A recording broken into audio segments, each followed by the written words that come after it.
to think of it, I haven't chatted with Sunny in ages. Let's go see what he's up to.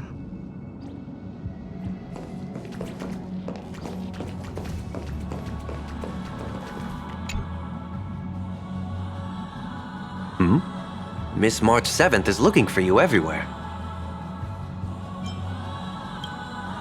I don't know the details either, but she told me that if I see you, I should remind you to check your messages. She also said that some things you missed are actually extremely important.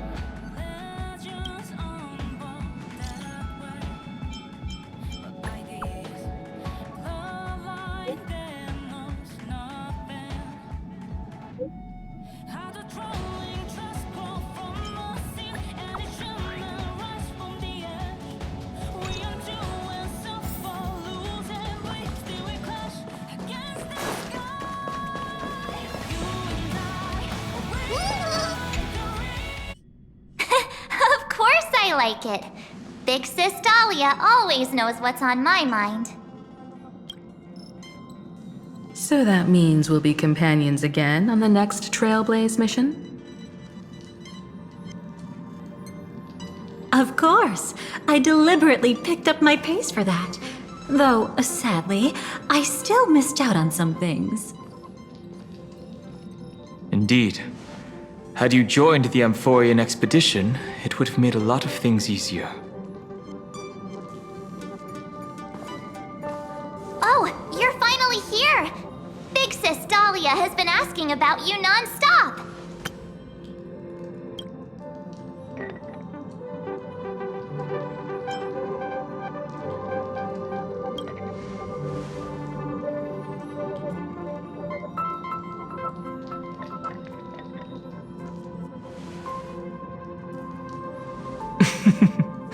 She's just been on a roll with these kinds of jokes lately. No worries. It's okay if she forgot. She's always preferred the latest new thing. Maybe she picked up that bad habit from me.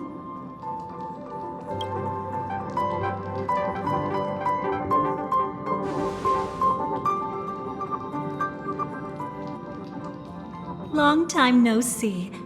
Now, does anything ring a bell?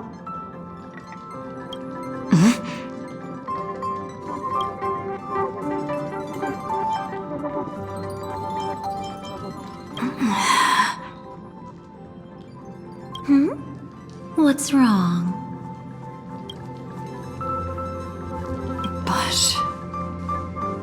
But what? Don't tell me. You forgot something? Who exactly are you? What's gotten into you? Did Amphorius give you amnesia? How could you forget about Big Sis Dahlia? She was the one who helped you suppress the rampaging Stelleron back at the space station.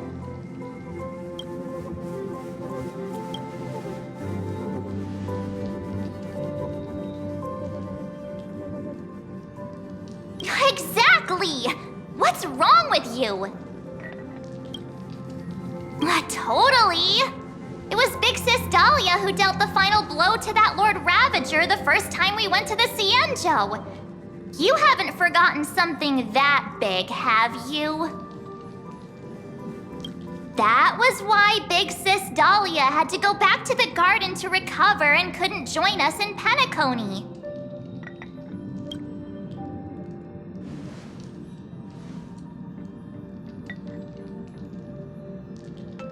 No need for reminders from us. She has spent more time with the Dahlia than anyone else. Why don't you let her diagnose you?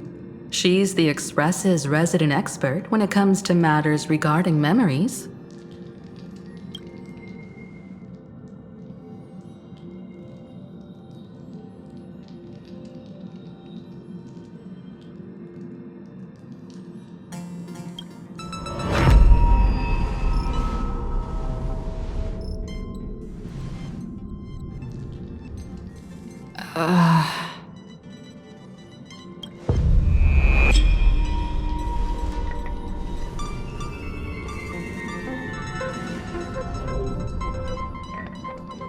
Oh, come on. Don't just stand there. Hurry up and get over here.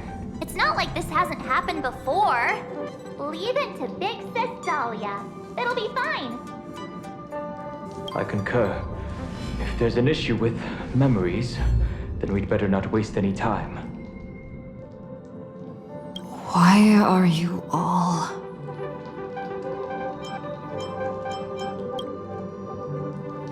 No. This isn't right.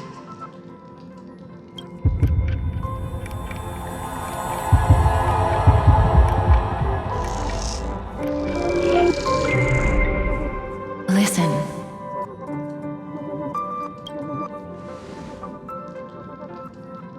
You'll face betrayal, lose your way, and seek answers.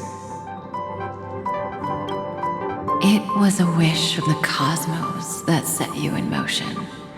And in the tale where you are the protagonist, the stars themselves will defy the destiny of finality. Hang on.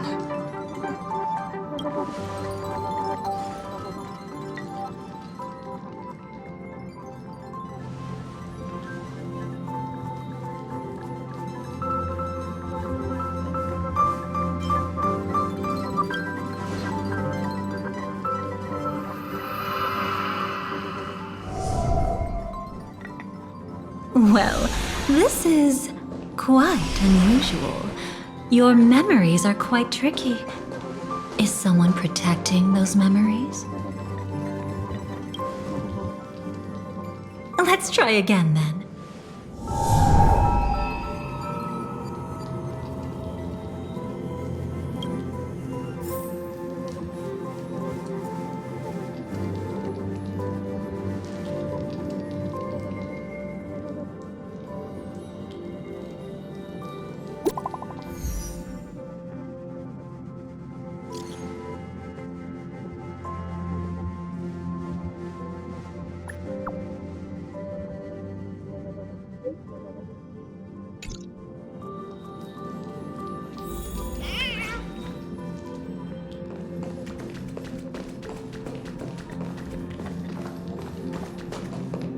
Destiny is much like memory. Since it twists and turns like a maze, even the vastness of the cosmos isn't too great for those fated to meet. Perhaps we'll meet again soon. Ah, you're finally here! Lady Black Swan has something urgent, and you almost missed her.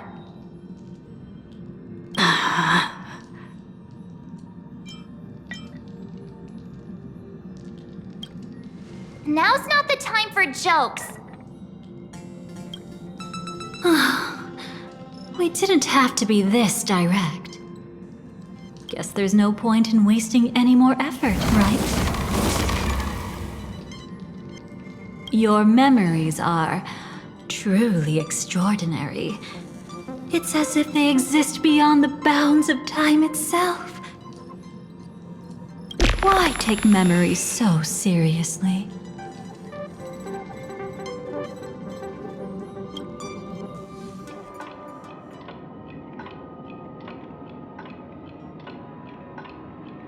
Welcome. Would you like me to dim the lights more? Don't worry, I haven't harmed your companions. What you've seen stays between us. I'd feel a bit hurt if I didn't leave any impression on you at all. My name is Constance, an ordinary memo keeper. If you'd like, you can do what everyone else does and call me the Dahlia for now. It's a bit complicated to explain. Through certain methods, I've brought you into my own heart. We could be watched if we met anywhere else. This is the only place where I can feel safe sharing secrets that should stay between us. Let me apologize. I thought that becoming someone you are familiar with would make things easier, or simpler. Take it easy. That's exactly why I came to find you. All your questions will be answered. Let's start with the first question. Now, slowly turn around.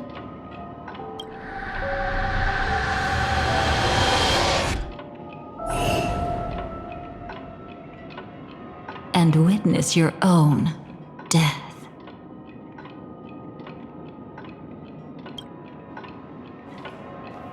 How does it feel to see your own corpse like this?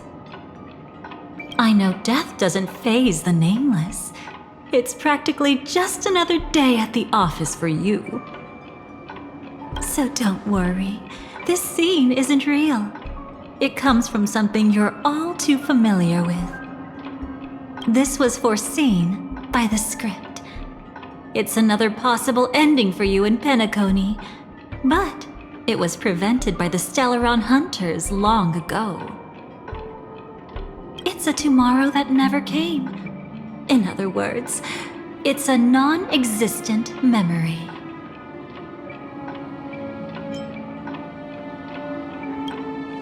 Actually, I'm one of them.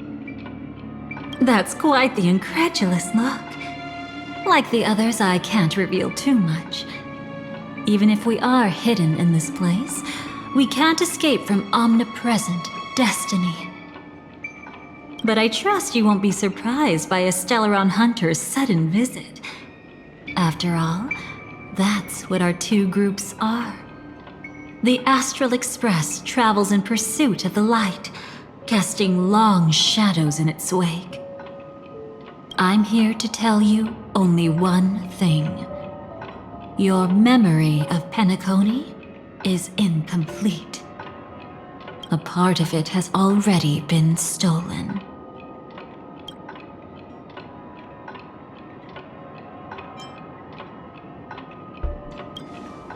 It's not surprising. Have you ever kept a gentle pet? They can always guess what's on your mind, always actively trying to please you. Memories work the same way, if you ask me. Once your brain discovers a void in your memories, it'll carefully fill in the gap on its own, whether you need it or not.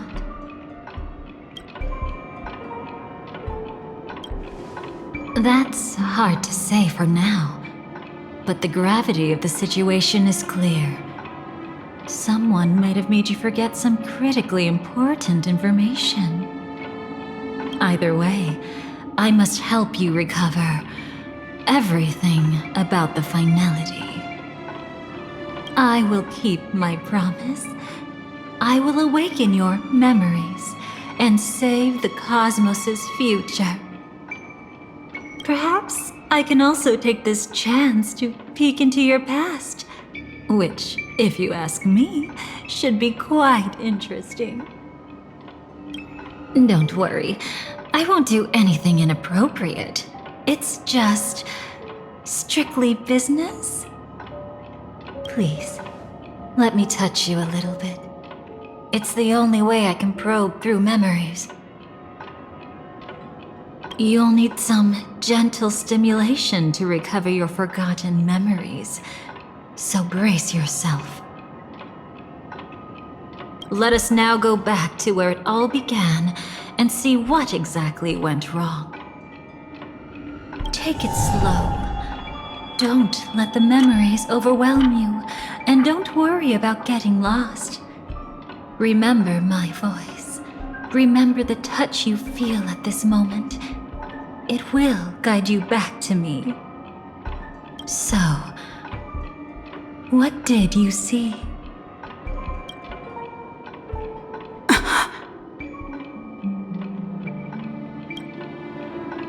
Seems like a rough start. Don't worry. Chaos is pretty normal in the beginning. Can you still remember where this journey began?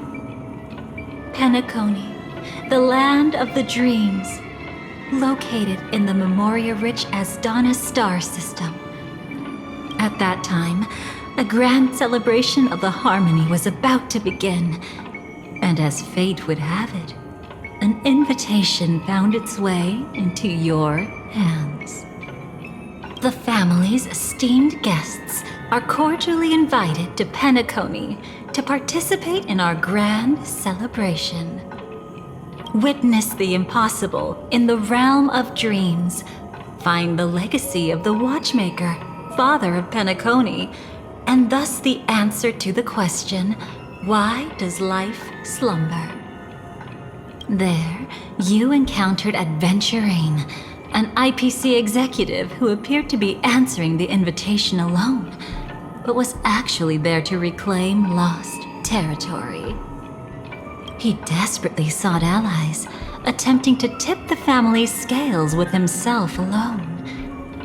And then, there was Sunday, the former head of the Oak family, a pathstrider of the Order who would soon usurp the power of the Harmonious Choir and become your enemy. There was also his sister, the renowned Robin. She was meant to perform on stage, but got caught up in a series of unfortunate events, and in the end, found herself as lost as any bystander. Oh my, have there been gaps in your memories from the very beginning? This is quite troublesome. Where should we begin? Right. Let's start with her. You must remember. That girl who called herself an artist and was hunted down by the family. Of course, her true identity is no longer a secret. What you see as a first encounter is actually a long-awaited reunion for her. Let's begin our story here. Think of that girl who could neither enter dreams nor wished to wake. Why did she slumber with you? Is this what dreams are? I can't see anything. Can't hear anything. Nothing exists except darkness. I don't understand. Why do people long for this darkness?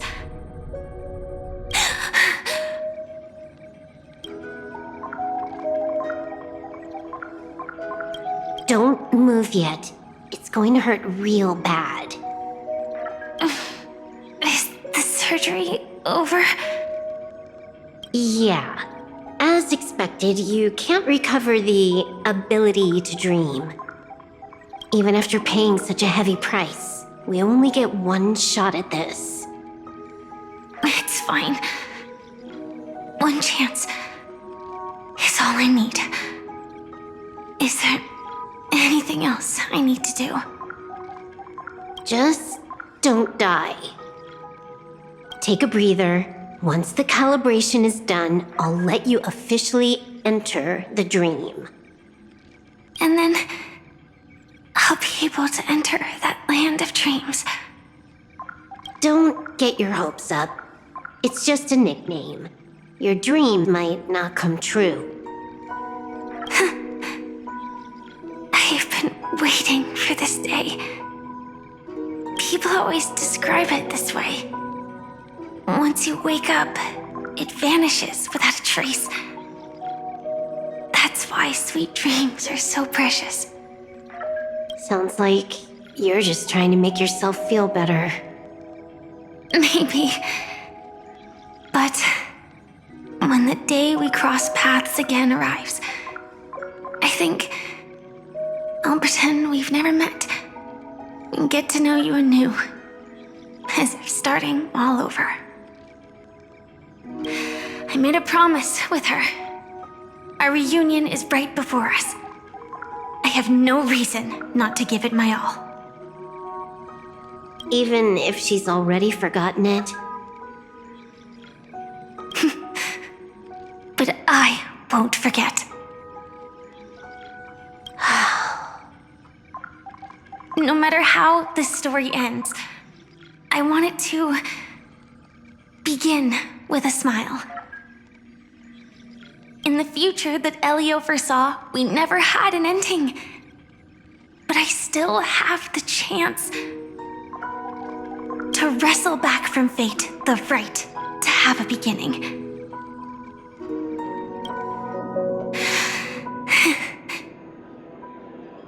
Thinking hard over there?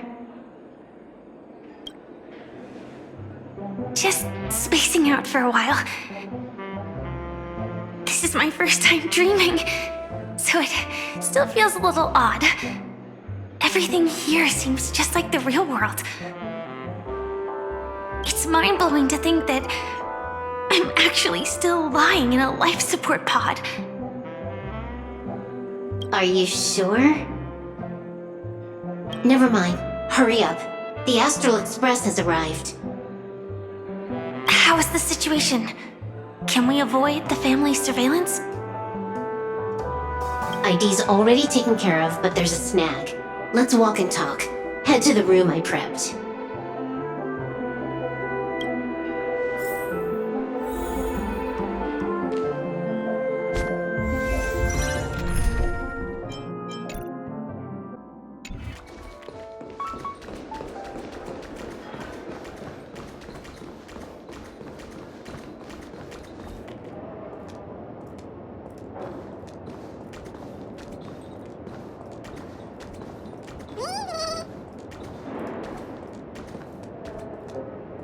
This time, I should be on the right path.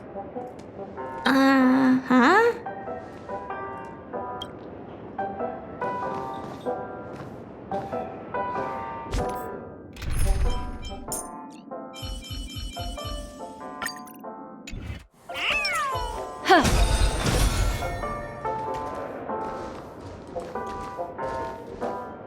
Yeah.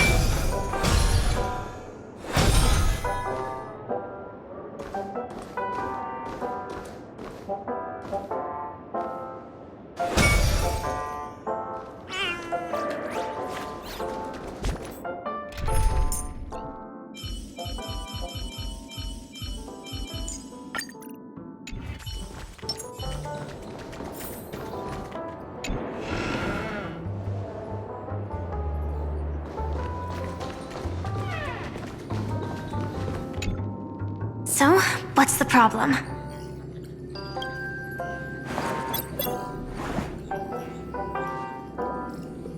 I hired a helper to slip into Penacony ahead of time to snoop around.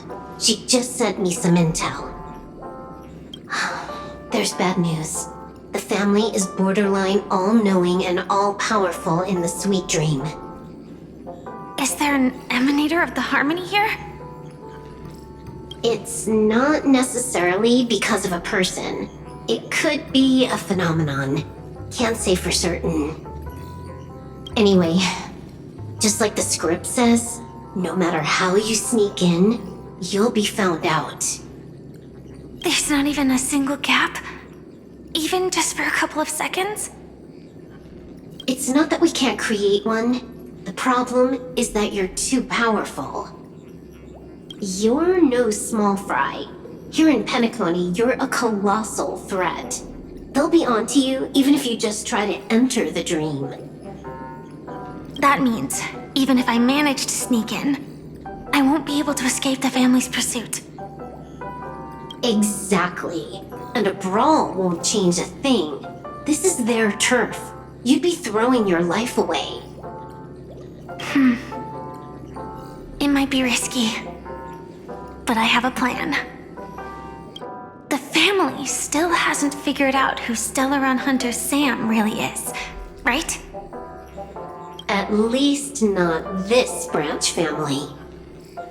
Then, let's use that to our advantage. I'll activate Firefly Type 4 and attack the Reverie Hotel. I studied their defenses on the way here. Their basic security won't be able to keep me in check. Create a commotion to force Sam in the spotlight.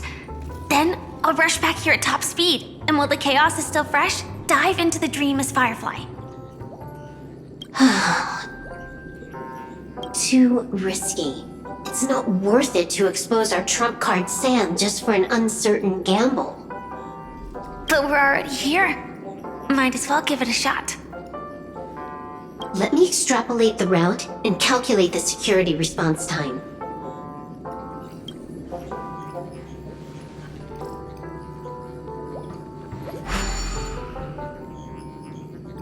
Hold on. What is it? Weird. My readings show security is practically non-existent. That doesn't match what you told me. Describe to me what you see, just to be safe. Describe? It's just your standard hotel setup. Sofa, dream pool, and...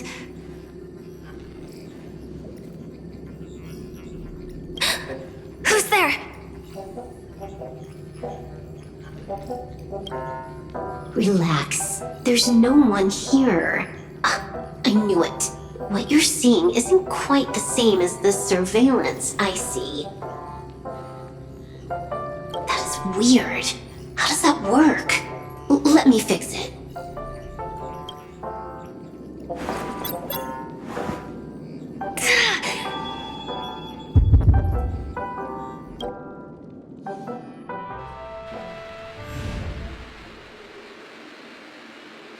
I told you, dreams are never as simple as they seem.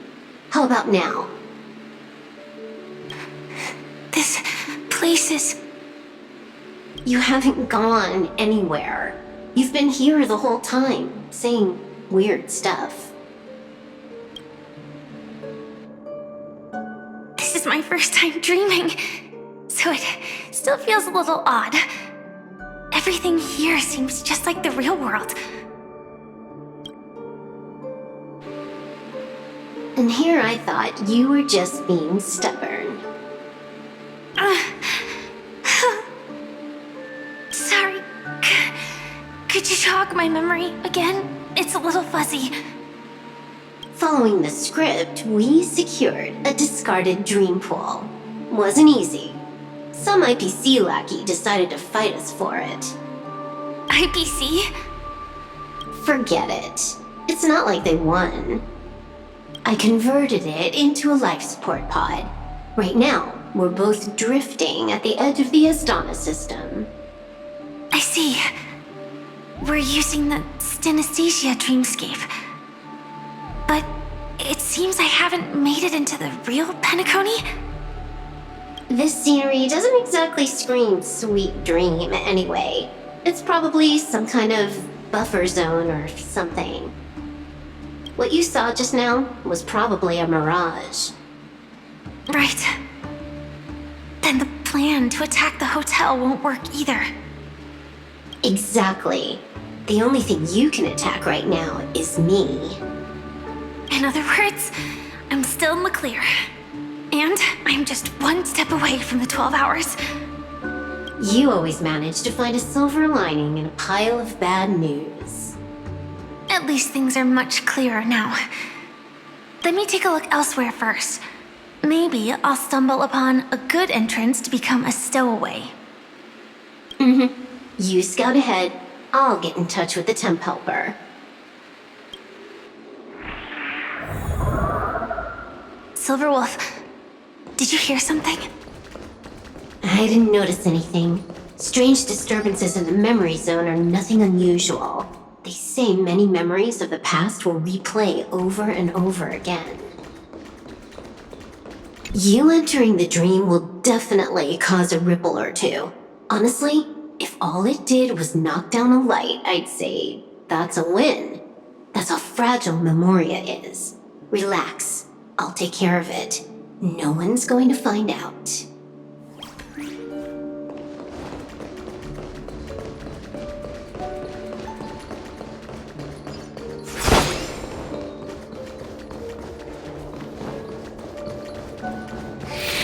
No. Wait. I'd recognize that sound anywhere.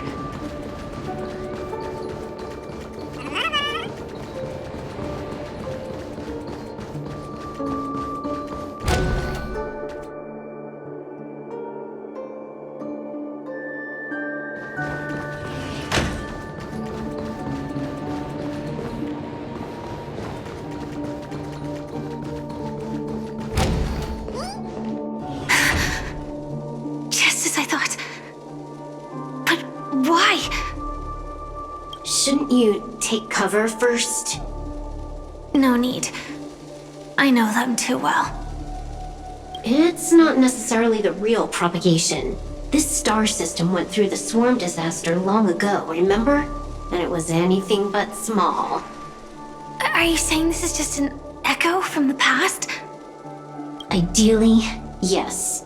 But it might also be more like a meme. A fear buried in the Asdanians' hearts like a nightmare. So this dreamscape really isn't under the family's control. Maybe you're right.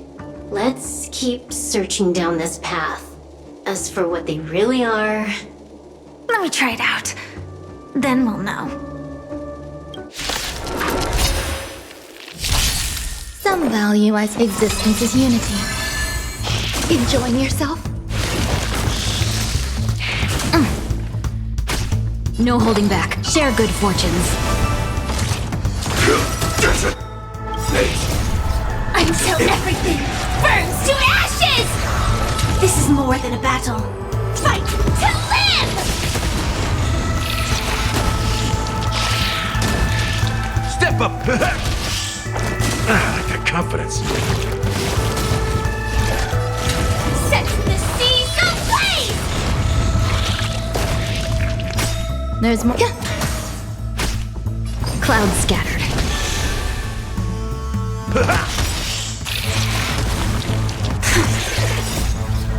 Way too weak. Nothing like in real life.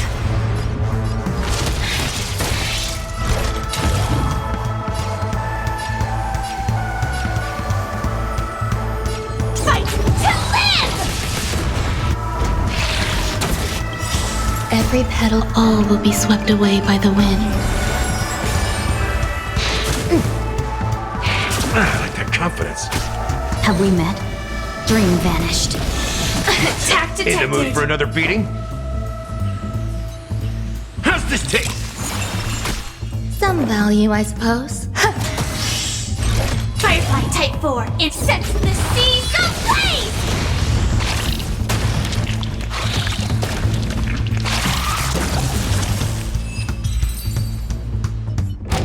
The remains are gone. Was it just an illusion formed by Memoria after all? Figures. No wonder a scrapped dream pool isn't worth a dime. Without the family's protection, any regular visitor here is just begging for trouble. Better stay on guard.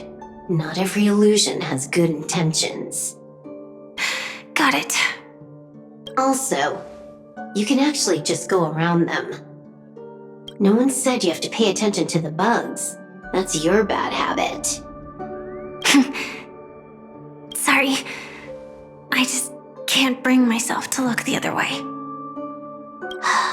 Never mind. Everyone's the same. They all try to do something for the past, even when they know it's futile. If it makes you feel better, I'll leave it to you. Just be quick about it. Thank you. But reliving old memories isn't always such a bad thing, is it? Looks like this business trip has put you in good spirits.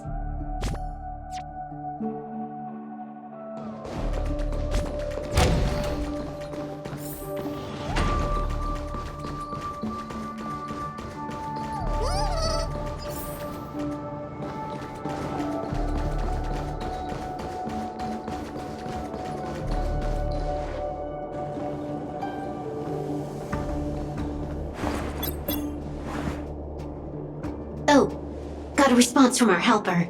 Head to the main lobby. She'll send someone to meet you. But watch your back. That one's a masked fool. Who knows what they might... Hello? The signal's gone. Here we go again. Huh? The mech won't start. Why? Huh? They didn't attack me. Are they running away?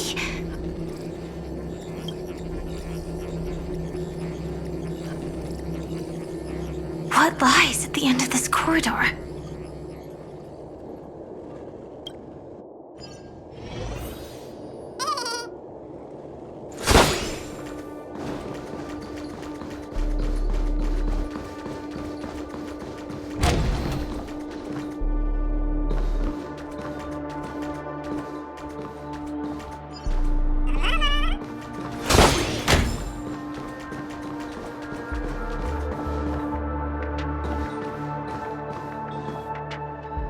Debris everywhere.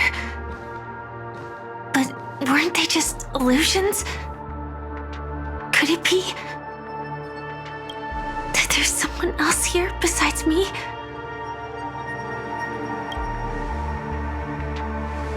The true Sting died from a high heat reaction. And the scar. How can this be? I know it all too well.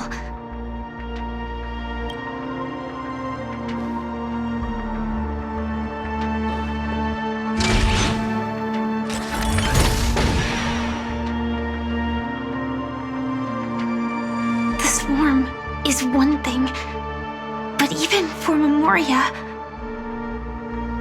why would Glamoth's Iron Cavalry appear in Penacony?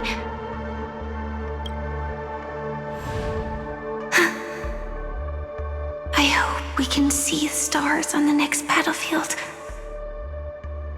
Will we see each other again? Then we should be able to find each other.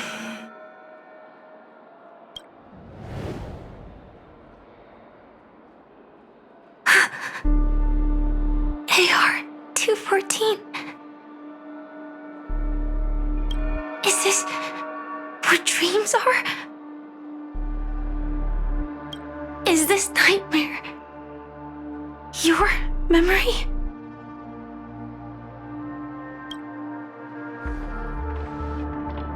All right. Not the best timing, but that's as far as this first try goes. So, how are you feeling? Any discomfort? Strictly speaking, these are my memories. I can't presume to speak for others. You had just arrived in Penacony at that time, and were checking in at the hotel. By now, you should know that memories are both precious and dangerous. I must be extremely careful in allowing all the details of the past to come to the surface. If too many memories come flooding back at once, it would be too much for you to bear.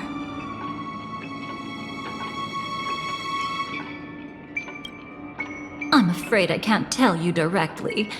Whether intentional or not, putting memories into words would only distort them. Relax. The dust is being swept aside, speck by speck. Look. Though part of it was stolen, the memory of Penacony has become clear again.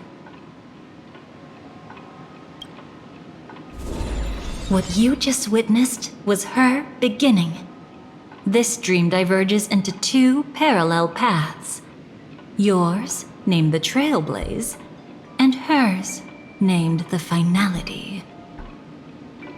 These two paths will eventually intersect, and to reach that moment, we must find more contradictions in the memories. You still remember her, don't you? Robin, known by all. You encountered her early on at the hotel, in reality. After you entered the dream, she was using the Harmony's power to help you adjust to the sweet dream. Oh, it's just that. After your farewell, she had already become a victim of a sinister plot when you saw her again. What did she discover during that time that would make her suffer such a terrible fate? Be careful.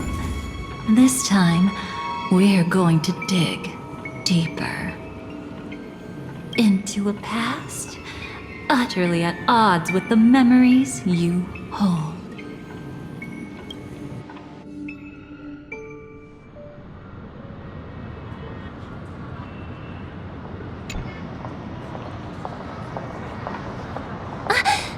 Are you alright?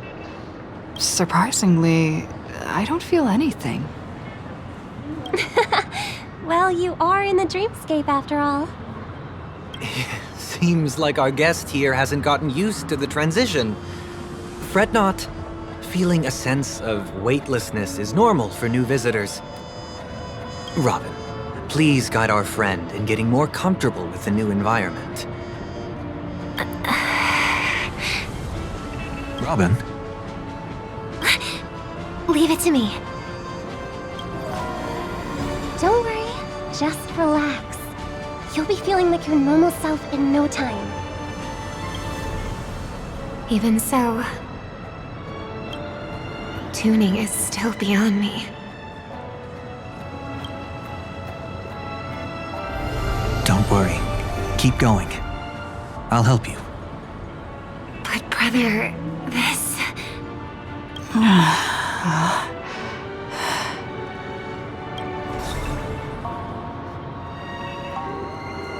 What did you do to me?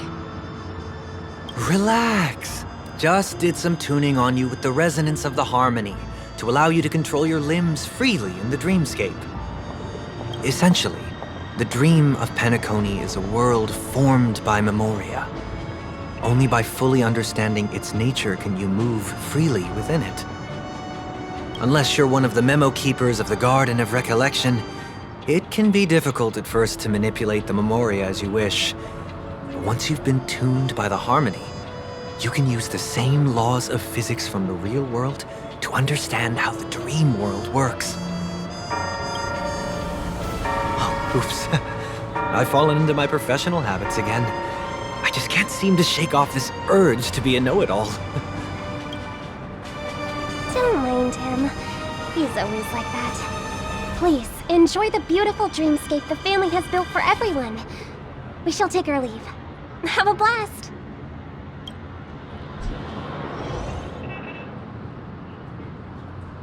Sorry, brother. I'm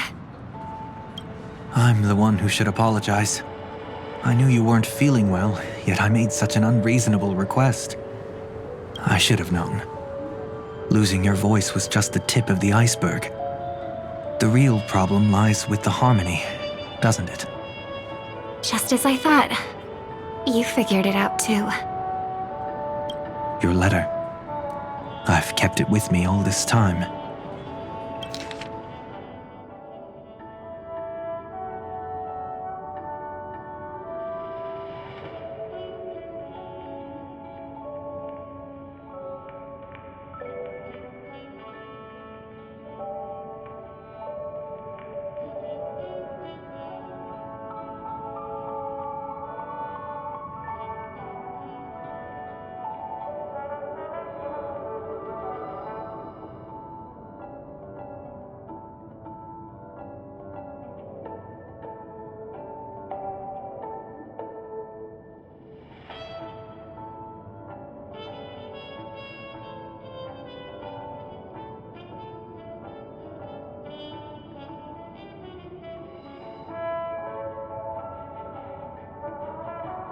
Don't worry.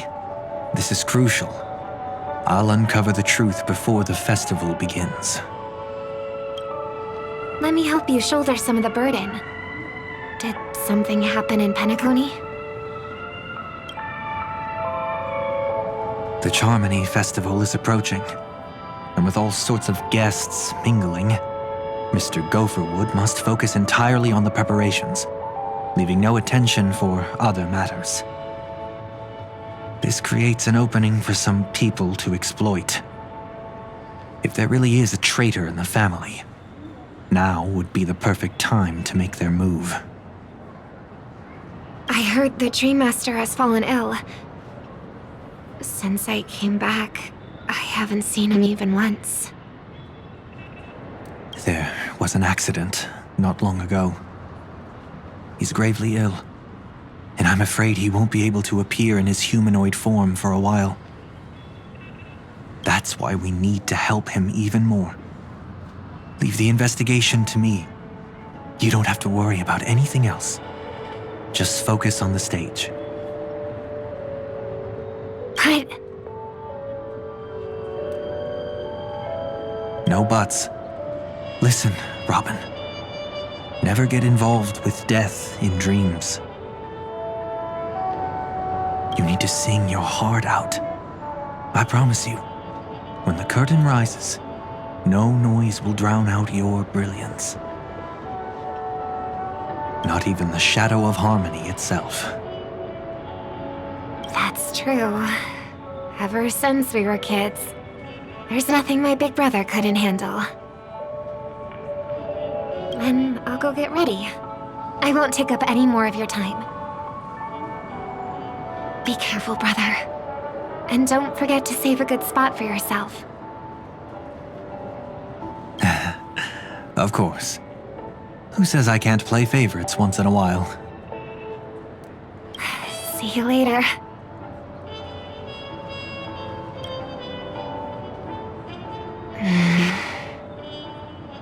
Big brother, you're always hiding your true feelings like this.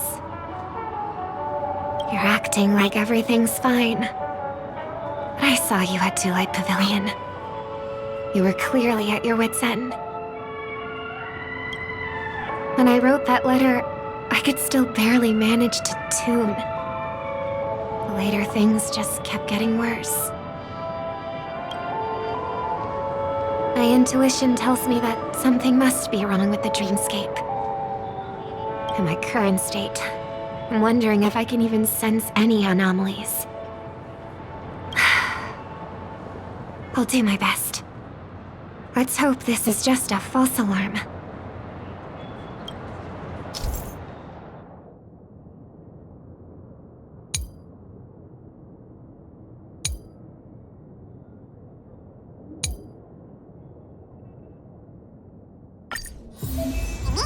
I've been wondering about something from just now. There seems to be a faint dissonance nearby.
Don't even think about running away.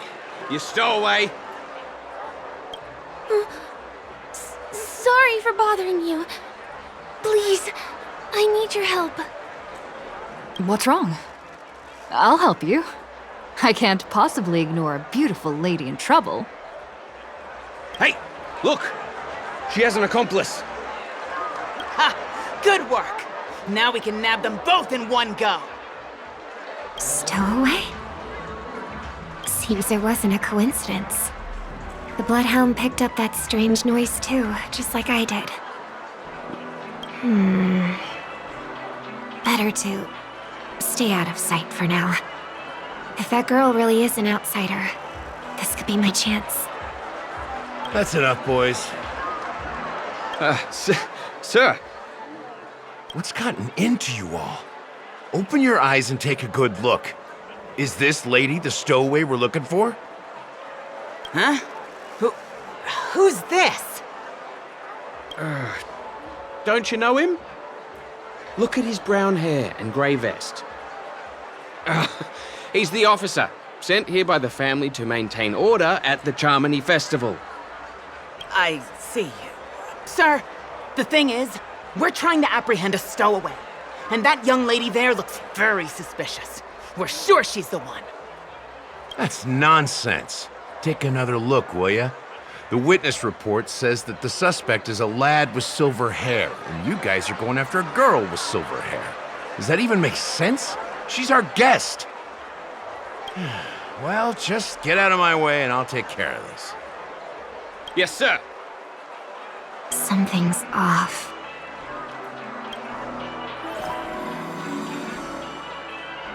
He's not lying. But why? An officer from the Bloodhound family shouldn't fail to sense something is amiss. Don't worry. I believe this is just a misunderstanding. How could such a lovely girl like you be a stowaway? Thanks. Without your kind help, I wouldn't know what to do. Just part of the job. I need to get going. If you need help, you can reach out to me through the young bloodhounds in this area. I wish you an enjoyable experience in this land of dreams. Too many people know me. It wouldn't be wise to follow them so openly. Looks like I'll have to use a few methods of my own. We need to get closer. Find a hidden spot.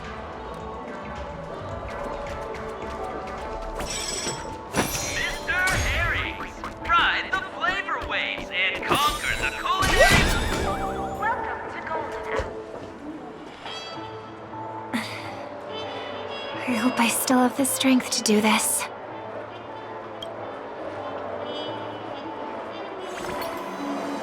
Although the Bloodhounds mistook me for a stowaway, I'm actually a local. My name is Firefly, and I'm from the Iris family. I work as a stage performer, although right now I'm just an extra. A success! Thank goodness I wasn't discovered. That girl claims to be an artist from the Iris family, but I can't hear any resonance in her voice. Well, we can talk about that another time. Right now, I want to give you a tour of the town. Here we go. If I'm wrong about this, I'll make it up to you properly afterward.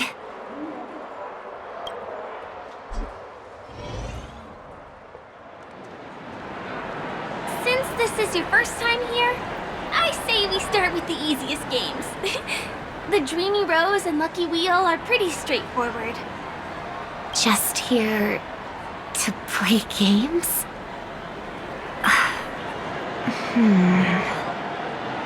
I guess I was worried for nothing. Sorry, Trailblazer and Miss Firefly. Maybe this was just a beautiful encounter. Nothing more. I should leave the dreamscape and see the sights beyond it. Maybe things will be better in the real world. Running out of time? Huh? They split up? Everyone who needs to be here is here. Not to be a buzzkill, but just a reminder. Don't forget about your first death. Who's she talking to? And what's this about death? Shh. Let's not talk about this right now. I think someone's following me. Did you have fun? No. My intuition was right. That girl is definitely not what she seems. Now I need to be extra careful.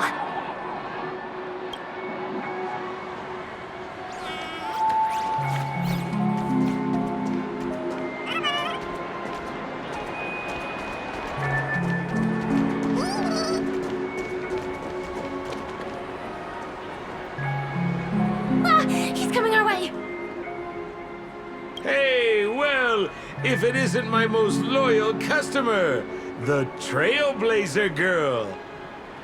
It's been such a long time, old friend. And who's this? A companion? I feel like things are getting more and more chaotic. Long time no see, superstar. There's someone else. Oh! Lady Siobhan? Still radiant as ever. I could spot you from a mile away. I came over to say hi. What brings you here?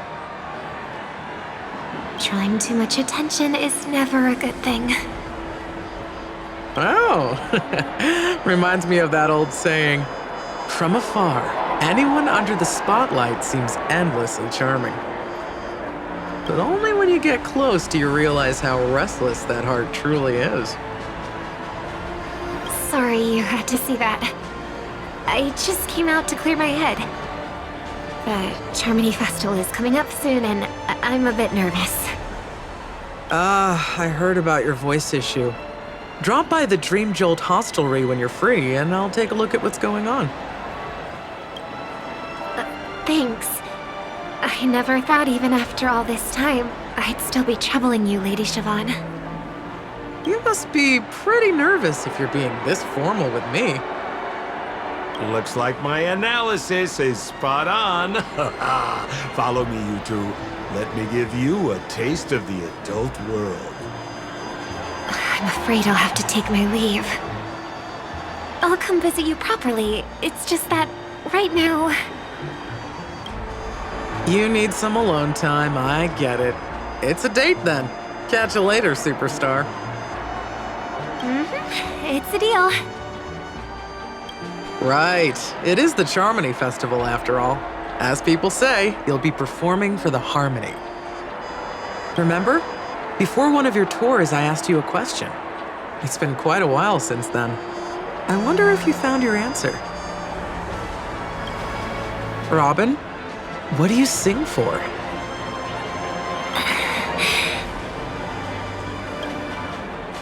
I think I've got my answer now. But instead of words, I'd rather answer with a song. That would be more convincing, no? That's actually more convincing than a straight answer. Looking forward to your performance.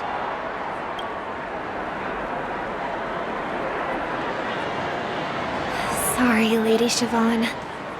If there was more time, we could have had a proper chat. Now, let's get down to business.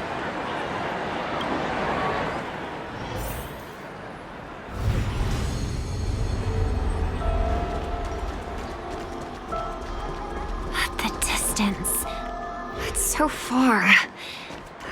Just where did they go?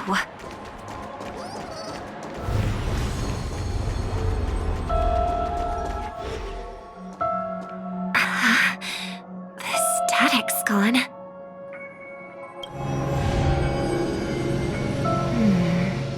They passed through the commercial district. And past the Papashi Club. And then the voice just vanished. Did she return to reality? That can't be right. There's no entrance or exit there.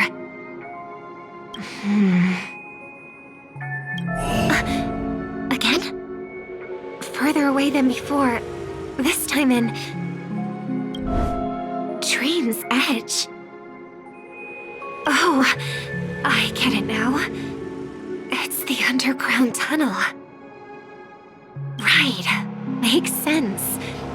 I should have known. That place is a hotspot for smuggling cases. I should have pressed those two bloodhounds for answers back then. Anyway, I'll check it out.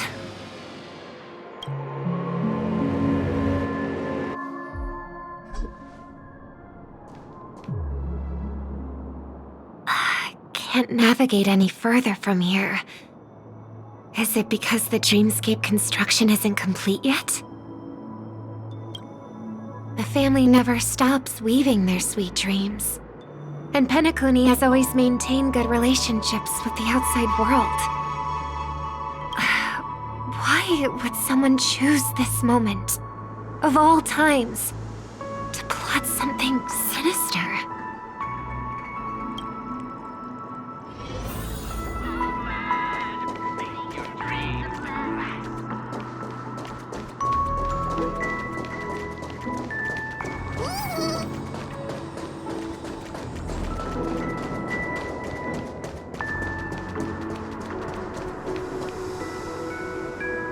Excuse me, ahead is... Is that... Miss Robin? Hello. I never thought I'd meet you here. When I joined the Bloodhound family, you were the one who delivered the family's greetings. You probably don't remember me. No, that's too rude of me to say. I'm not worthy. Of course I remember you, Mr. Loka. This is unbelievable. I don't spend a lot of time in Penacony, and have even fewer chances to help out the Harmony. If I'm willing to go, I always make sure to get to know everyone beforehand. After all, family greetings can't be mere pleasantries. They must be heartfelt blessings for each and every family member. Miss Robin, you're absolutely dazzling. Oh, by the way, what brings you to Dream's Edge? Do you have anything you need from us? Pardon me, but have you seen two tourists? They both have gray hair, and one of them is a young lady wearing a hair clip. You're looking for someone? I don't really recall seeing them, but I can keep an eye out for you if you like. Oh, well... Don't bother. Ah. Mr. Sunday, what are you doing here? I heard someone's up to no good, so I came to check things out myself. Huh? Just kidding. Don't be so tense. Robin hasn't been home for a while, so I brought her here specifically to look around and reminisce about her childhood days. As for those two mentioned earlier, they were guests we met. They left some items behind, which I've already returned. There's no need to ask anyone else about it. Understood. There's a construction site ahead, so we won't go any further. Goodbye. Thanks a lot, Mr. Loka.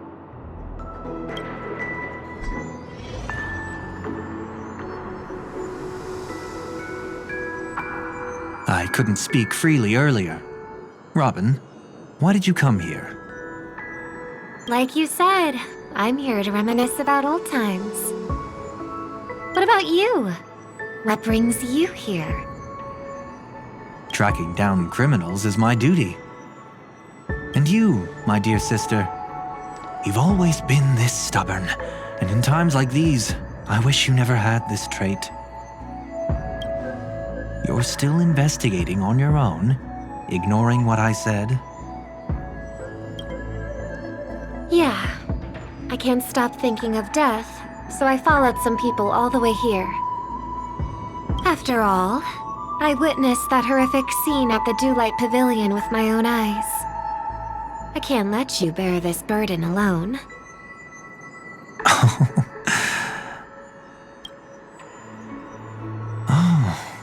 So you saw them. Those family members who were in the sweet dream, yet death took them away.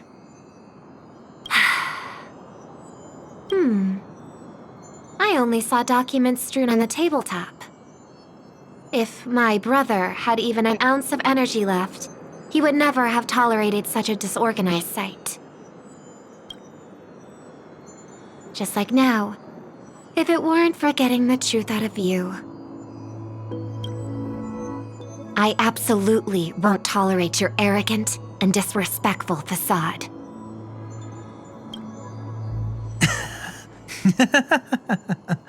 What are you talking about, dear sister?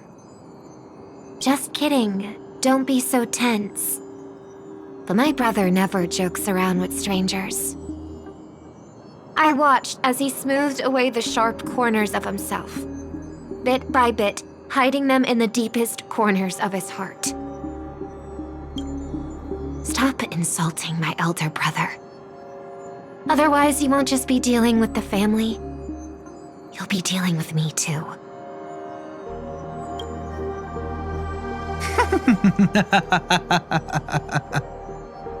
And here I thought you'd enjoy my little creative spin I put on him.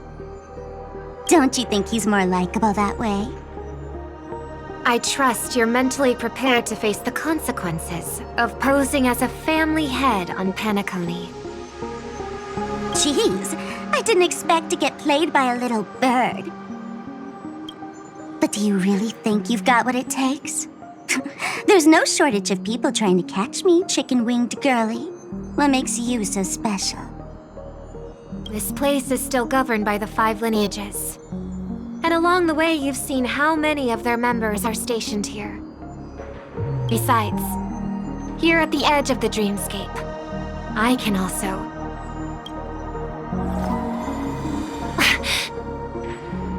What do you mean, can?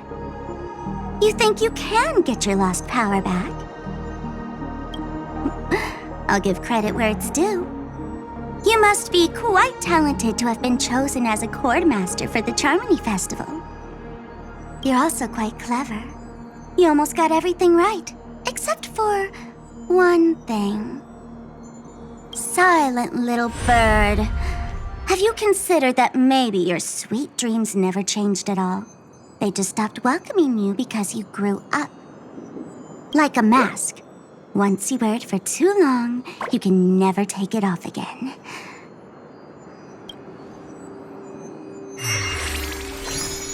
As for that mask of yours, is it really called the Harmony? The twin of the Order?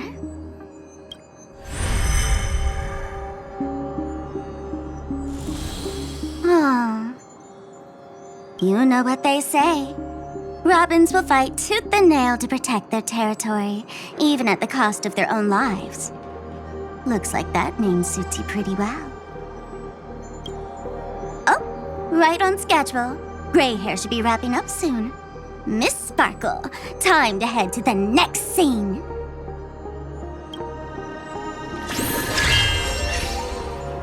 Let's roll! Oh my! I thought I could fool your eyes at the edge of the dreamscape. But I guess there's no hiding from you on your home turf. What? You want to settle the score with me for messing with your people? Why don't we sit down and have a chat? You seem like a patient one to me. So tell me, what exactly do you want to take from me? How are you feeling? Need to take a break?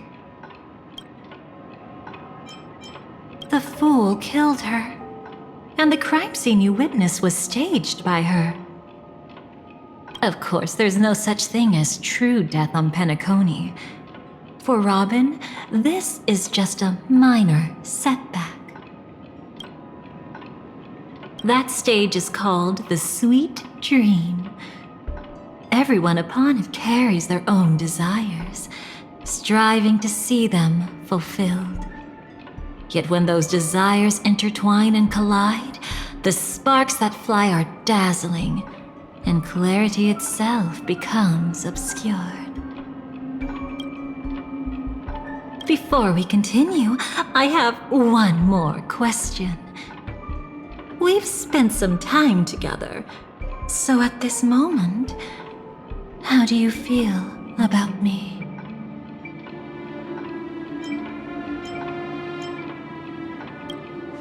How much are you willing to trust me?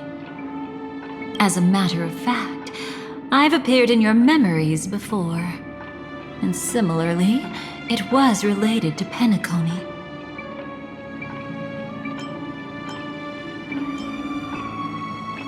By my measure, it's not bad at all.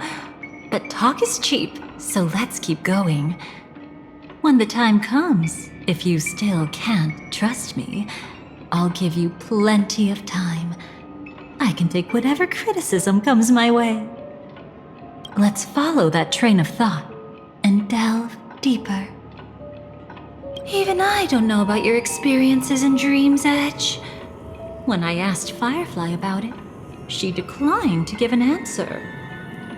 But judging from her expression, I believe it must have been a beautiful and unforgettable time that belonged to just the two of you. And Sparkle wasn't just here for fun. She's in cahoots with the Stellaron Hunters. She disguised herself as someone from your past, using every means possible to hint at the truth of the dreamscape. In the end, she simply sent you both deep into the dreamscape. What a kind-hearted fool she was. Thanks to her, you and Firefly managed to uncover a piece of Watchmaker Mikhail's past. And the dangers that lurk within. A memory zone meme, something unto death. At least back then, you mistakenly thought it was dangerous. With the help of a, let's say, graceful memo keeper lady, you managed to escape from there. But in the rush, you and Firefly got separated. And her experiences afterward might differ from what you remember. I was there at that time, too.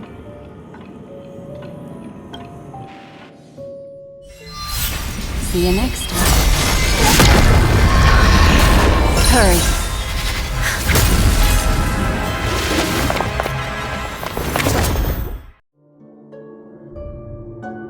Don't worry, I've got you. How are you feeling? Passing through Memoria so suddenly always leaves you in a daze. That memo keeper had ulterior motives. She could have sent all of you away, but deliberately kept you behind. What happened just now? It's a memory zone meme. Some Penaconian legends mentioned it and called it death. I caught something unusual, but couldn't get a clear look at it. But I saw it. In that instant before it was about to strike, a reflection of another dreamscape appeared in its pupils. It was somewhat similar to the 12 hours, yet the atmosphere was completely different. What if death doesn't exist in sweet dreams? Or so they say. But what if that's not a lie? Perhaps death is just sinking into a deeper dreamscape. Too bad. A nosy memo keeper had to show up. Next time we meet, leave it to me. I'll give her an experience she won't soon forget. Every time you say that, it's always you who seems to be having fun. This time, try not to go overboard. It's not necessarily a bad thing. If I really do meet my end, I won't have a chance to tell them the truth anyway. Are they still around? I can't sense them anymore. I'm afraid they must have gone back to reality. Hold on. Still no good. I can't get in touch with Silverwolf in the primordial dreamscape. I left her a message. If she gets it, she'll help guide her back here. Or we could head back to reality first and get in touch with Silverwolf. Hold on. Recklessly crossing through the dreamscape now would be far more dangerous than before. What's the matter? Death caused such a huge commotion that the omnipotent being within the sweet dream has turned its gaze upon this place.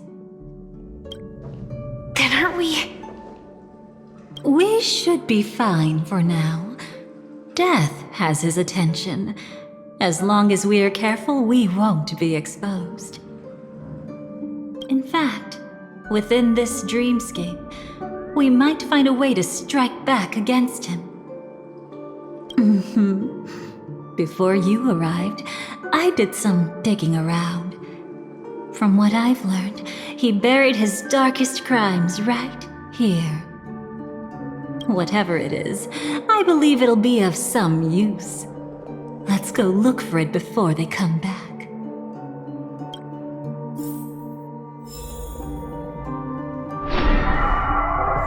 It's that memory zone meme. Be careful.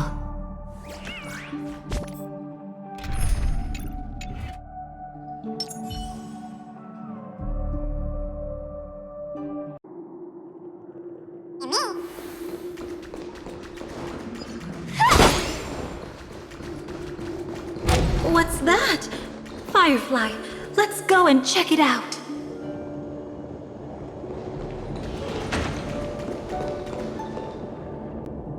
From the traces nearby, it was Death's doing. But did they really die? No, your conjecture is right. It's just that these birds weren't welcome in another dreamscape. You've seen them before? Yes, but that's what makes this so intriguing. The outcome of the battle was the complete opposite of what I expected. That reminds me, there's something important I still haven't asked you yet. Would you like to die together with me? Today? Not really. I just love catching you off guard like that. It's adorable. Then, take a few steps back. I have a few conjectures. There might be some risk. If anything happens, don't worry about me.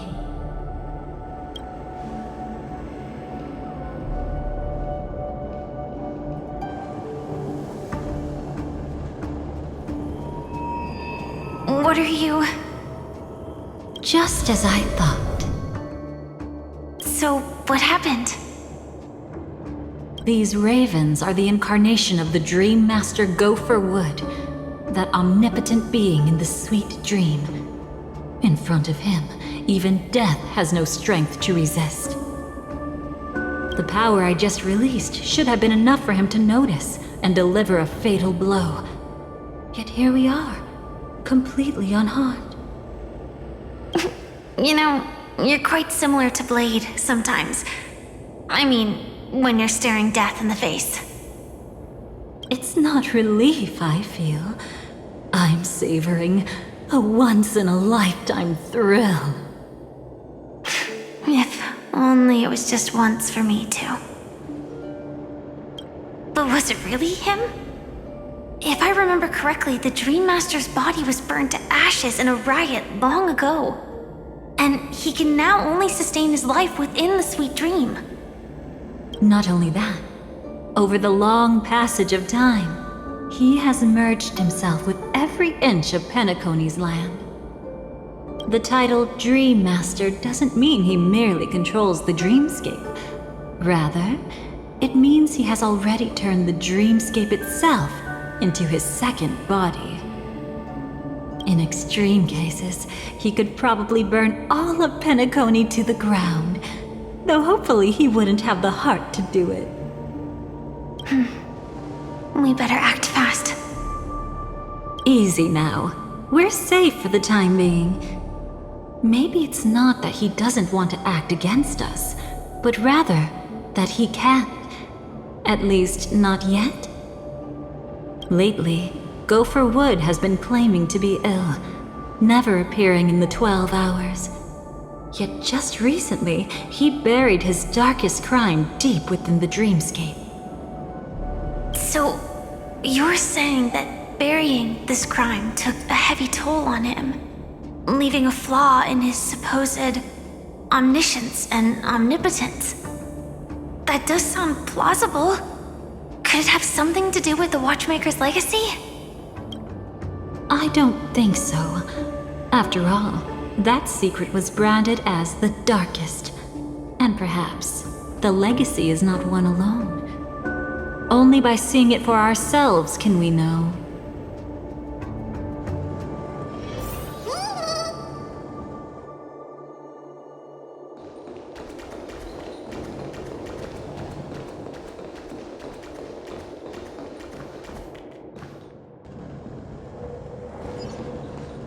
A mistake anyone could make. Setting up layer upon layer of security around a secret only ends up exposing its flaws. Why don't we give it a shot and build up some experience dealing with memes? There won't be any new experiences. I'll activate Firefly Type 4 and end this quickly. What a pity. I would have much preferred to see you in a pinch, so you'd have to rely on me all the more.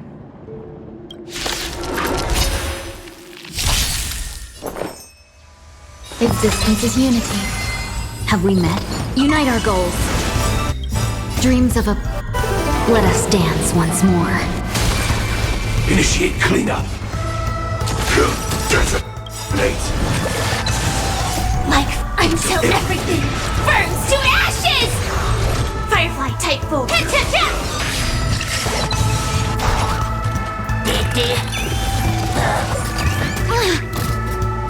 This is more than a battle. Fight to live! No holding back. Dream vanished. In the mood for another beating? Time to mix things up! 1,000 thanks, Some value, I benefactor. suppose. Every petal, all will be swept away by the wind.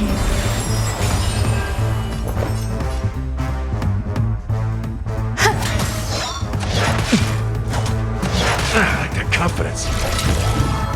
Set the seas ablaze! Have we met? Clouds scattered.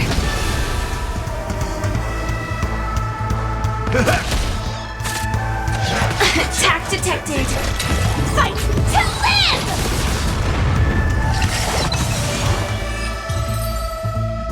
live! When it comes to this, you're the expert.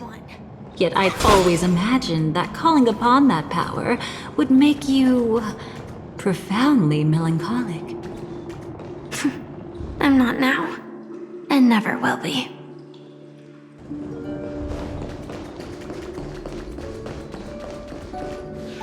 Is this it? An entrance? It only looks like an entrance. That crack doesn't lead anywhere. It's a lock of memories.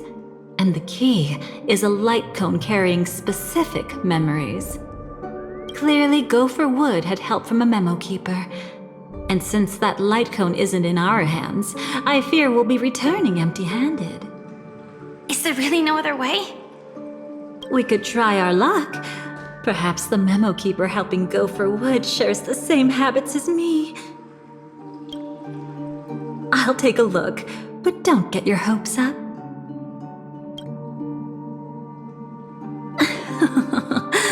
Pretty careless indeed.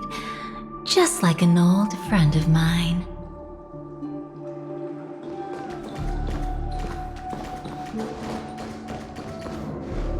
Looks like we're in luck. We found one of their contingencies. Do you have memories like that? A moment in time you never want to forget. One that you find yourself reliving over and over again. Of course. More than just one. What a shame. Huh? Don't take it to heart. I'm just imitating those annoying memo keepers. In their view, the more memories recalled, the more likely it is to become distorted beyond recognition. Each time you recall a memory, you risk distorting its true face. That's how they justify the necessity of light cones. How tragic. They never understood the truth. The more eternal a thing, the more it stirs the desire to destroy it. But they weren't wrong about the present situation. Even if Gopher Wood were to come in person, he'd need to bring a specific light cone. His own memories can no longer be trusted. That's exactly why we have a contingency plan right in front of us. But I haven't seen anything since just now. Oh, sorry.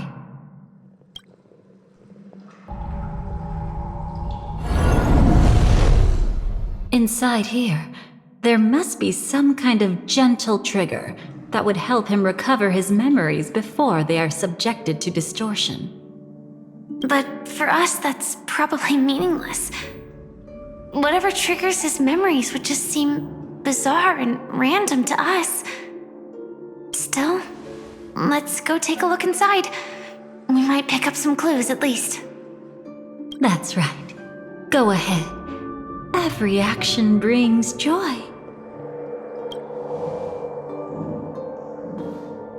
And a price to pay.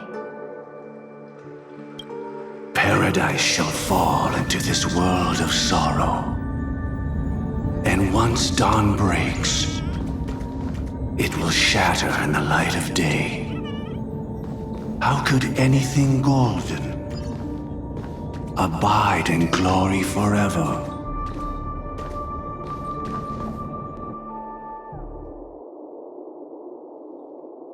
How can this be?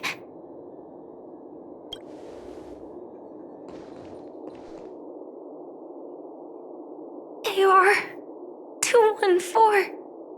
Is that really you?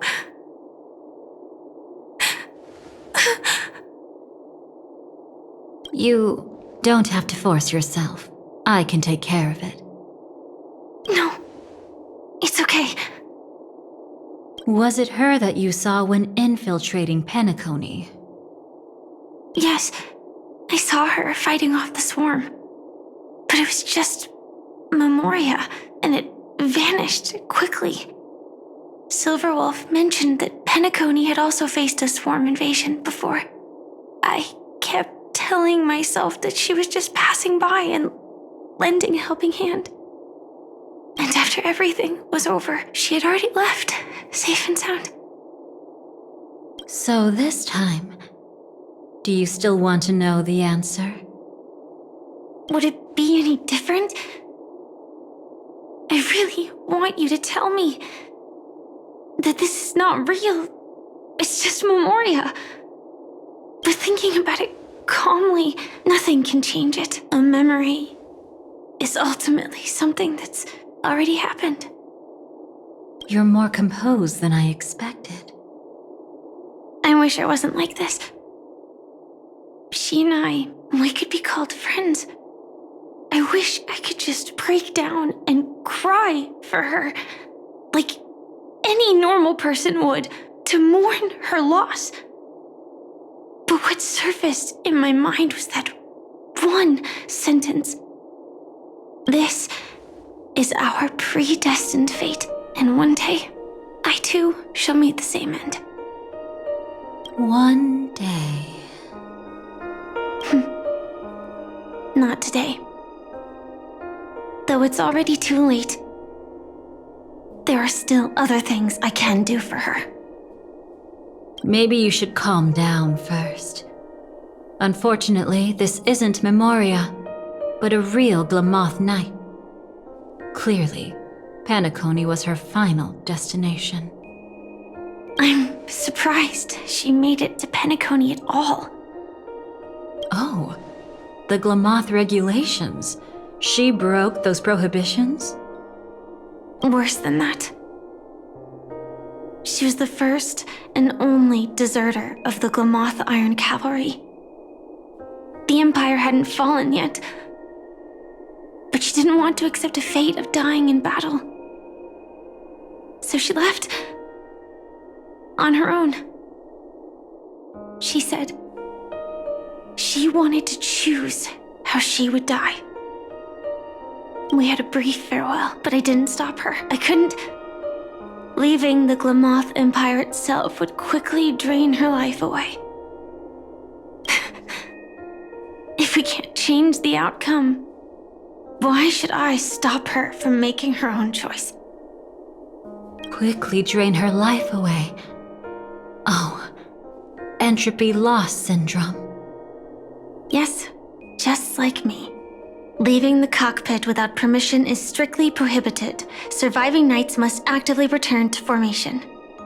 These aren't just military regulations, they're the terms of our survival. When not piloting the Firefly Type 4, I must stay in the cryo sleep pod. Otherwise, my entropy loss syndrome will only get worse. So, have you figured out the reason yet?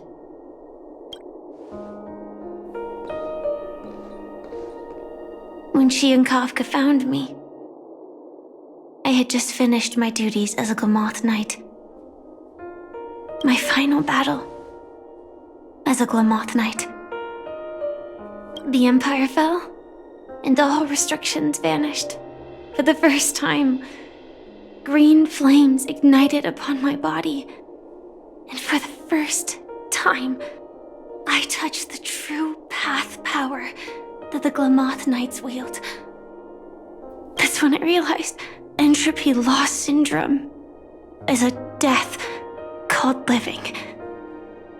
The propagation? That's the true source of the Glamoth Iron Cavalry's power? Yes, I've seen it happen. When the Swarm King dies, the Swarm completely loses its vitality and falls into silence. Just like Glamoth's Iron Cavalry, they weren't given a sense of self. The moment they stray from the hive, they're already dead. The same goes for entropy loss syndrome.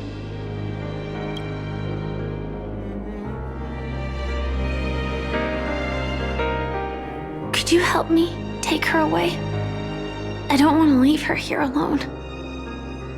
After all this is over, I want to give her a proper burial, just like any normal person. I'm happy to help. She wanted to escape her fate, but in the end, she died fighting against the Swarm in Penacony. The detestable thing about destiny is that it brooks no defiance.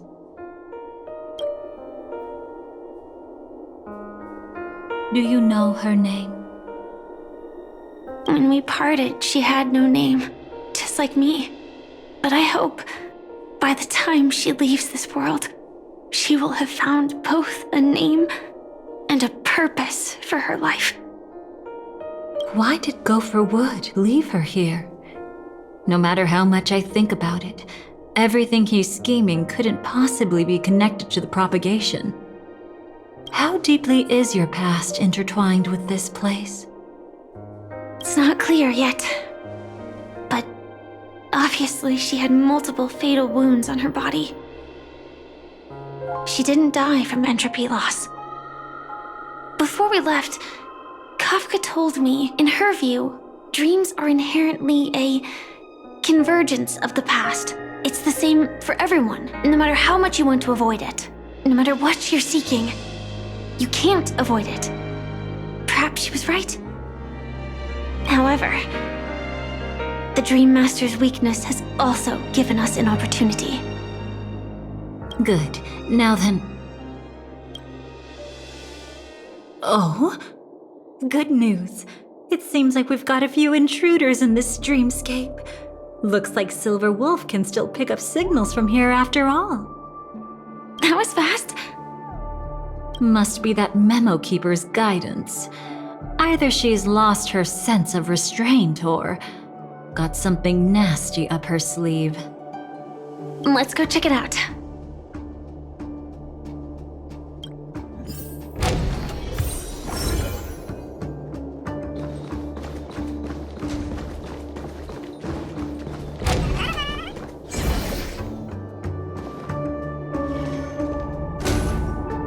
You aren't hiding anything, are you? Great. She's okay too. Hold on.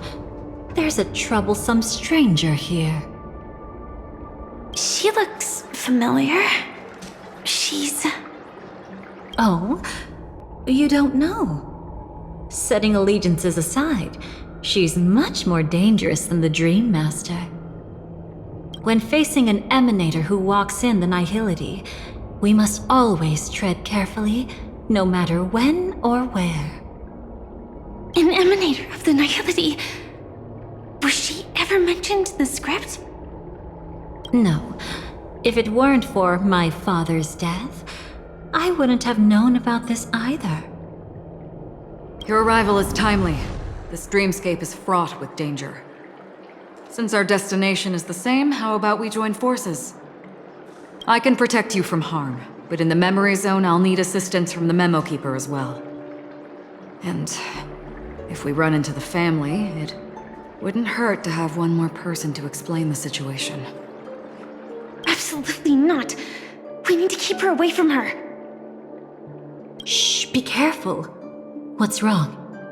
Right now, their journeying together is actually saving us a lot of trouble. I can sense it. Death has cast its shadow once again. It's close. And unless things change, they'll cross its path before long. That Miss Stelle is clearly unfamiliar with Memoria. And that arrogant Swan, always mindful of appearances, is unwilling to show all her cards. Only with Acheron present can they cross beyond death. Then all the more reason I should find them right now and tell them the truth. There's no need for another conflict with death. But Black Swan is still here, with unknown intentions. If she chooses to twist the truth, you won't be able to convince the others.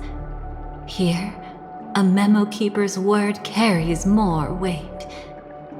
No need to rush things. There's still time to reveal the truth later. Absolutely not. Have you forgotten? As a Stellaron hunter, I have a 0-point mission. One that must be completed at any cost. If there's even the slightest chance that Acheron might draw her blade, I cannot let her be there. Oh, I thought you wouldn't care. Haven't you had enough of sacrificing yourself for duty? My dream was destined to shatter from the start. But for them, it's still not time to wake up. Can I ask you for one more thing? There might be a way to have the best of both worlds, but I need to find death before them. That's not hard. It's still lingering in this domain, but a win-win solution? I don't know for sure, but it's worth a shot. Maybe it's not always hostile. And even if it is, once I activate Firefly Type 4, I can quickly subdue it. But if we're dealing with the worst case scenario, Elio once said that I would face death 3 times in Penacony, and for this first death, I want to decide how it comes. I just hope that reunion a moment ago didn't rattle you.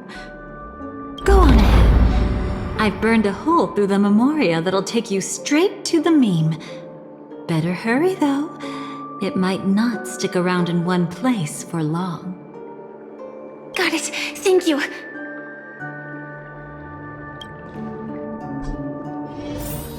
There's no sign of anything. Could it have already left?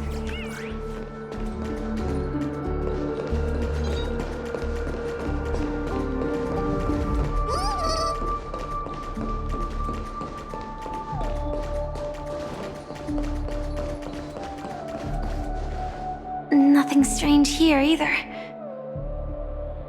Wait! It's right here! I need to end this quickly. Watch out! A dangerous presence lurks nearby. Already? There's no time. Then I'll... It's fine, it's fine. At least I get to choose how to die. That alone is great. Besides, this is just a dream. So it won't hurt that much. This is just my first death. I still have plenty of time to fulfill the promise we made together.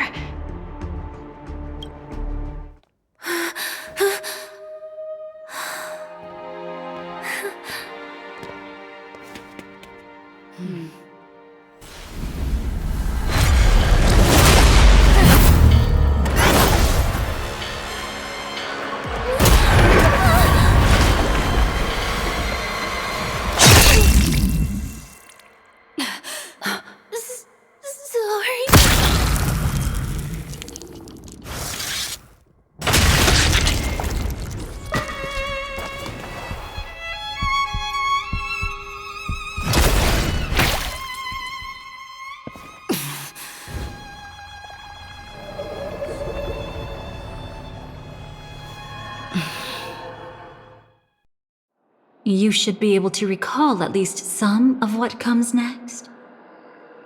She hoped to reveal the truth of the dreamscape to you through her own death. At the moment she was impaled, even the emanator of the nihility would falter, blade wavering in hesitation. That was her way of securing the best of both worlds. Unfortunately, fate still played a cruel trick on her. The Memoria transformed so quickly that she didn't even have a chance to explain. After that, she arrived at Dreamflux Reef, land of the exiles, the true Penacony.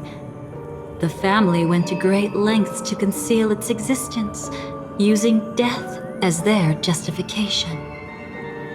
However, at that time she still couldn't venture deeper with peace of mind.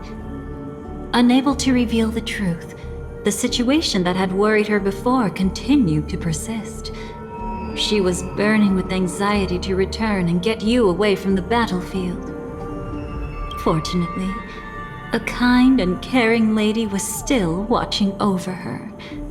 I reached out to help once again. Her worst fears didn't materialize. Death retreated on its own, allowing you all to escape unscathed. After that, guided by Black Swan, you tried to uncover the truth behind Firefly's death. However, as you must have noticed, be it losing contact with her companions, or the embarrassment of being unable to activate her mech, those Memoria illusions were clearly left behind when she infiltrated Penacony from the memory zone. But that hardly matters. Because of Black Swan's blunder, Firefly gained the precious time she needed. When she appeared before you again, she was already using a different identity. That encounter stirred the whirlpool of destiny, causing many paths to converge. And after you left... Do you still dream, Hunter? Of those slain by your hand?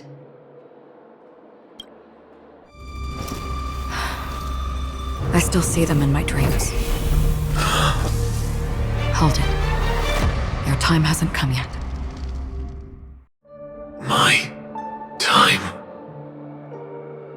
I've seen many clever disguises that can conceal appearances, but they can never cover up who a person really is. And you're no different. You had no desire to kill the Trailblazer. You only did what you did to drive me and the Memo Keeper away, but... why? Did Destiny's slave make you do it?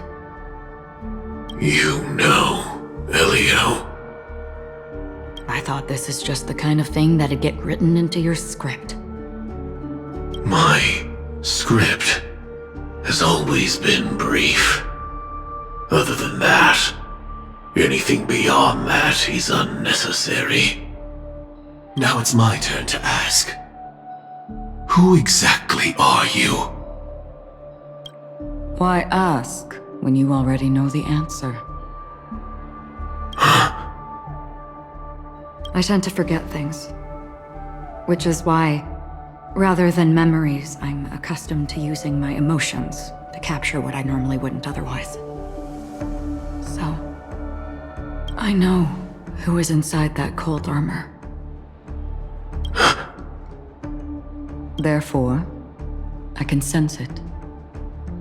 You know who I am. You know this blade, and the meaning that lies behind it. How about it? Ready to take off that armor and sit down for a talk? It's not yet time. You shouldn't know so much, lost self-annihilator. Like I said, my memory isn't great, so you needn't worry. What's next, then? The Trailblazer's been taken by Black Swan. Will you go look for her? No need for that. No harm in telling you. On Penacony, Elio only gave me one instruction. Allow the Astral Express to pursue the Grand Legacy. The Astral Express is not your enemy. If your goal is the Watchmaker's legacy, then go look into the family. Not only are they covering up the existence of death, but they're burying the past and the truth about the dreamscape. Already on it.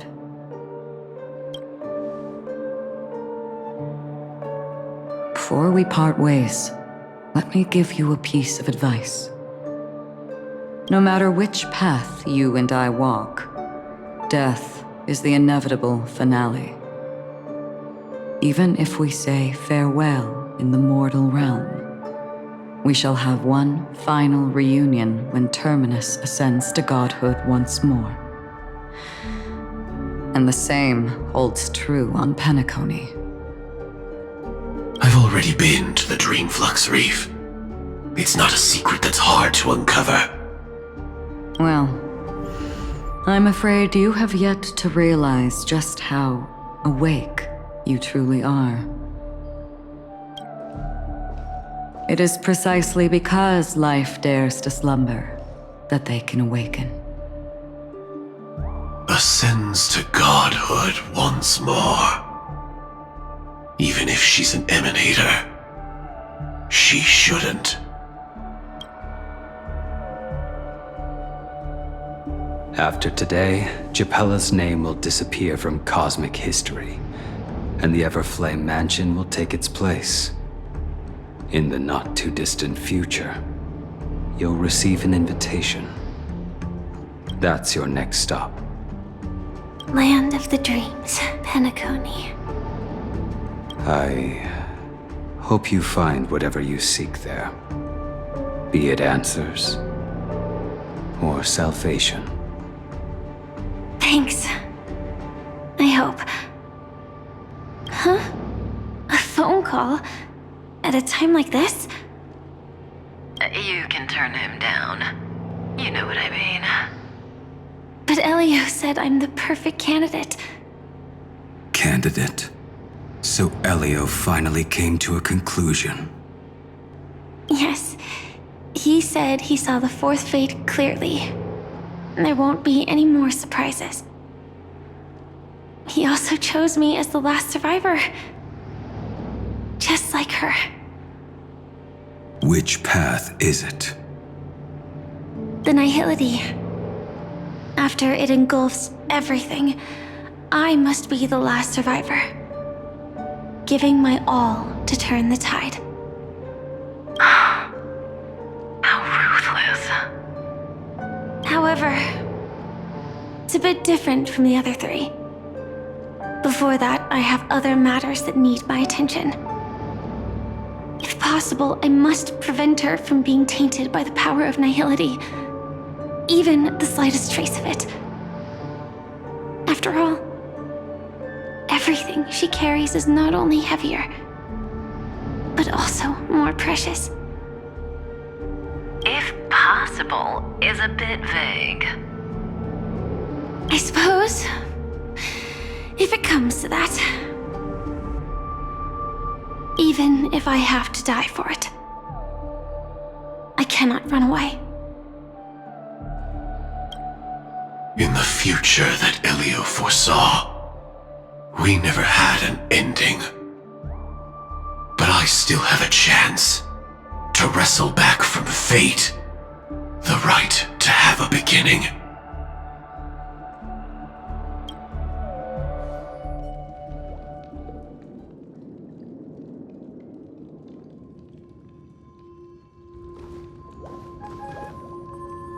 Your guest room in reality is surprisingly modest. An aesthetic you share, Miss Acheron. It's a cinch, this music box. The invitation received by the Annihilation Gang. There are latent memories that linger on it yet.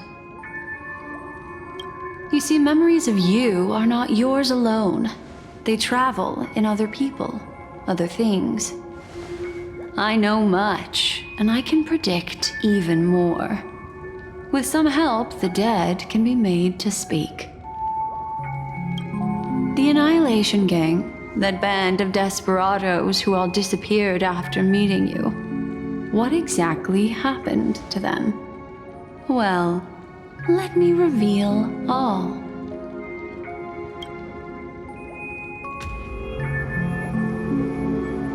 Gradation 12. Dreamscape 12. Father, I dedicate this to you. Well done, Dubra. Wherever they go, shall be met by annihilation. There it is. It's hazy, but it's Ifrit's voice.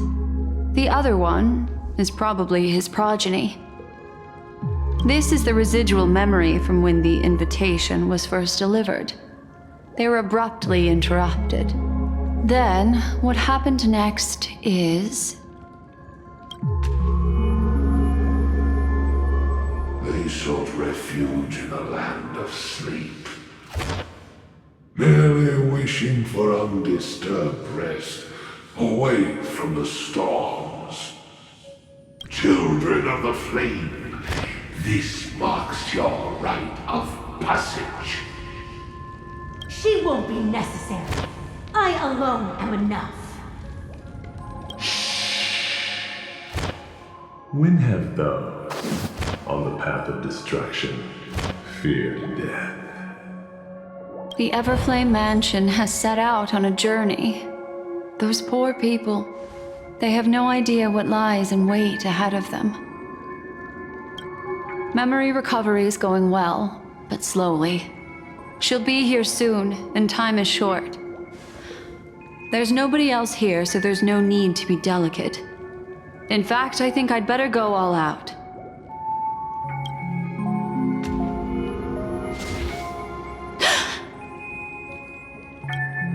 What happened?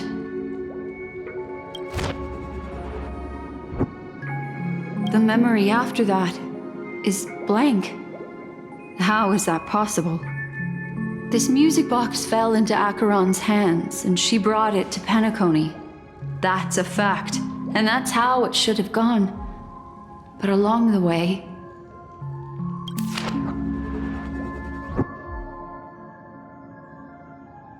it's like it's been erased. Who's done this?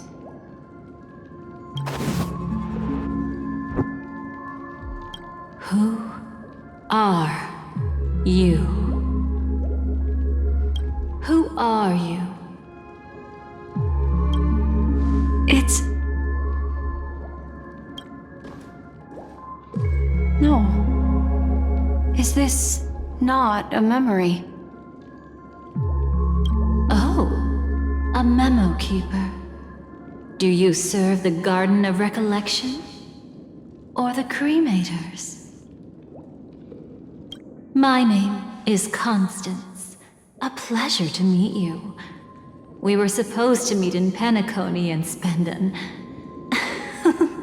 unforgettable time together. But that seems unrealistic.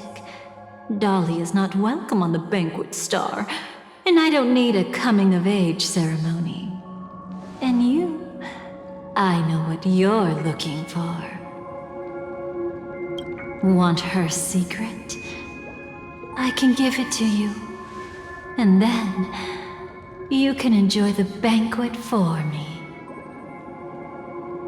I wish you unforgettable memories. Cut the mystical act. I'm absolutely certain you're not thousands of miles away. In that primordial memory zone, my acuity was blocked at every turn. I thought it was because of the family, but it turns out there was a colleague present. What brings you here? My, how aggressive. Are you backed into a corner? Or have you figured something out? What could bring Constance of the Everflame Mansion here? That's your fatal flaw, mysterious cremator. The Annihilation Gang has always operated in plain sight, with no secrets among its members, and Duke Inferno has never had an offspring named Constance. Oh? Are you so sure? What if I'm just too capricious and can't help but betray anyone? That's impossible. The Antimatter Legion has been after her this whole time. Aren't you the same? The Garden of Recollection launched 14 pursuits trying to erase me. And in that final one, I died right in front of you, didn't I? It really is you.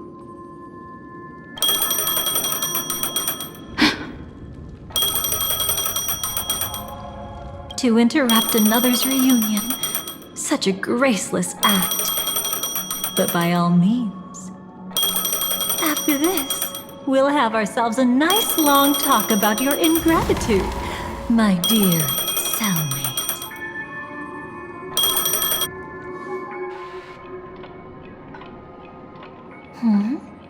That's a peculiar look on your face. Before this, I was always anxious about this moment, always afraid you might find me frightening.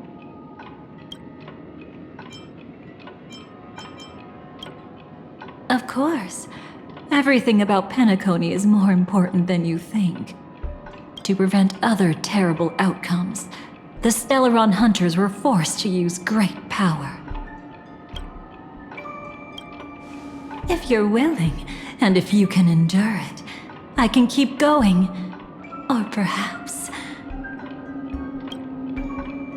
would you prefer to indulge in my double standards?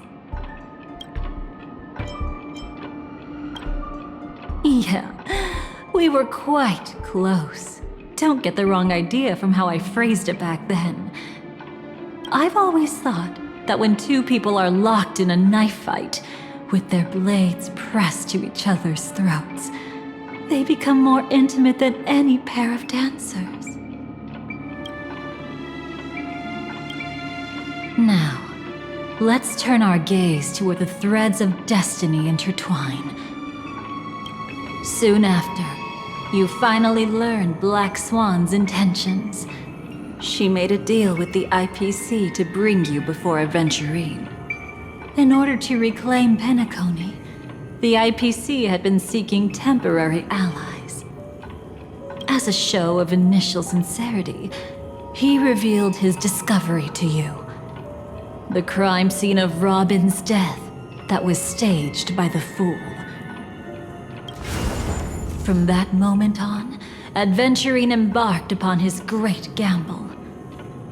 Willing to shatter the cornerstone as precious as life itself, he deceived Sunday with his schemes, earning himself a chance to risk it all. With such a high-stakes gamble, he succeeded in provoking the Emanator's strike. The family's carefully guarded secret was exposed, and you, caught in the eye of the storm, were pulled into the chaos.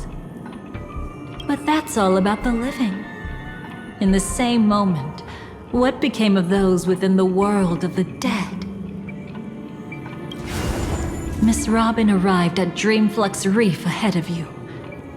But what awaited her wasn't the uncertainty of a gamble, but rather a destined life and a destined death.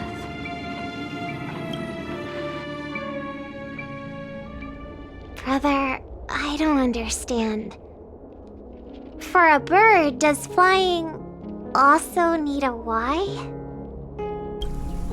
Since it falls to us to decide whether to release it back to the sky, we must take responsibility for that choice.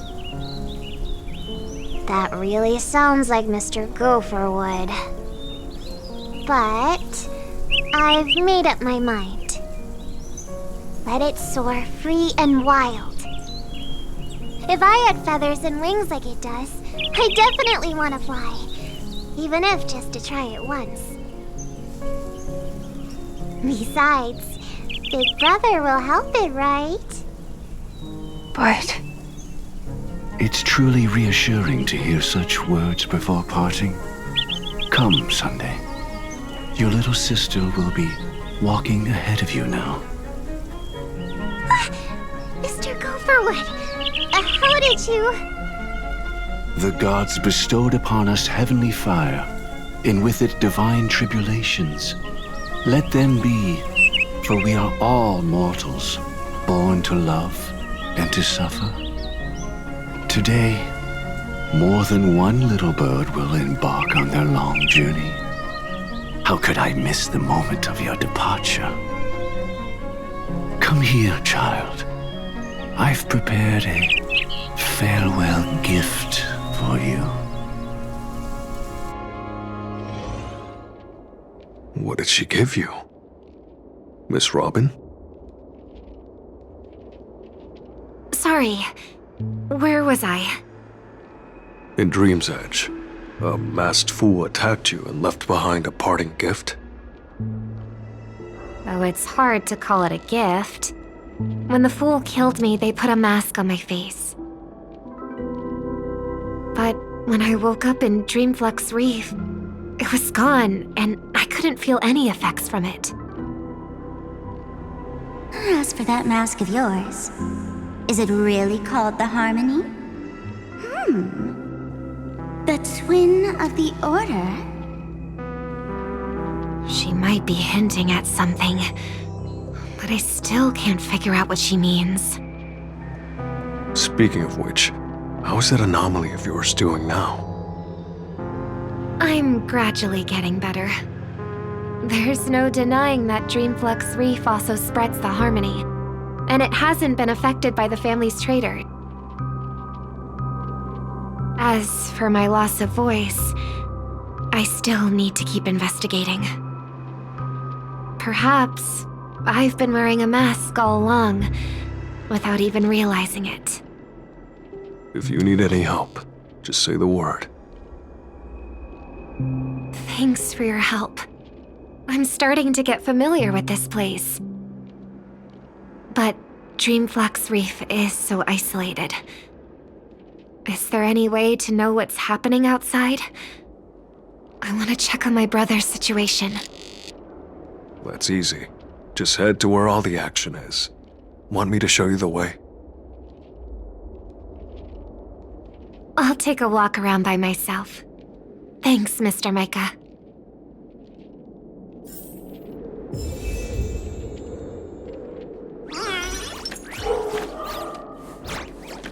Oh, and when you're gathering intel, remember to sort fact from fiction.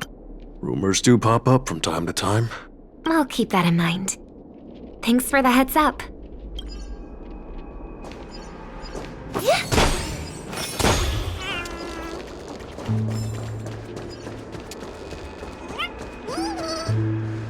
Miss Robin, can you hear me? That voice. Over here.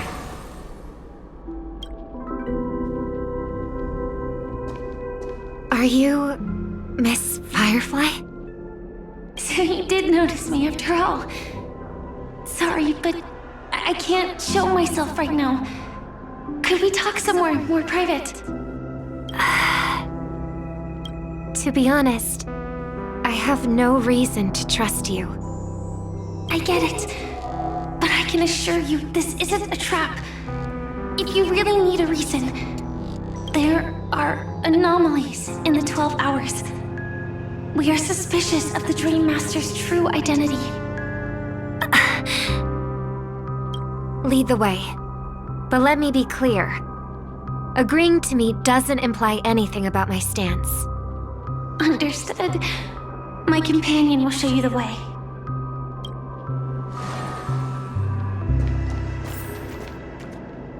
Blue flames. Is there a cremator among Miss Firefly's companions?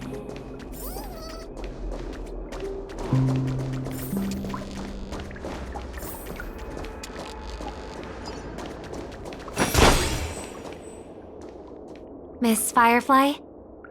You can show yourself now. Sorry, just a moment. My companion will bring you this way shortly. This way?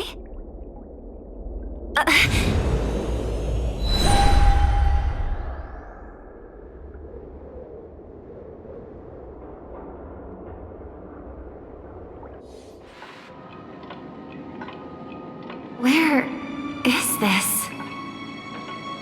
As expected of the Harmony's favorite, passing through such dense memoria without even being affected in the slightest. Hello. You may call me the Dahlia for now. This is our cozy new home in the sweet dream, where words may flow more freely.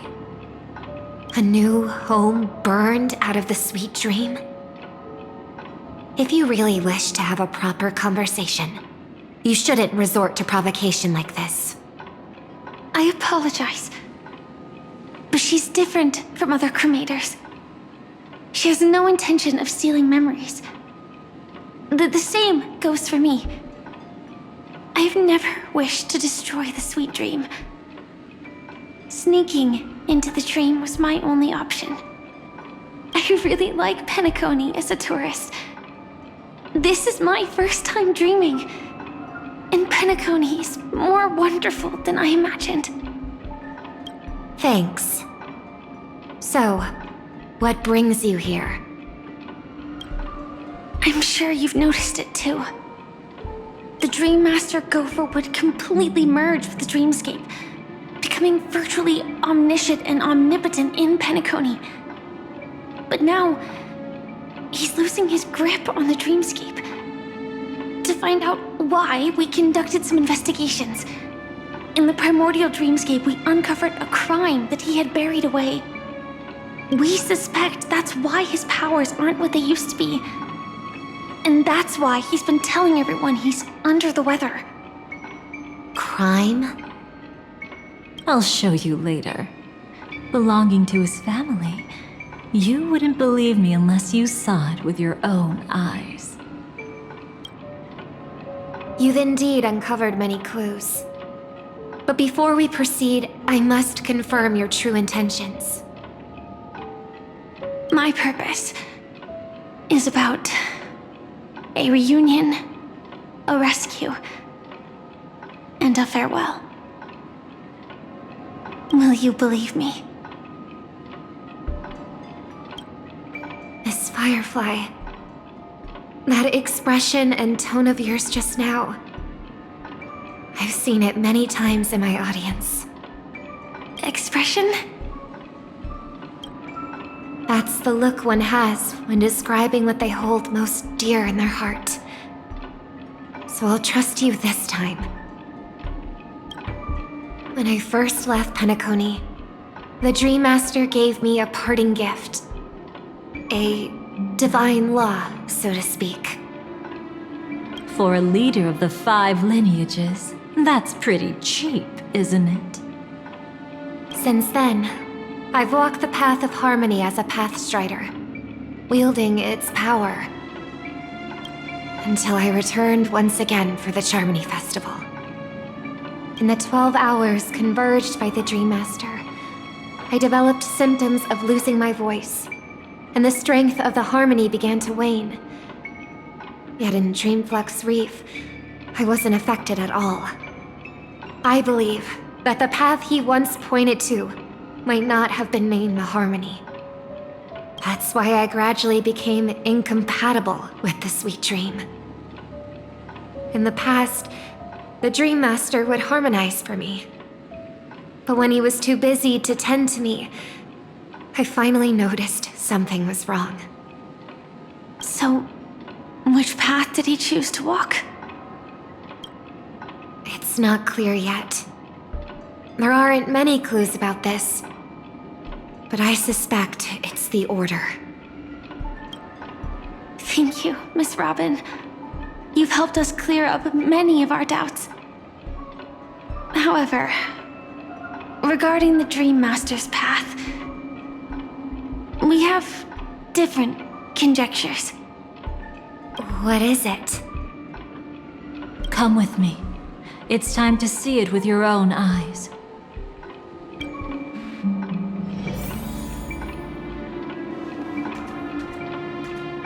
Thank you, Miss Robin.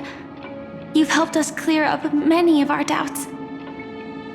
However, regarding the Dream Master's path, we have different conjectures.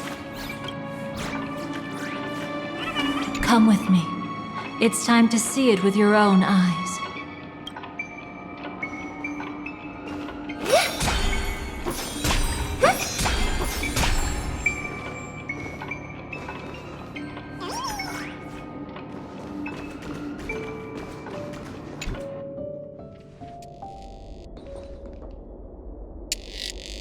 Here lie secrets that the family tried to conceal, and a long, romantic tale. Sadly, most of it has nothing to do with us. Brooklyn Tiernan. I remember that name. A Galaxy Ranger, worthy of admiration. When Penacony was plagued by the swarm disaster in the past, he was the one who fearlessly protected our sweet dream. That's why we had to come here. We suspect that after turning away from the family, the Dream Master sided with the propagation. How could that be? History as we know it may be long gone, but people's memories remain preserved in the memory zone. If we can master the technique, we'll be able to pierce through time itself and salvage the past from chaos.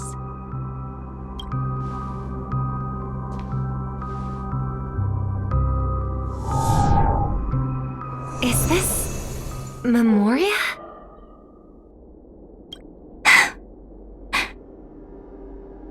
Every disaster brought by the swarm was accompanied by countless sacrifices. Some names were remembered, but others were not only forgotten, but betrayed. What are you doing? I am not your enemy. Indeed, our true foe is that abominable fate. Then why? Easy, child. Your struggle only adds to the pain.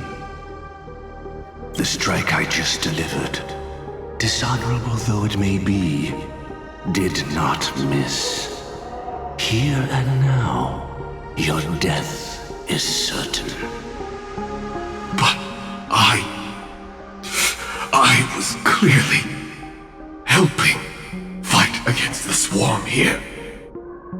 Indeed, as the swarm ran rampant, a Glamoth knight passing through joined the battle without asking for anything in return. Truly admirable. But have you ever wondered why, right after that, the infestation only grew worse? Could it be? The Glamoth Knight, born to purge the swarm, turned out to be a Pathstrider, walking the path of propagation. The sweet dream has never been tainted by the propagation. You brought it here, and only your death can remove it. How can this be? I can leave and never come back here. I can't die. I don't want to die. That's precisely why I said that strike wasn't honorable. I explored your secrets for the sake of the sweet dream.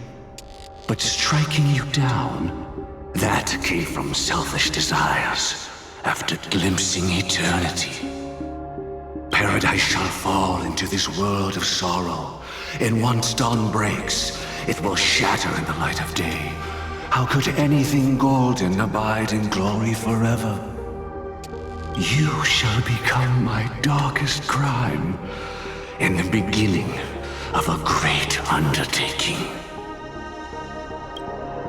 Your remains shall become the foundation for eternal paradise.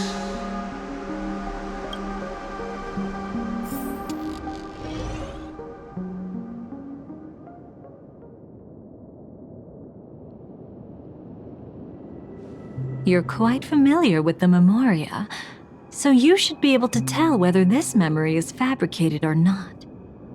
Laying the foundation for eternal paradise? This... At that time, she was trying to escape her own destiny.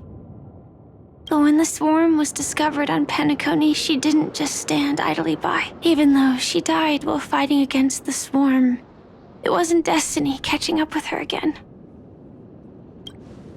It was her own choice. Because like any ordinary person, she had a conscience and knew compassion. Is she your friend? Yes, and in many moments, looking at her is like seeing myself. I know it won't undo what's been done, but I'm sorry. No matter what purpose the Dream Master has, it doesn't give him the right to sacrifice anyone. I promise you, when all of this is over, regardless of the outcome, I'll tell everyone about her deeds. She deserves to be remembered by the sweet dream. Thank you. But there's one thing I don't understand.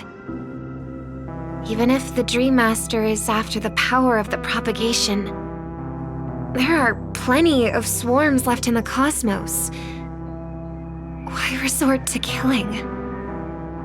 That's exactly why we came to find you. With the Charmony Festival about to begin, it can't be a mere coincidence that the Dream Master is pushing forward with his various machinations now. And you were chosen to perform for the Harmony. Whether you're aware of it or not, you must be absolutely crucial to his plans. I see.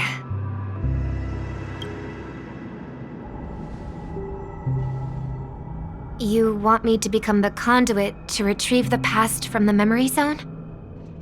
What exactly do I need to do? I'll need to temporarily take a piece of your memory. By letting it stir up the memory zone, I can follow the flow of Memoria and burn a path through, retrieving scenes from the past once again. Whether I succeed or not, I'll return your memories to you safe and sound. Let a cremator access my memories? I also think it's too much to ask. If you deem it necessary, you can use tuning to leave a safeguard in our minds, preventing any ulterior motives.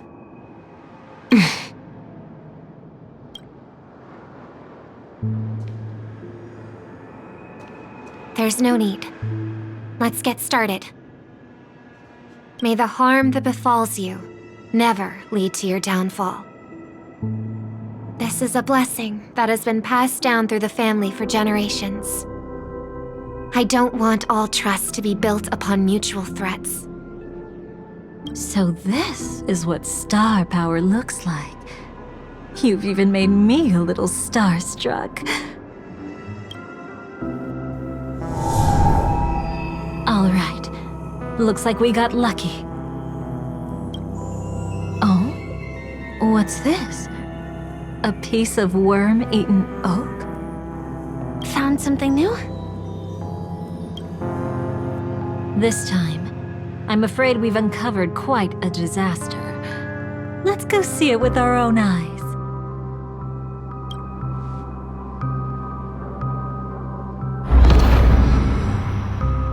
Nothing but lies, my dear.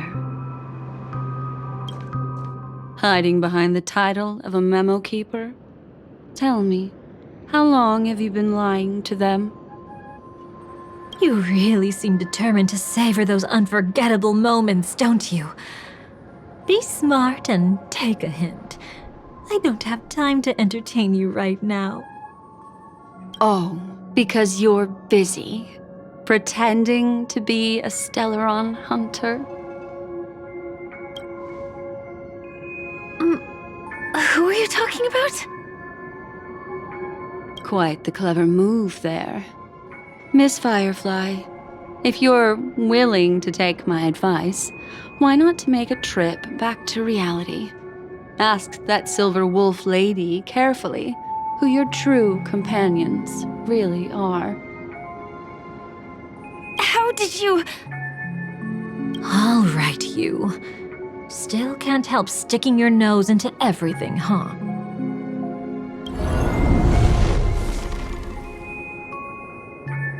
Who exactly are you people?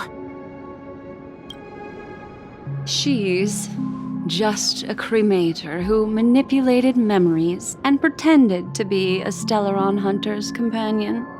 She fooled all of you. What about Miss Firefly? Is she alright? She might get lost in the memory zone's turbulence, but don't worry. She's quite something. She'll only be stuck there temporarily. I'm here to bring you back to the Oak family. Mr. Sunday is worried about your safety. He tasked me with finding you in the dreamscape. As for this Dahlia, she cannot be trusted. To extract specific history from the memory zone through just one memory? While there might be memo keepers capable of such feats, they certainly wouldn't be mere pathstriders. Seems you've been watching for quite a while. Yet you only show up fashionably late when we're about to make progress. Who's the untrustworthy one here, I wonder? Save your excuses. I bring a message from Mr. Sunday that will prove my identity. Just a message? Don't you find that a bit ridiculous? Let's give it a try. It's only 2 words. Charmony, Dove.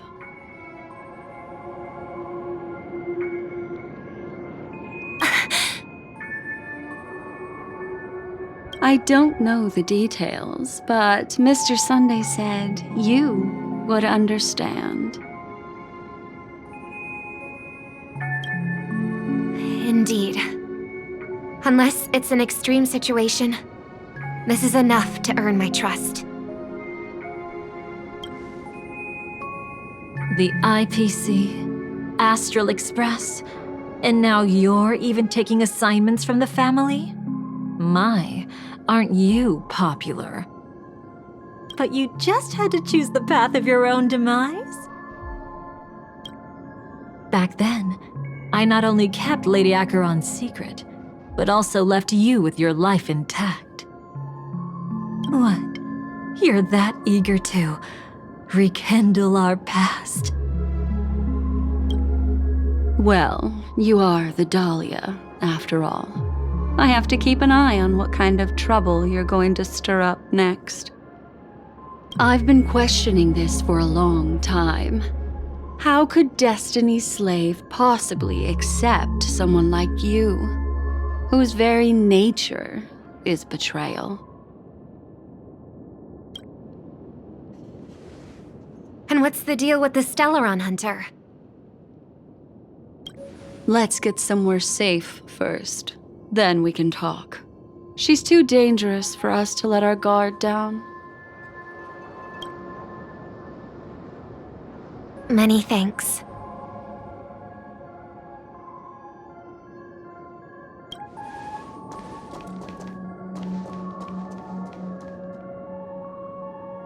You've gotten more composed. Or have you just gotten slower? She's already left this area. There's no way you can catch up to her now. Catch? Why would I chase after her? Arrogant Swan. If I didn't take her memories just now, then Then what exactly did I do to her?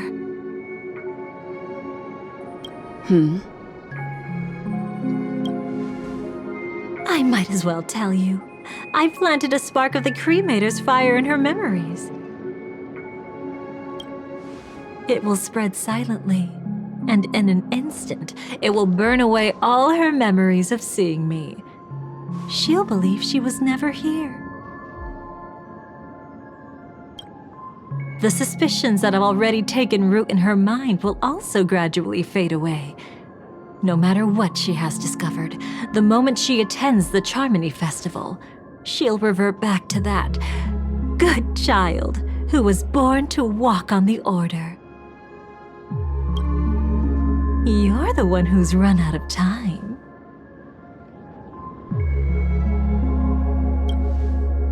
I see. Not a member of the Everflame Mansion, and definitely not a Stellaron hunter. Your true ally is the Dream Master? Oh, aren't you clever? How about a little reward for that? Cut the act.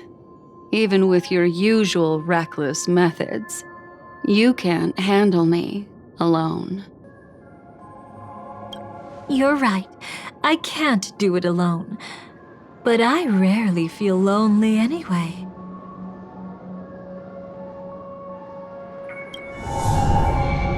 Repent and return to righteousness.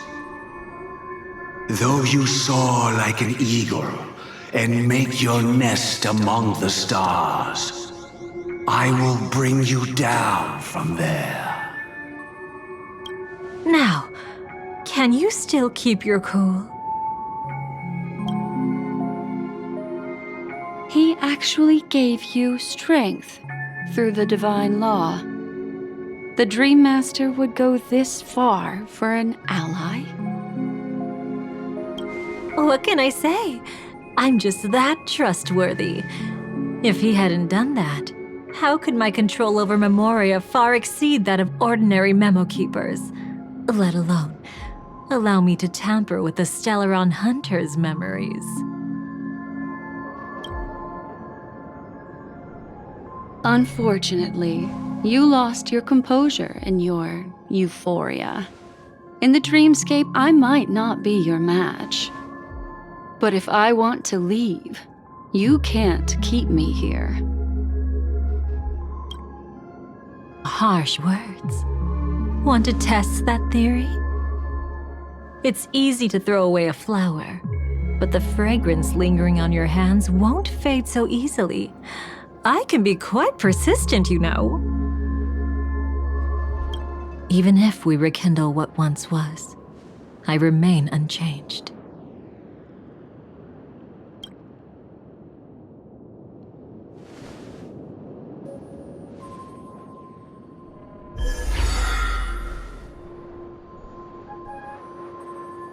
Run faster. I love watching people resist, love watching them flee. Let's savor this moment a bit longer. After all, for us, this will be an incredibly crucial moment. No matter where you run, I will always find you.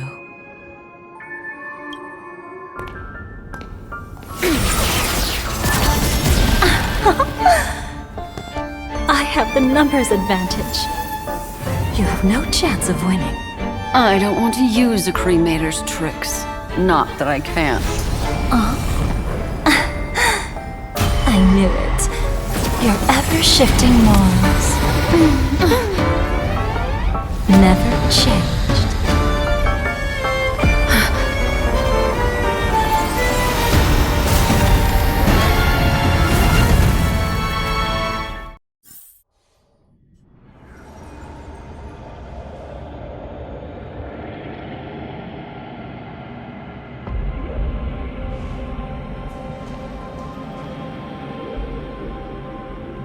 Where do you think you're going? After putting on such an elaborate show, won't you stay for a little chat?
The most trustworthy thing about you is that you're never to be trusted, darling.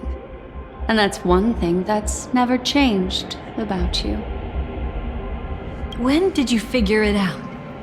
That the divine law used to share power with me was also the shackles he placed upon me. The moment you admitted to being the Dream Master's ally, I began to suspect your true intentions. Until now, you've betrayed every single faction you've joined, without exception. Besides, after not seeing each other for so long, and now having such an overwhelming advantage over me, you'd do everything in your power to stop me, even if I had the slightest chance to escape. The openings you deliberately left during our clash weren't exactly subtle. Rather than toying with me, you were leaving gaps everywhere for me to cremate Memoria. Oh, really? I'd love to drop the act and give you a proper taste of torment.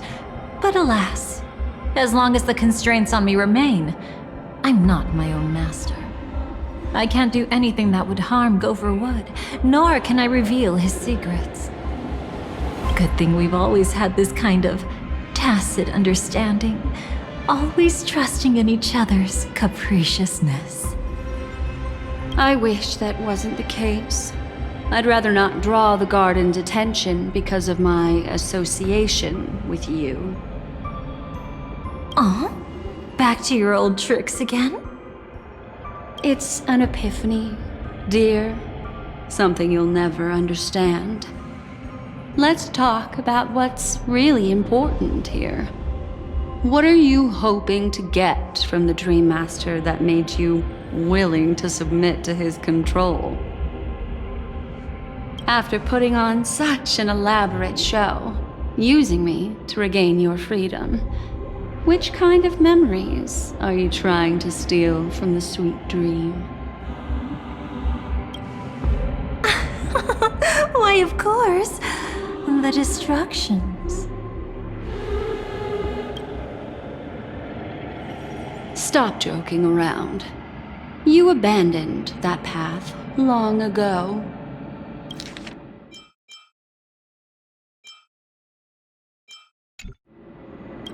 You're still as charming as ever. So, let me show you a glimpse of the past. Just this once, Weren't you really interested in the Everflame Mansion?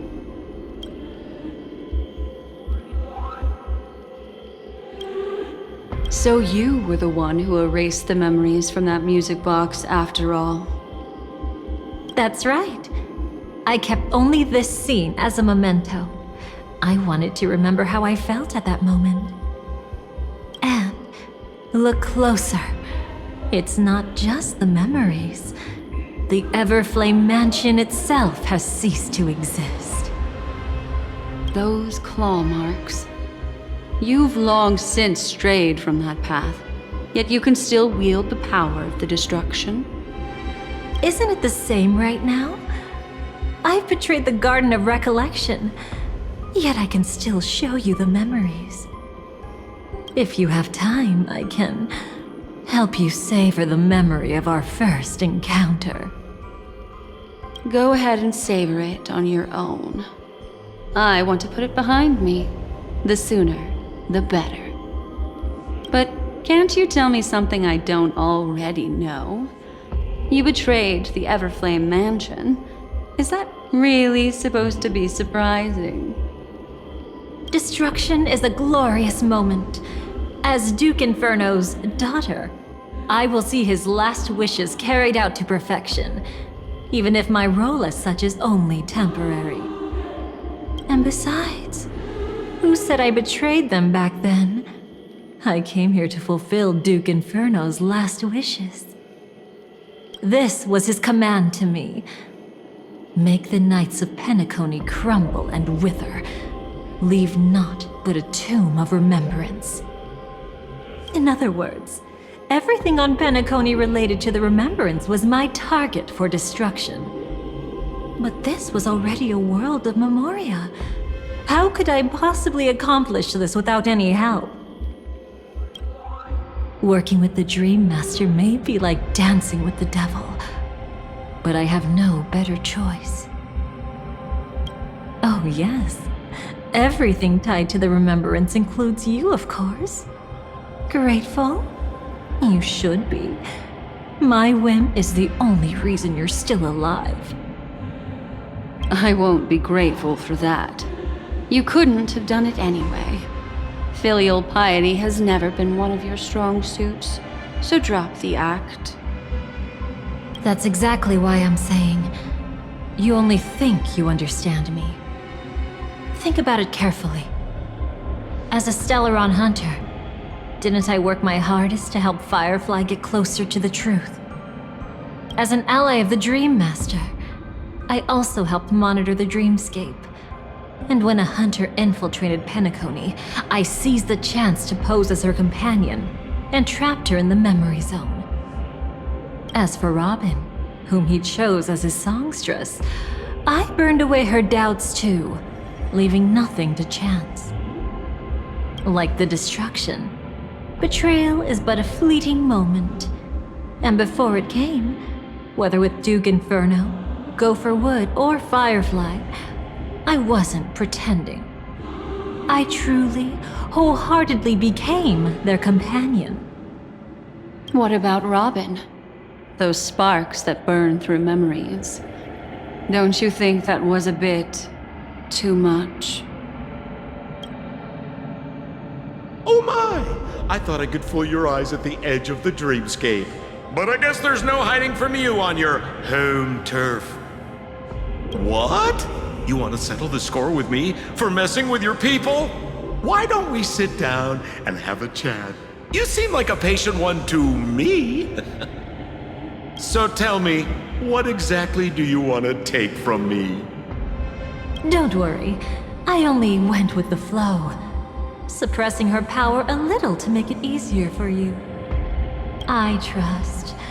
You're someone who knows how to return a favor, right? There's this thing called the script. Now that I find quite intriguing. Stellaron Hunter collaborator. Soon, Robin will understand the true purpose of those sparks and thank me for it. I can hardly wait. Even though I'm not a Stellaron hunter, this time, I might have a chance to betray destiny too. So stop thinking you've figured me out. I don't want to miss out on any possibility life has to offer. Betrayal isn't in my nature. Greed is. Darling, are you fatally wounded or terminally ill? Unless you're on your deathbed, I don't believe you're actually being this honest. I can make an exception for you, but most people, I certainly don't want them to remember. Sometimes, I resent memories, because some people don't deserve to witness my radiant bloom again in their memories. And besides, you're no better when it comes to greed. On my deathbed, I suppose that's not entirely wrong.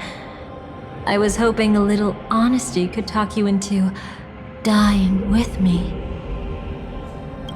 No, thank you. Too late. You're already caught up in the secret. Come on, just a few steps more. Even if I tried to turn you away, you wouldn't want to.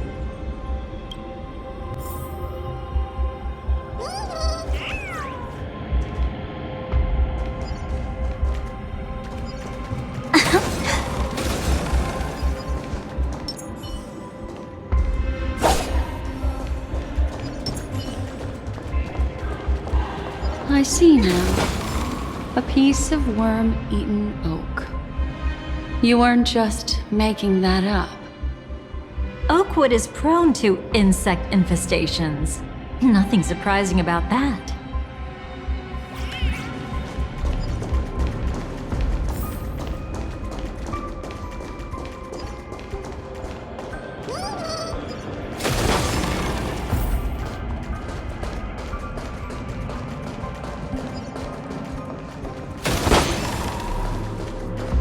It's him.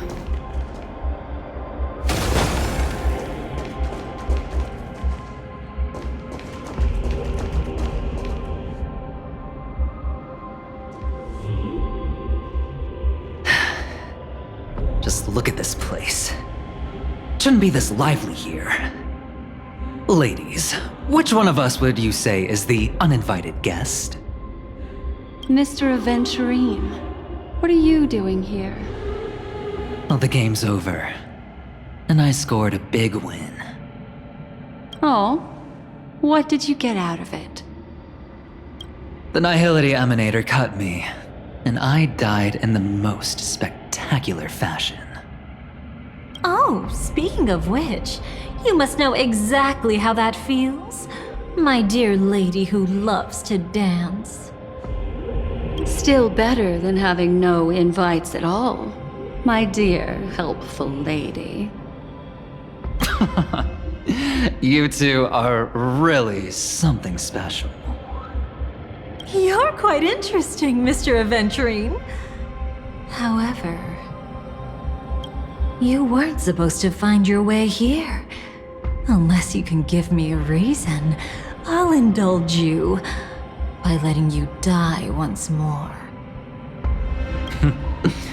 That confident, huh? You haven't hidden your weakness well. Even though you're one of the 10 Stonehearts. Right now, you'll be easy enough to handle. I wouldn't be so sure. Since you know who I am, you should know better than to gamble. Consider this warning a welcome gift from a friend. So long as my trump card remains unplayed, none will dare see the hand through to the end. Too bad you've used up all your luck for today. I've always found losing more interesting than winning. What's the harm in giving it a try? Hold up. No need to rush into making enemies. Mr. Aventurine, congratulations on uncovering the truth behind death. But from what I know, you should be at Dreamflux Reef instead. Well, after taking a solid hit from the Emanator's blade, I never got the chance to enjoy a good nap. Thus I sank into the chaotic memory zone, and then my desire led me here.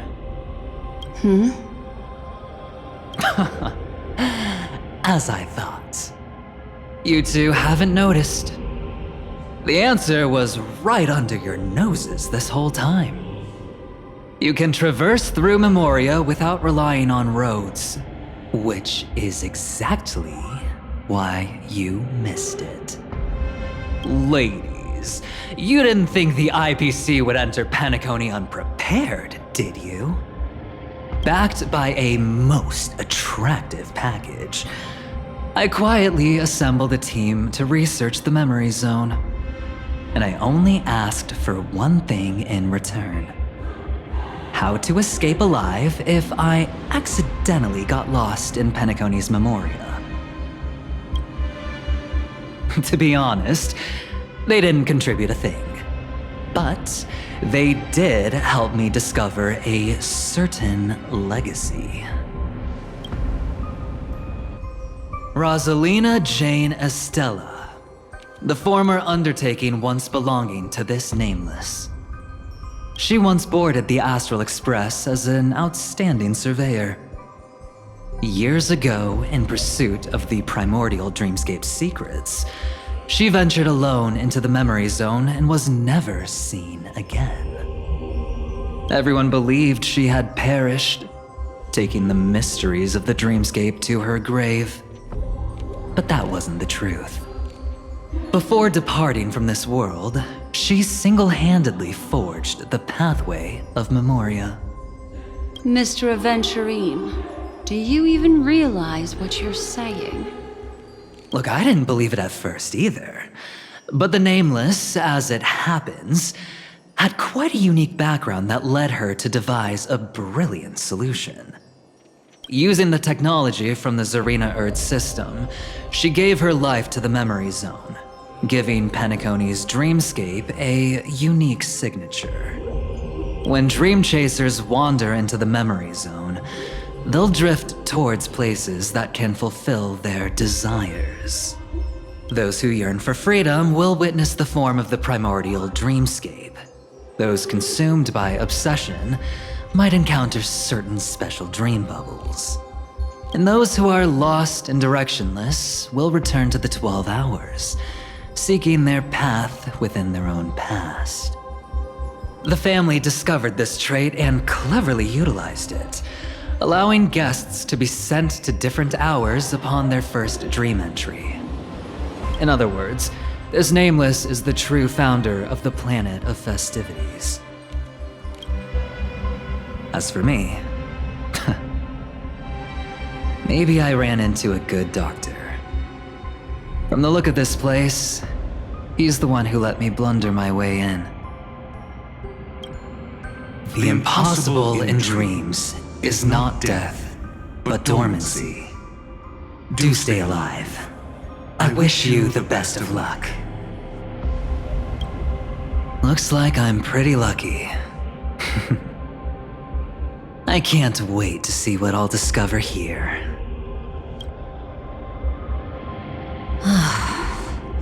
It would seem luck favors you still, Mr. Aventurine. Fate is truly fascinating, yet cruel. Remember Miss Robin's question? If the Dream Master was after the propagation, why did he have to harm the Glamoth Knight? Years ago, he had already completed this plan, waiting for a Glamoth Knight to enter the dream. Unfortunately, with the sudden fall of his empire, his hopes seemed to have been dashed. Yet just as the Charmony Festival was about to begin, a descendant of the Glamoth Knights appeared uninvited, and everything began to turn once again. The Dream Master was never afraid of Firefly investigating the propagation. That was exactly the truth he wanted her to see. Wait, is that why you trapped her in the memory zone? Correct. This place is where the Dream Master wanted her to be. And he wanted her to think she'd figured something out, only to make the wrong decision at the most critical moment. So, what exactly is the Dream Master plotting?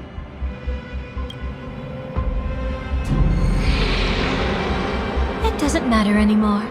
We've missed our chance to stop him. Even if we catch him in person? From the very beginning, he never existed anywhere at all. When he attempted to merge with the dreamscape, he transformed himself into 4 primordial divine laws.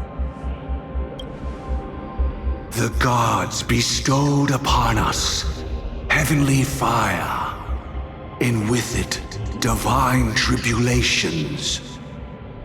Let them be, for we are all mortals, born to love and to suffer. The first law. As his parting gift, he bestowed it upon Robin, guiding her onto the harmony. Repent and return to righteousness. Though you soar like an eagle and make your nest among the stars, I will bring you down from there. The second law is the power he bestowed upon me as his collaborator. At the same time, it serves as a constraint to ensure I won't act recklessly. And the third law... Paradise shall fall into this world of sorrow, and once dawn breaks, it will shatter in the light of day.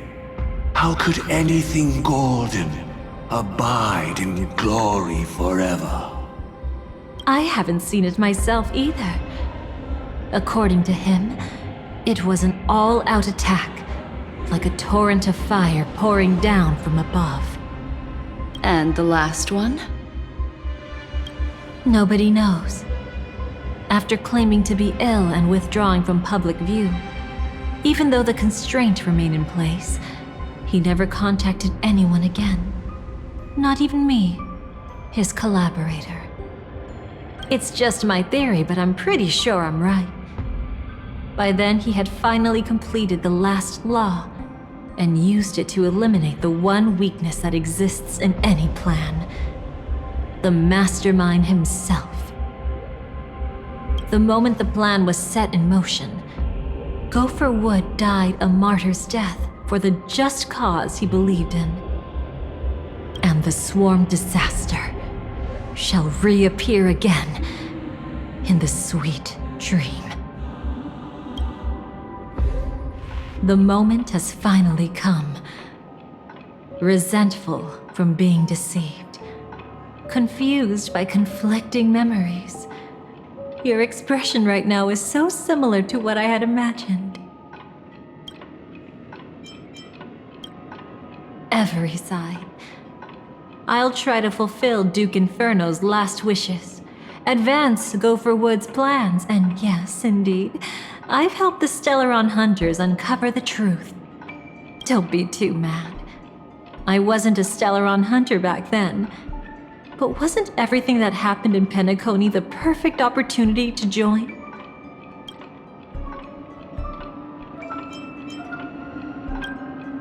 Though it wasn't my original intention, I wanted to help her, to keep her from getting caught up in Gopher Wood's schemes and facing such a detestable fate.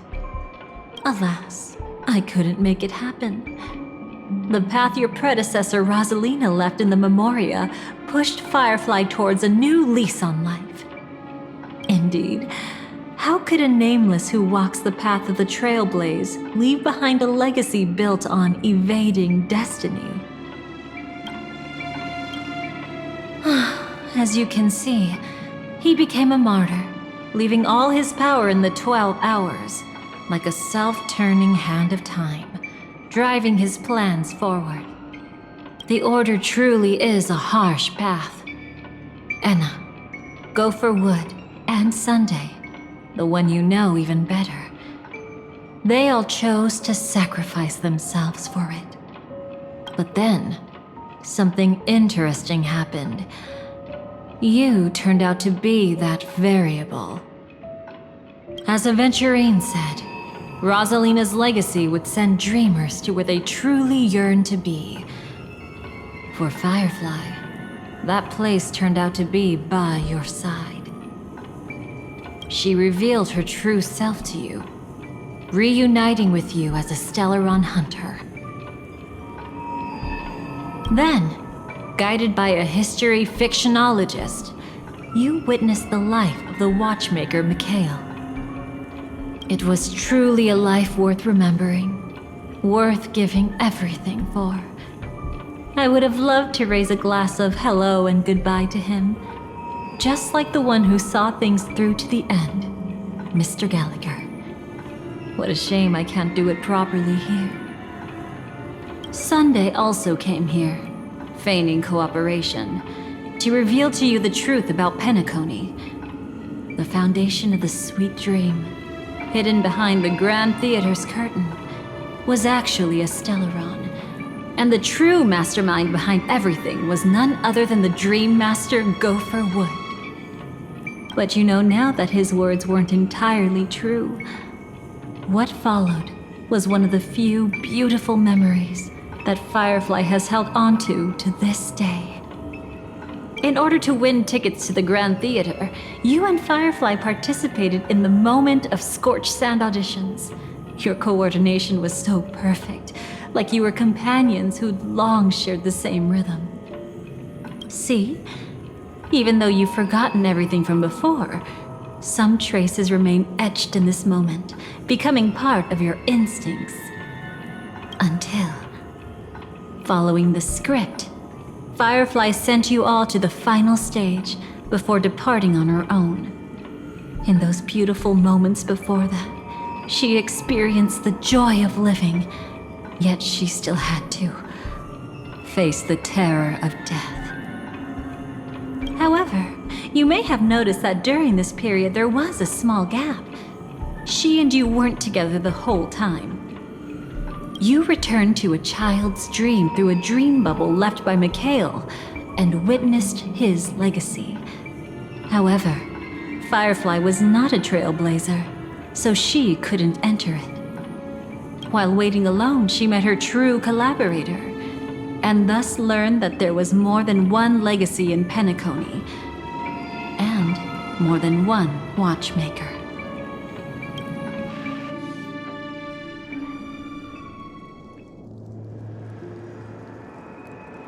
Did they enter that dream bubble? That's right. Unfortunately, you won't be able to follow them in so easily, even if you've traveled together as companions. That old man can be so stubborn sometimes. He'd rather have the Nameless be the ones to witness his legacy. No, I think it's quite romantic. The legacy left in the past will give them the courage to continue walking towards the future. Even if I can't walk alongside them, I'm content in knowing this. Huh, you're quite like the Nameless. Awkward, but admirably so. Maybe we can't walk the same path, but... Passphrase, respond at once. Why does life slumber? Huh? Ignore that. Must be some meme. How did it end up here? Sorry, I want to go check that out real quick. Be right back. Oh, so you're into fluffies too. You've got taste. Better not wander too far though.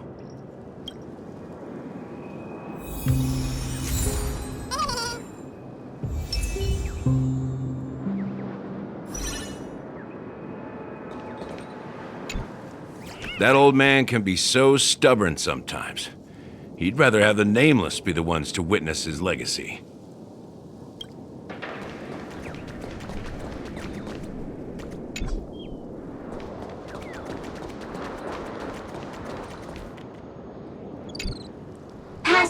Passphrase, respond at once. Why does life slumber? Because people are afraid to wake up from the dream. Perfect! Identity confirmed. Welcome, Agent Mech Tycoon. Please proceed to the next rendezvous point. Our people will be waiting for you there. Is this really necessary? Gotta stay in character. Follow the instructions, Mech Tycoon.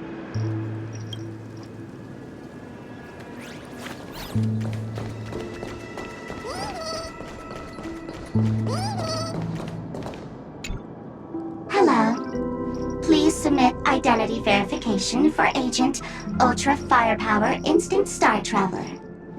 Who? Mech Tycoon wasn't cool enough, so... So, Miss Sparkle went ahead and changed it. Masked fool. You shouldn't be here. Well, someone's been kept in the dark this whole time, completely oblivious to their real buddy standing right in front of them. Buddy? Don't tell me you still haven't noticed.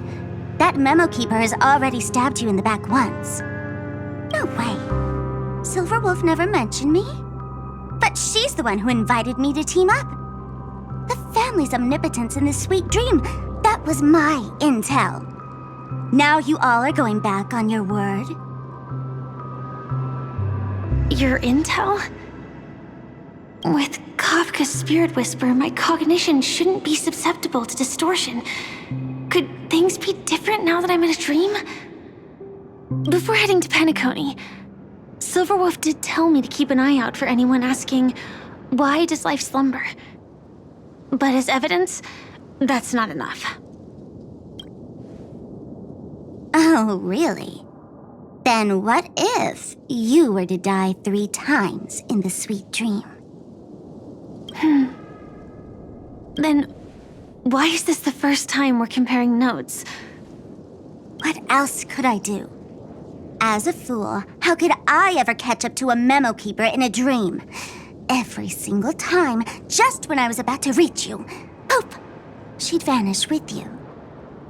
Who exactly is Constance? She works for the Dream Master, but she definitely has her own agendas. She secretly made a deal with me.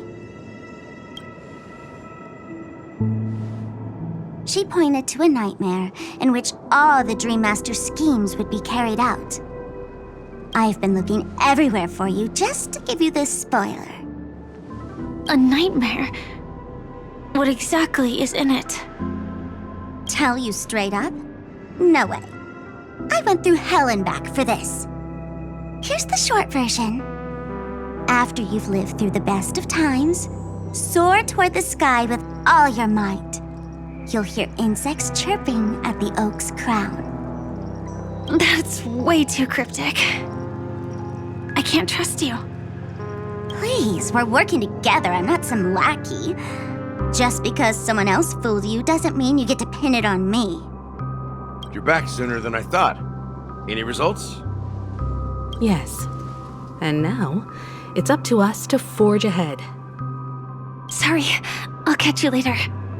But thanks. At least you brought good news. Which part was good news? The best of times. And now, the Dream Master's plan begins to turn like clockwork. And so too does destiny. What does the Dream Master gain from recreating the Swarm disaster? Oh, reminds me of the good old days during the War of Gods. Oh, silly me. I almost forgot. I need to retrieve a certain lost item. Otherwise, there's a lady who won't be too pleased. Sorry, but I need to get going. Sorry, but you're not going anywhere. This is the land chosen by Gopher Wood to meet disaster. But he doesn't want the Swarm to truly surge forth and devour the world. The Swarm disaster will be trapped here, and so will you in your weakened state. Unless a kind memo keeper lends a helping hand, right? But I can't find a reason. So far, there hasn't been a single case of one of the 10 Stonehearts being killed. It's driving me crazy with curiosity.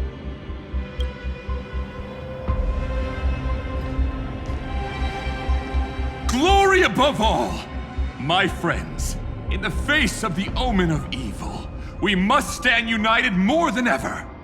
Allow me to prove our resolve with my spear and pierce through this darkness.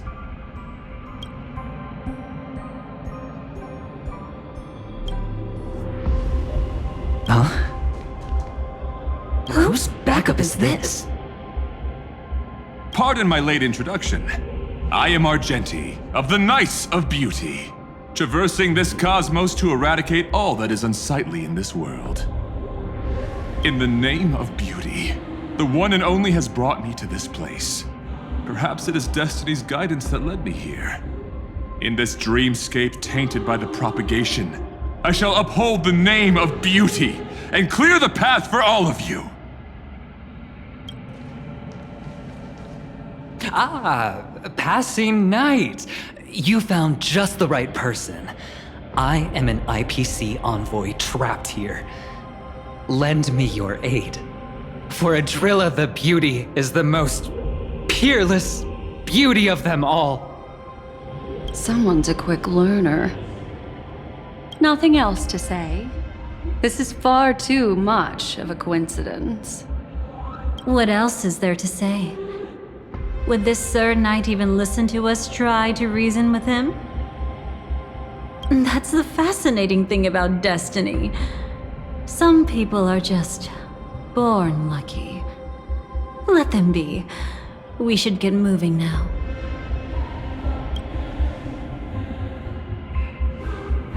Where are we going? To find your dance partner, darling.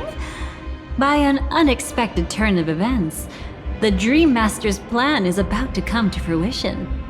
And to deal with him, We'll need an emanator to step in.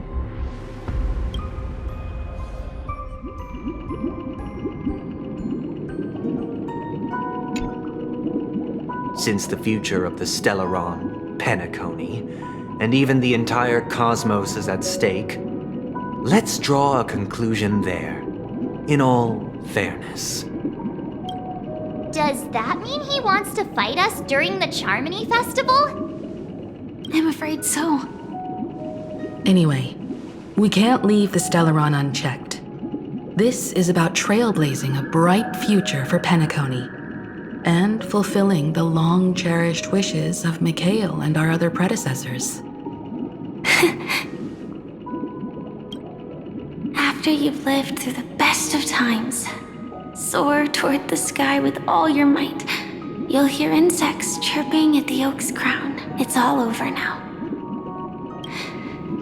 So that's how it is. Well then, it's time for me to depart. They've harnessed the will of an entire planet to create an eon. This confrontation is far more complicated than a simple power struggle.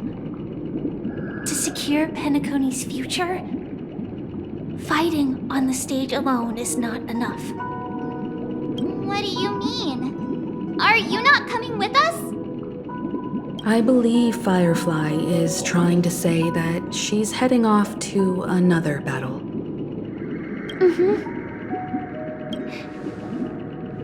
Before I left, the Destiny Slave told me that this journey would bring unforgettable rewards.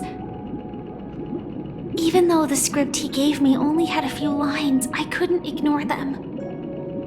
Because one of the lines said, I'll experience death 3 times in the land of the dreams. 3 times? This can't be serious, right? The first time was a painful death when I was stabbed by the Blade of Dormancy, which led to all subsequent events. The script will always come true, but in a way that will only be revealed when that page is turned. But the death granted to me by the planet of festivities was merciful enough. For my first death, I chose how it would come and what it would change. For the next 2, I want to try my best to achieve the same outcome. Have you made up your mind, Firefly? Yes. Otherwise, I wouldn't be here. Thank you again for your assistance for the Astral Express. May we meet again, in reality. Yeah. Farewell, everyone. May your trailblazing expedition never end.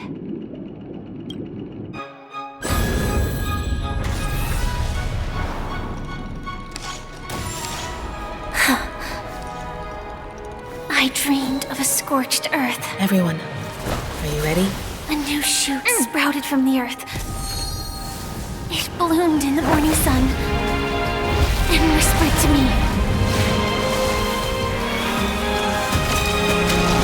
Like fireflies to a flame, life begets death. May we meet again in reality.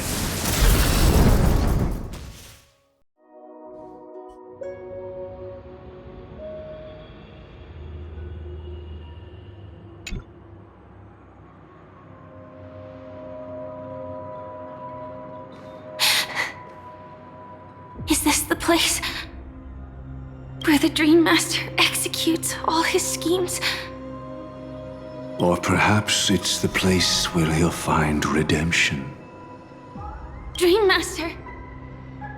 No. Just one of his divine laws. Don't think I'll let my guard down. I know your true nature. Whatever your goal is, I will stop you. No need to be so tense, Miss Firefly. I am but a thought, formed from memory. Feel free to strike me if you might wish to verify this, but his actions aren't baseless. There's a reason for my presence here. Please continue. Thank you for your openness.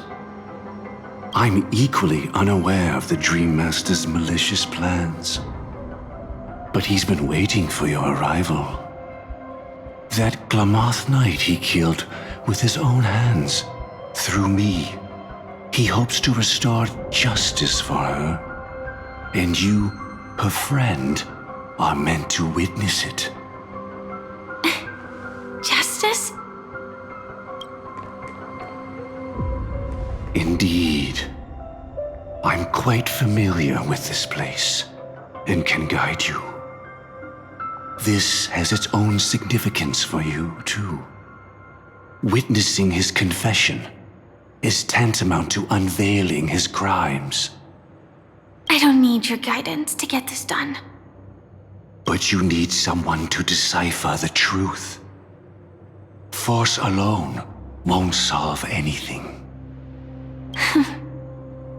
It's not like you'll stop here if I refuse.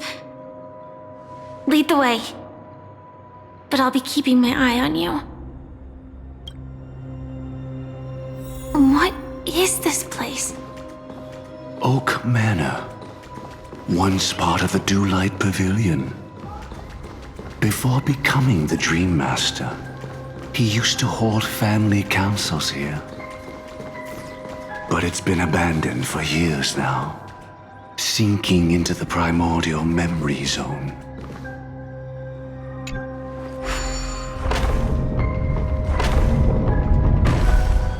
Is that... I'm afraid it's pain.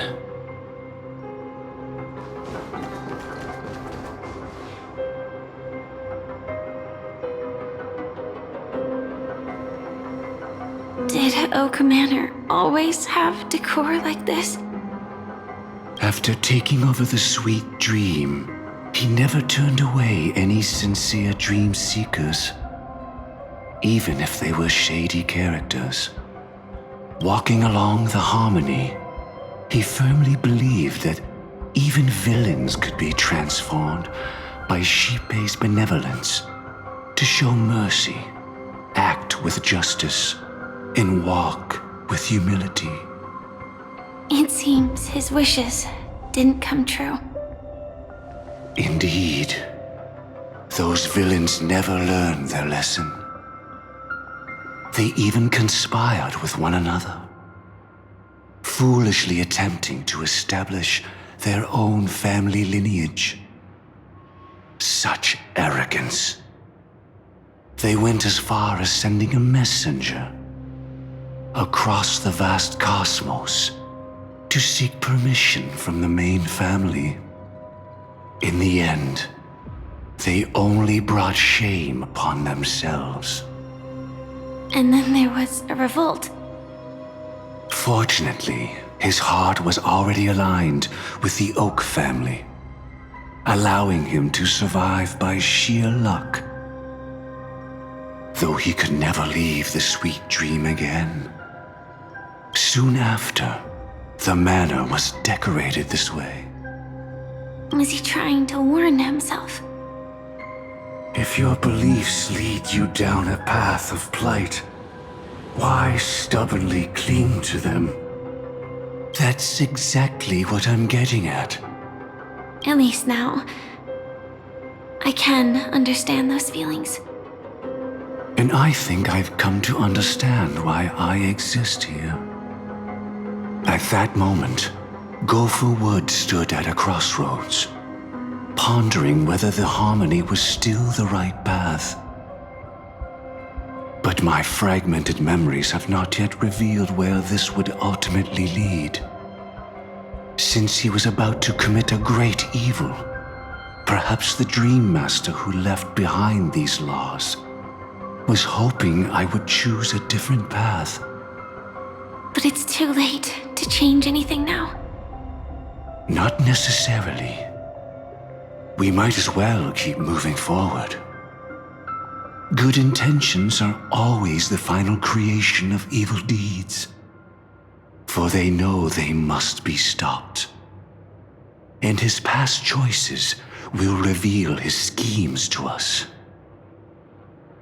In your opinion, which path would the Dream Master choose? Probably the path of force. But Miss Firefly, feel free to do as you please. I have no other thoughts today.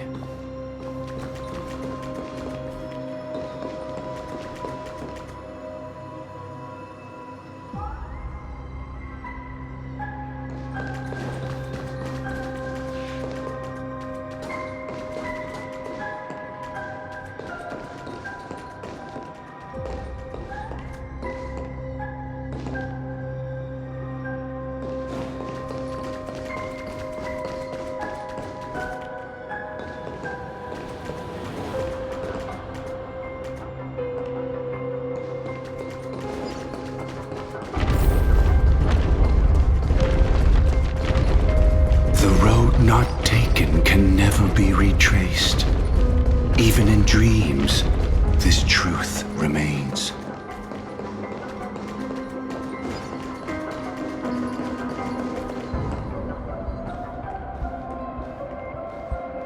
In the end, all paths lead to the same destination.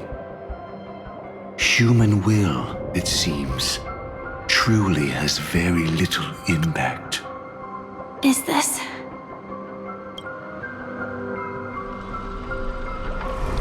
The manifestation of Nanook and the fall of the Eternal Centurion. Such news has shaken the universe, and I've long since known about it. So why would a messenger of the main family take the trouble to visit this frontier? Just so you know, I'm here to deliver punishment.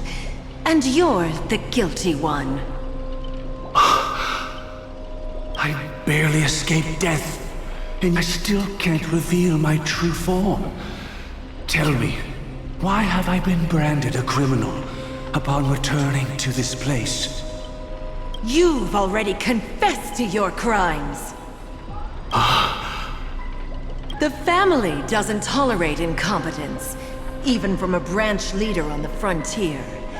Not only did this one fail to quell the situation, he was even murdered. If it weren't for Nanook's manifestation, the Eternal Centurion would have descended upon Penacony to eliminate these villains. But you survived by sheer luck, and I set out for this very reason. You must settle this matter yourself and reclaim your lost respect. Not for yourself, but for the family. To survive, but without the power to do anything. Therefore, your crime shall be punished with a blessing. I shall bestow upon you another crime. Its evil reaches even the heavens, and once known, the name Gopher Wood will lose all meaning. You will be alive in body, but dead in spirit. I know my sins. Please bestow your punishment.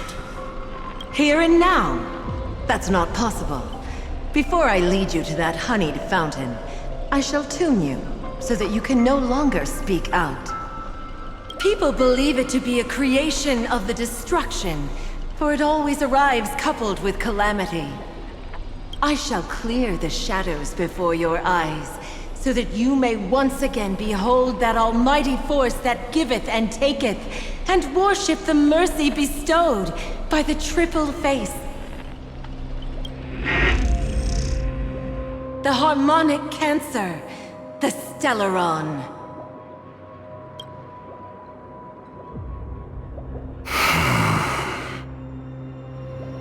Did the Dream Master already know back then that the Stellaron was actually a creation of the Path of Harmony? Was he forced to manipulate the Stellaron under the family's orders? I'd like to defend him, but calling it forced would be self-deception. He claimed he was powerless Not that Shipe taught us we shouldn't do this. Whatever the family's true face may be, right now, Gopher Wood is no longer a follower of the Harmony. What if you were the one standing there? Perhaps I too would betray the Harmony. But in any case, that would only mean I found the family unworthy of obedience. It doesn't justify the Dream Master's heinous acts. Miss Firefly, have you ever pondered over destiny? I often wonder if we could face our past decisions again, would we really make different choices?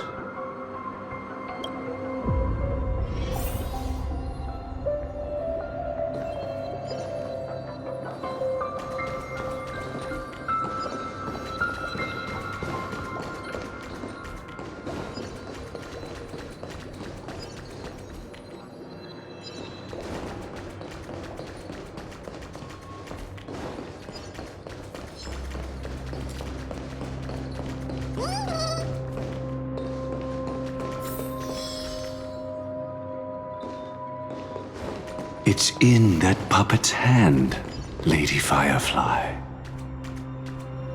Got it.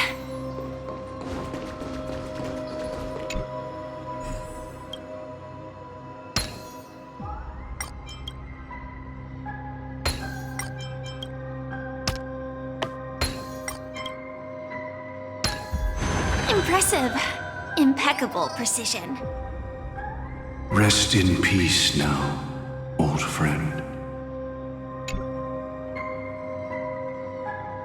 Mikhail, was it you who killed him? Is that what you think of the Dream Master? Someone so unforgivably evil. He was once the Dream Master's closest friend, but they ultimately parted ways due to their differences over the sweet dream. Mikhail once gave the Dream Master a wristwatch, and even though it's broken now, he still treasures it to this day.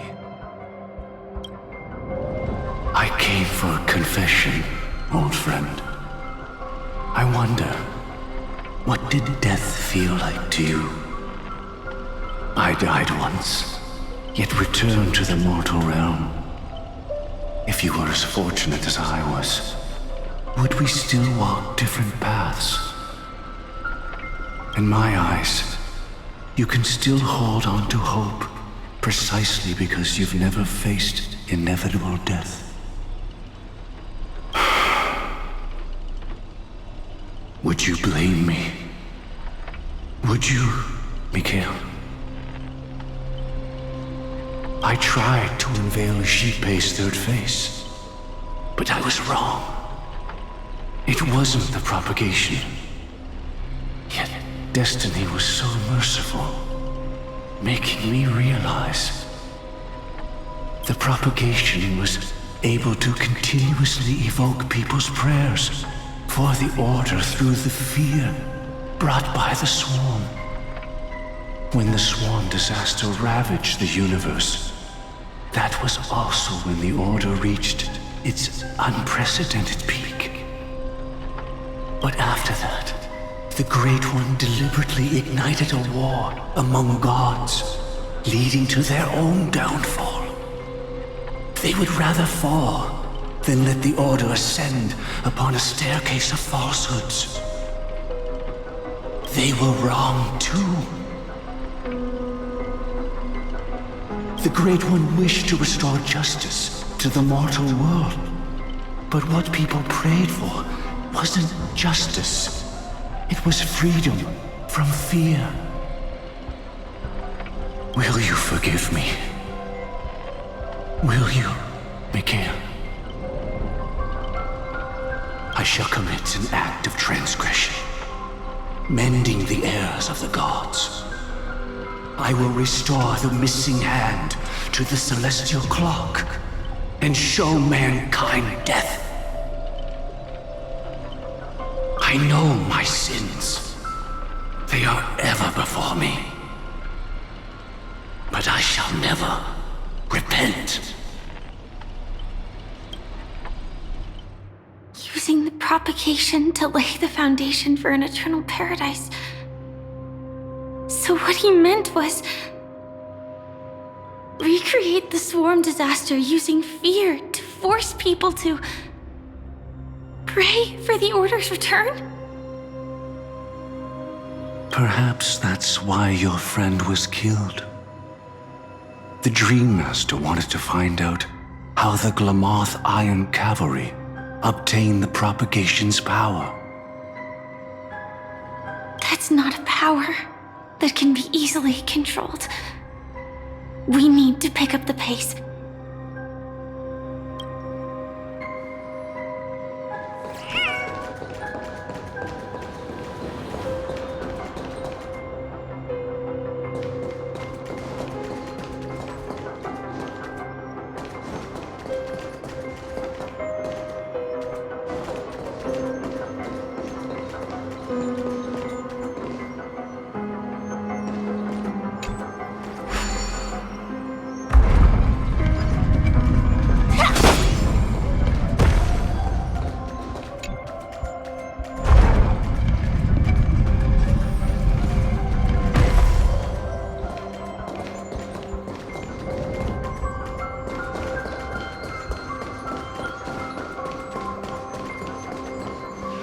Past this point lies the Grand Hall at the end of Oak Manor.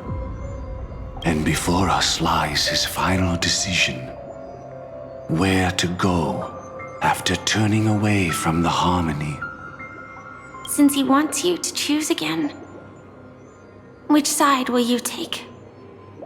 Go ahead with whichever path you think is right. I'll take the other one. Don't worry. I can't change anything. Even if I have a sudden awakening, it would only give the Dream Master peace of mind. He deserves absolute punishment and must be brought to heel. So you made a different choice after all. I will stop him.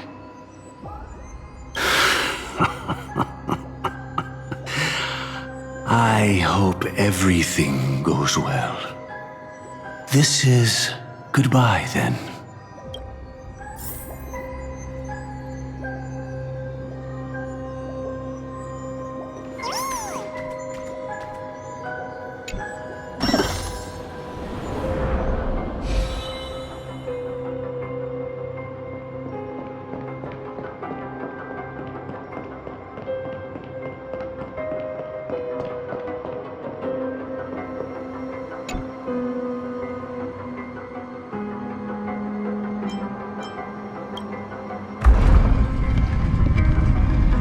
Let the propagation rain down heavenly fire once more, heralding the mournful cry of death.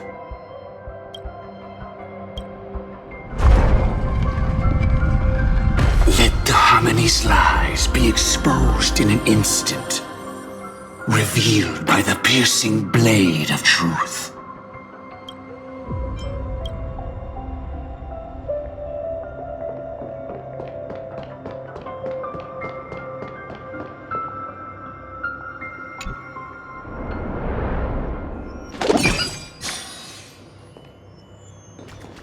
Well then, our paths diverge here. You go towards life, and I towards death. Which path is better? Only the gods know.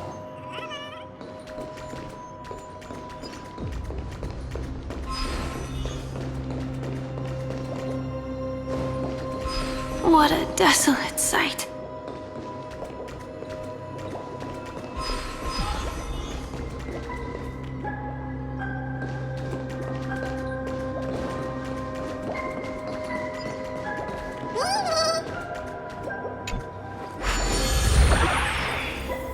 Nothing seems out of place. Did I pick the wrong one?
What is the place?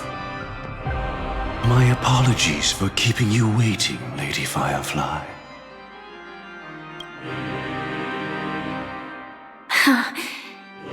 It's you. It seems the other path leads here too.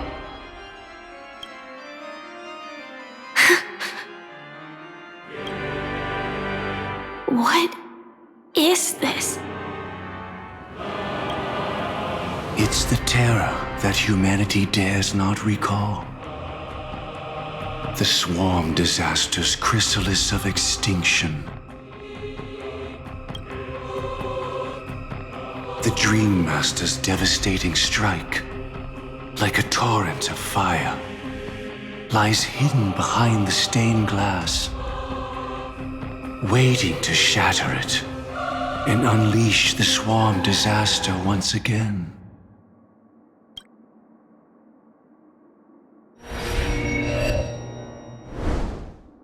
How did the Dream Master become this powerful? We need to stop him. Or maybe stop me. As expected. I shall end this matter on his behalf. This thought, together with the power beyond the window, completes a single, true, divine law. Divine law? Everything you saw along the way, none of that was meant for you. It was meant for me, so that I could bring you justice. I don't see any justice in any of this. Lady Firefly, I assume you've pondered over destiny too. I don't think it can be used as an excuse for anything. Even if the ending is predetermined, we can still decide how we get there. That's just self-deception. You've never been able to change the course of events. When we stand at the crossroads of choice, no matter how many times we start over, we'll always make the same decisions. By that moment in time, we've already been shaped by our past, believing that choice to be the only correct path. All the past you've left behind has already determined your future. Your friend tried to escape destiny, only to meet the same end. And now, here you are, no different. But the person you met today is someone who has rewritten their destiny. Well then, I'll offer you my sympathy, Hunter. As far as I know, there's only one way to rewrite destiny. Give up your true desires and stop walking your own path. In doing so, your destiny will indeed change, and you may even sway the course of the world. But from that moment on, you will have killed yourself, alive in body, but dead in spirit.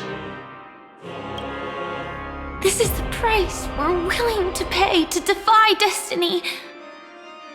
Not everyone chooses to surrender with their hands up.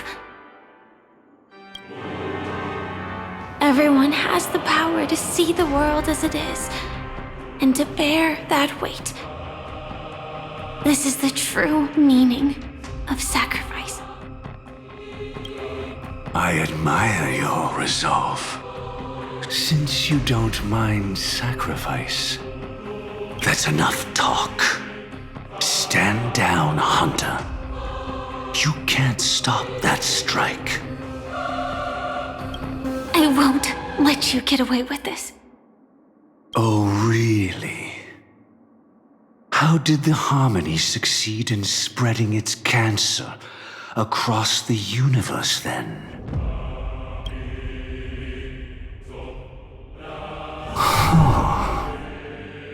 Though she wasn't my true companion, the cremator left me with a spark of her flame.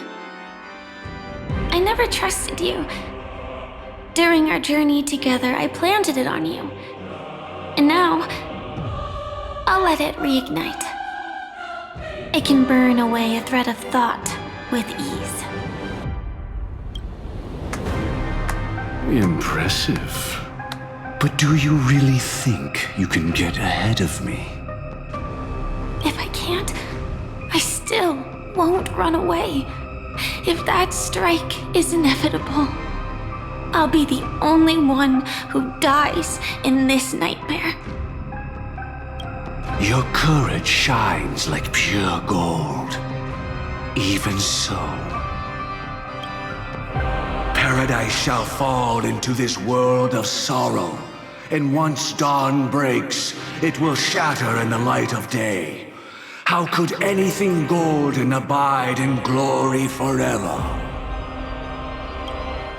Come forth and present yourself, last heir of the Empire. I permit you to unveil the true face of order. I permit you, with mortal hands, to bring forth the Great One. The Swarm will again devour all things, and fill the hearts of the lost with terror. Someone must cast down rage in their stead. All that lives will one day die. Even so, I will still do as I've always done, and pray that I can stay alive. I can do it. Right? But death will come because you, out of all people, are the foremost in seeking life.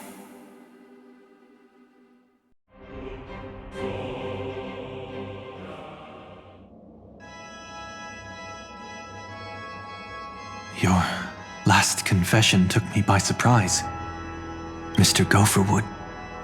No, the final divine law. I suspect there was never any chrysalis of extinction from the Swarm disaster to begin with, was there? What exists in Oak Manor is nothing but a disguise. The only thing hidden within is a Stellaron. True. I never unraveled the secrets of the propagation. Now, split into 4 parts. A single strike of mine cannot harm that hunter. But if a Pathstrider of the same origin as the Swarm were to be deceived by tuning, mistaking what lies before them as certain death, if they were to make a wish to live before the Stellaron, the outcome would twist into a catastrophe that brings death. The Swarm disaster. Her life shall beget death, and that death shall beget life unto this world. But why are you so certain that nothing will go wrong? I've already glimpsed the secrets of the Stellaron, and I have no need for certainty here. Even if she never entered the game, that strike would still fall at the appointed time, causing the Stellaron to shatter. The dreamers will learn that the power to destroy their own lives comes from the Harmony, but that it is ultimately the worst option. You should know that I won't agree with this. Too late, child.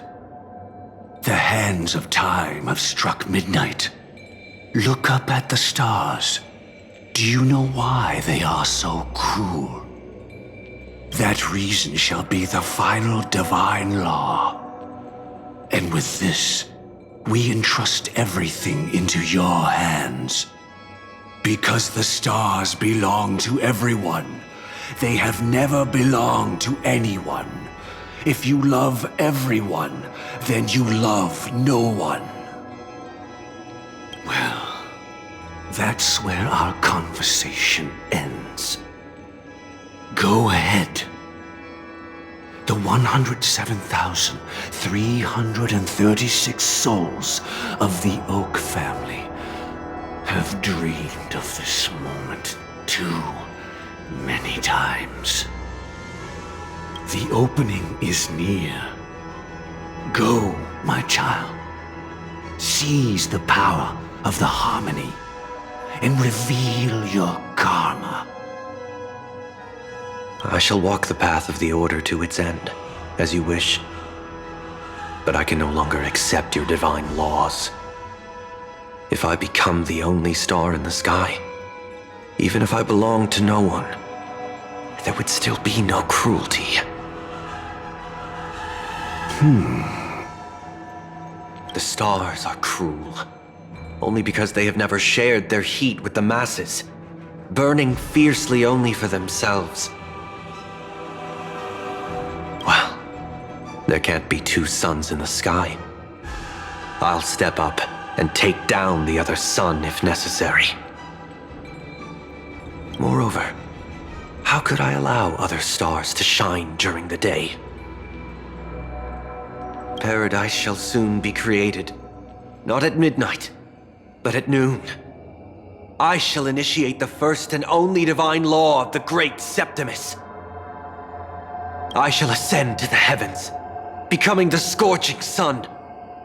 Bathed in my light, my people shall flourish, while all evil shall be eradicated.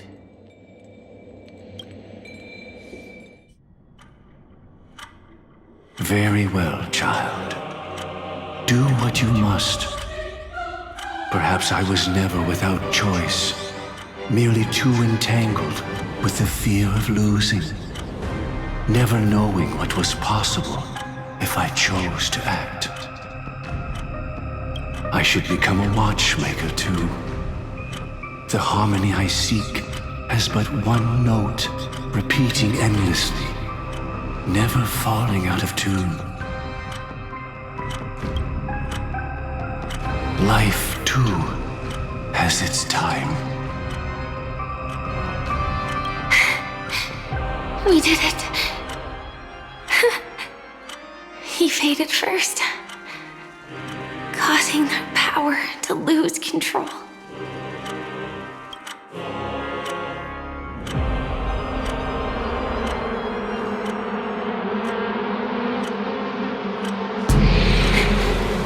Is that...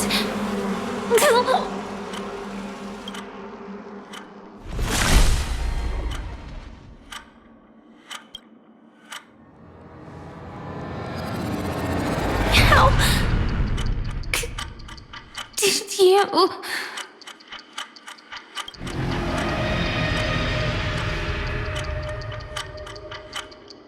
Death comes for us all, eventually.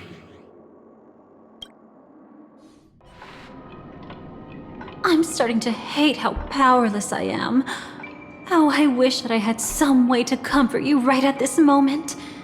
Oh, don't worry, that was all in the past. She had almost reached her demise, yet she survived.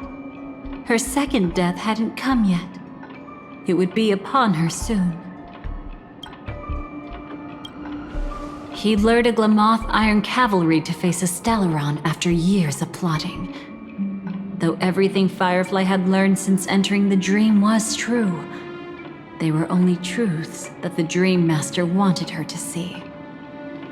And that is often regarded as the highest form of deception. The Stellaron answered Firefly's desire to keep living. In response, It recreated within the sweet dream the swarm disaster and the Eon Enna. It was confined within the dream. Even a Stellaron could not truly revive the swarm disaster. The Dream Master's actions could only evoke fear in those already dreaming. Yet this swarm was frighteningly real when you consider the next steps of his plan. Enna's dream had enveloped the entire star system, which meant the swarm disaster would gradually become indistinguishable from reality. The propagation would awaken the most primal fears in all dreamers. Through their cries, the path of order would be sustained, until the entire cosmos drowned in a singular dream. You engaged in a decisive battle with Sunday at the Penacony Grand Theater afterward.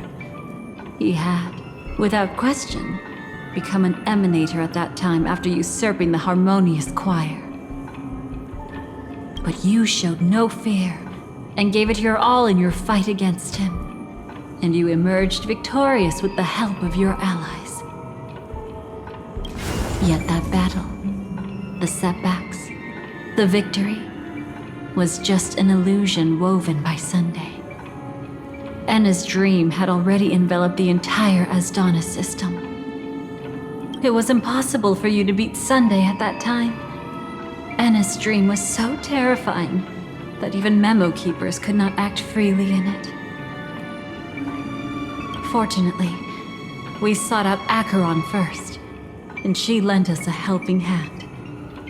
That allowed us to take action and try waking people one by one.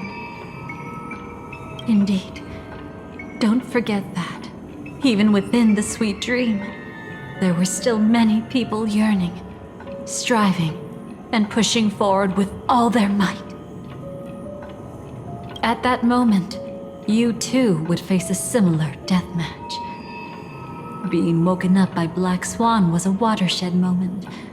Due to the existence of Enna's dream, your memories from that point onward can no longer be viewed from the same perspective as before.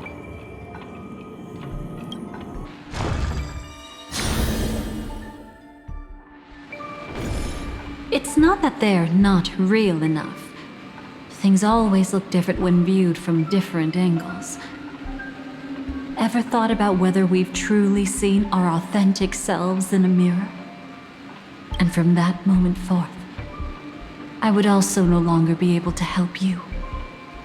Your memories belong to you alone at the end of the day. Destiny only allows me to intervene this far. However, you must remember this. How your memories manifest is ultimately up to you. People can't dream of things they've never seen before.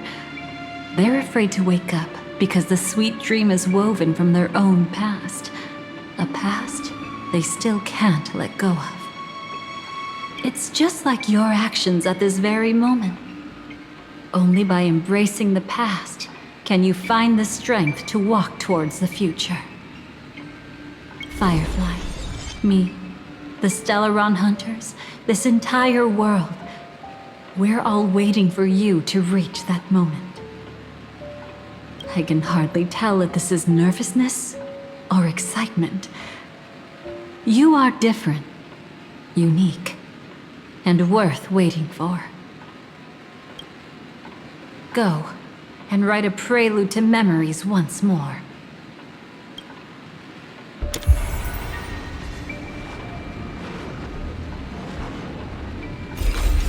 From within the ashes of time, you must reignite destiny.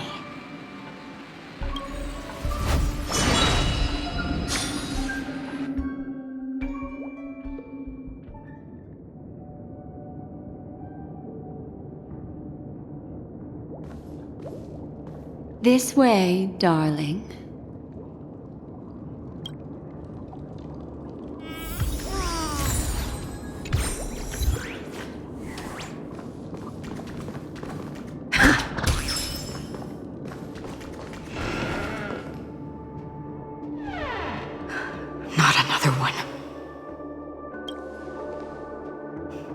Thank you so much, Black Swan.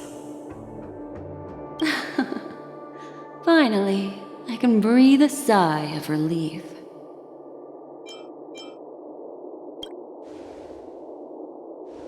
I understand you must be confused, and will do our best to shed light on the situation. However, before that, it's essential to know that this place is the rift between dream and reality. A place reserved only for those who have awakened from Enna's dream. Do you remember Sunday's ambitious plan? He intended to harness the power of the Stellaron, the collective will of over 100,000 Oak family members, and the desires of everyone in Penacony to usurp the harmony and restore the order. Unfortunately, it didn't stop there. From the early days of our journey into Asdana, we were already affected by the Stellaron. That strange dreamscape where we met. Maybe it was a sign that your thoughts were beginning to drift away.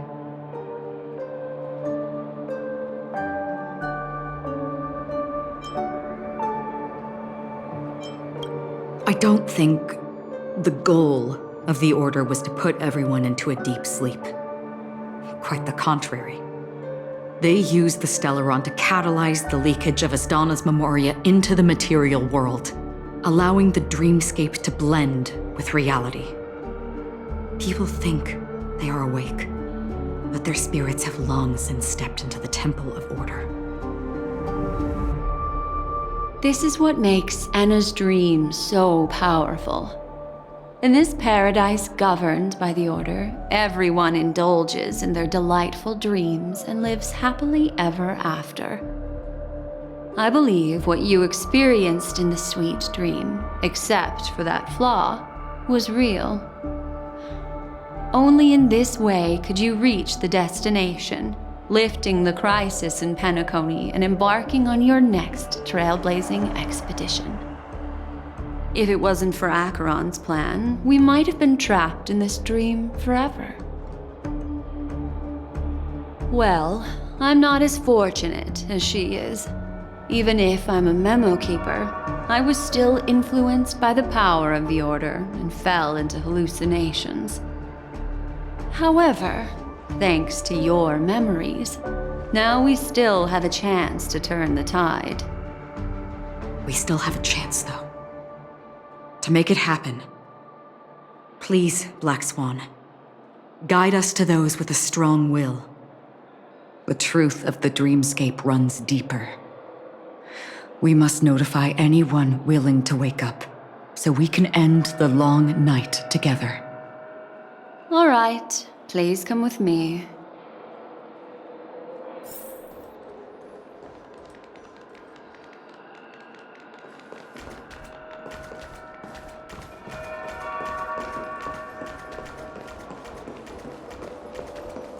Stay calm.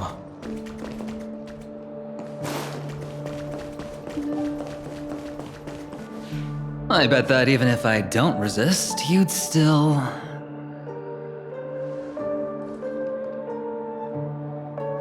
Time to get down to business, cowboy. You okay?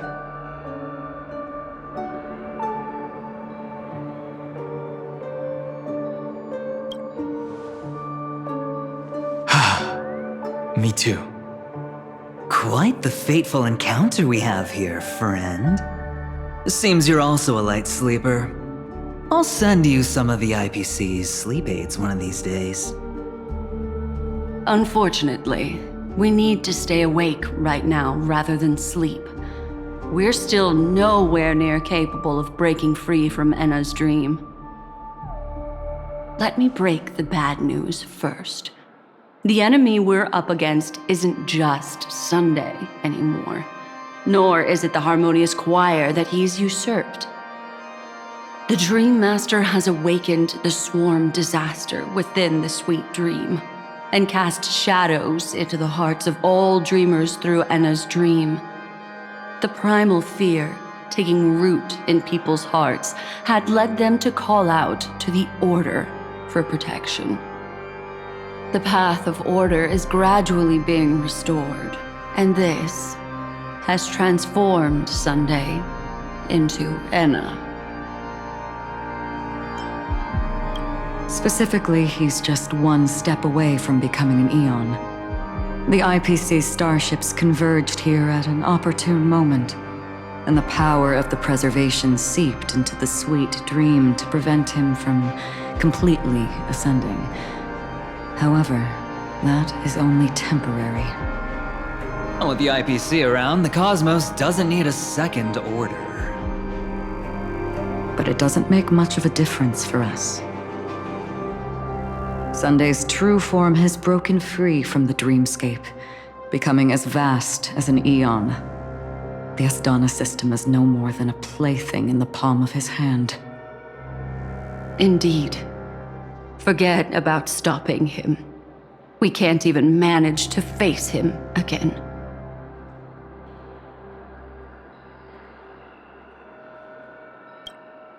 The key still lies in Enna's dream. Fear and sweet dreams. He relies on these two lies to gather the dreamer's shared wishes. He's still just a false god who barely managed to ascend. If we can wake people up and break Enna's dream, Sunday's divinity will fall with it. But the current sweet dream is extremely complex. Miss Black Swan, could you please explain the rest of it? My memory isn't the best, after all. Time is of the essence, so I'll cut to the chase. There are 3 layers to the dreamscape trapping us. First, there's Enna's dream controlled by Sunday. It wove a beautiful illusion for every dreamer, making them flounder in it. Second, there's the primordial dreamscape, which includes Dreamflux Reef.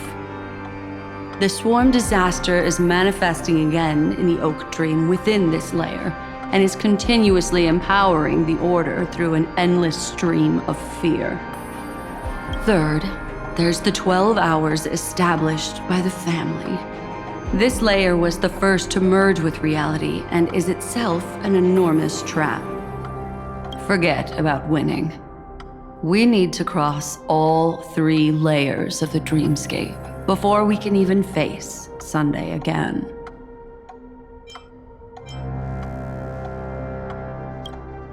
Unfortunately, we're still in the first layer, which is Enna's dream.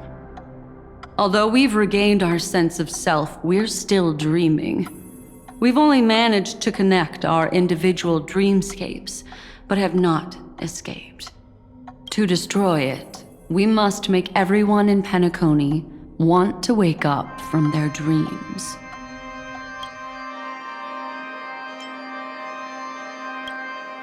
Humans yearning for sweet illusions borders on obsession, leading them to subconsciously resist the harsh reality. Therefore, I carefully selected a moment where she was completely unguarded, guiding her to uncover the truth herself to make her regain her consciousness. However, to wake up everyone in Penacony and get them to share the same determination, that would be nearly impossible. But we can't just stay here and do nothing. This is the first step of our plan. With the assistance from the Garden of Recollection, those who possess a strong will, like you, will gradually awaken from the dream.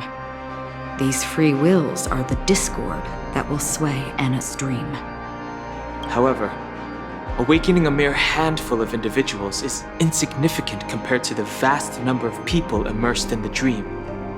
We must find other ways to awaken the free will of millions of people within a short period of time. Looks like the Jade Abacus of Allying Oath will be the only solution. No need for that. Keep your once-in-a-lifetime treasure. We don't need to bother the Cienjo Alliance for such a tiny request. You want thousands of people with unwavering free will? That's easy. Just leave it to us Galaxy Rangers. Do you know what it is, Acheron? It's the relic I returned to you. Exactly. Its owner must have told you that it's meaningless to anyone other than a Galaxy Ranger, and that it can only fulfill its purpose when returned to its rightful owner. Because it's a burial artifact, worthy only of a hero who has served the Galaxy Rangers with honor.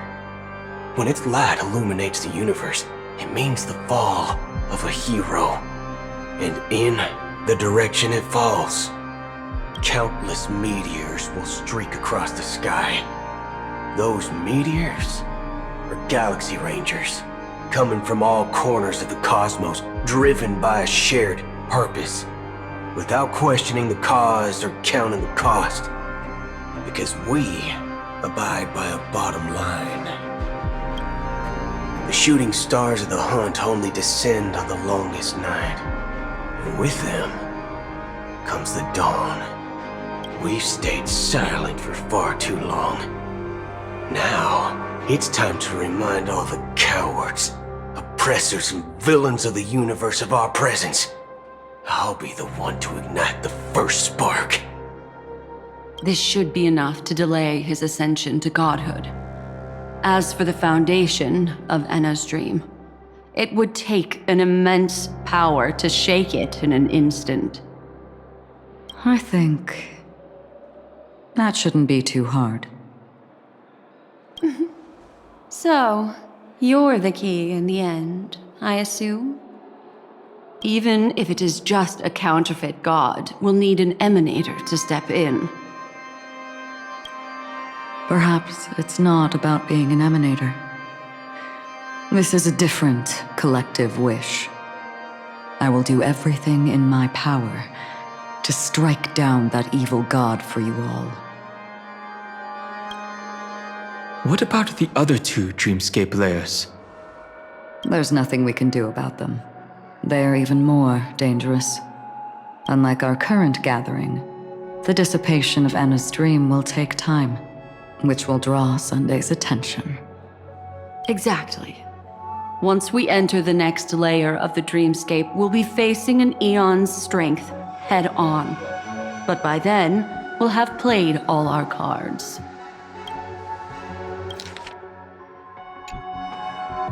Enna's dream is no ordinary matter. Even with Constance and me giving it our all, we can only reach the few of you here. It's impossible to find more help. As for beyond the sweet dream, our only hope lies in intervention from other eons. But that would be tantamount to igniting a cosmic war among gods. The Order is one of Xipe's aspects, yet the Harmony stands idle at this moment as Enna is being reborn, without any further intervention. There must be some deeper reason behind this. But time is of the essence. We must take our fate into our own hands. In other words, those who only want to survive by playing it safe will die. All those who dare to face death head-on will live. I like that. Just these few people? Oh well, that'll do. It's not just Penacony. The entire Asdana system is done for. A Stellaron hunter? She was at the edge of the Asdana system, but she still got dragged into this mess. Just finding her nearly wiped me out. Quite a bold investment strategy. Tell me, with such a huge risk, what kind of payoff are we talking about? The other two layers of the Dreamscape will be handled by the Stellaron hunters. One of our associates is searching in the 12 hours for the other person chosen by the Harmony. Oh? Miss Robin? She broke free from Enna's dream through her own strength, and left behind a song for those in slumber. It's true that some people are born strong, and others are born weak. If the Trailblaze is the target of heroes, then the Harmony will guarantee that the strong help the weak. Only the people of Penacony themselves can be the saviors of their homeland. Their path of happiness should be forged by themselves. While I may not be a nameless, I'm willing to instill courage in all those who need it. This includes my brother as well. Anna's dream is too cruel for him and everyone else. I see. So, we were able to wake up thanks to Miss Robin's help. But the flaws rooted in human nature can't be eradicated overnight. Do you believe that these efforts alone are enough to convince everyone to choose the right path? I agree with you, Black Swan. That's why the most critical aspect of this plan is not to convince everyone to choose the right path, but to inspire them to save themselves. They'll stir up something big to help break you free from the 12 hours. As for the primordial dreamscape, Sam is standing by, just waiting for you to break free from Enna's dream.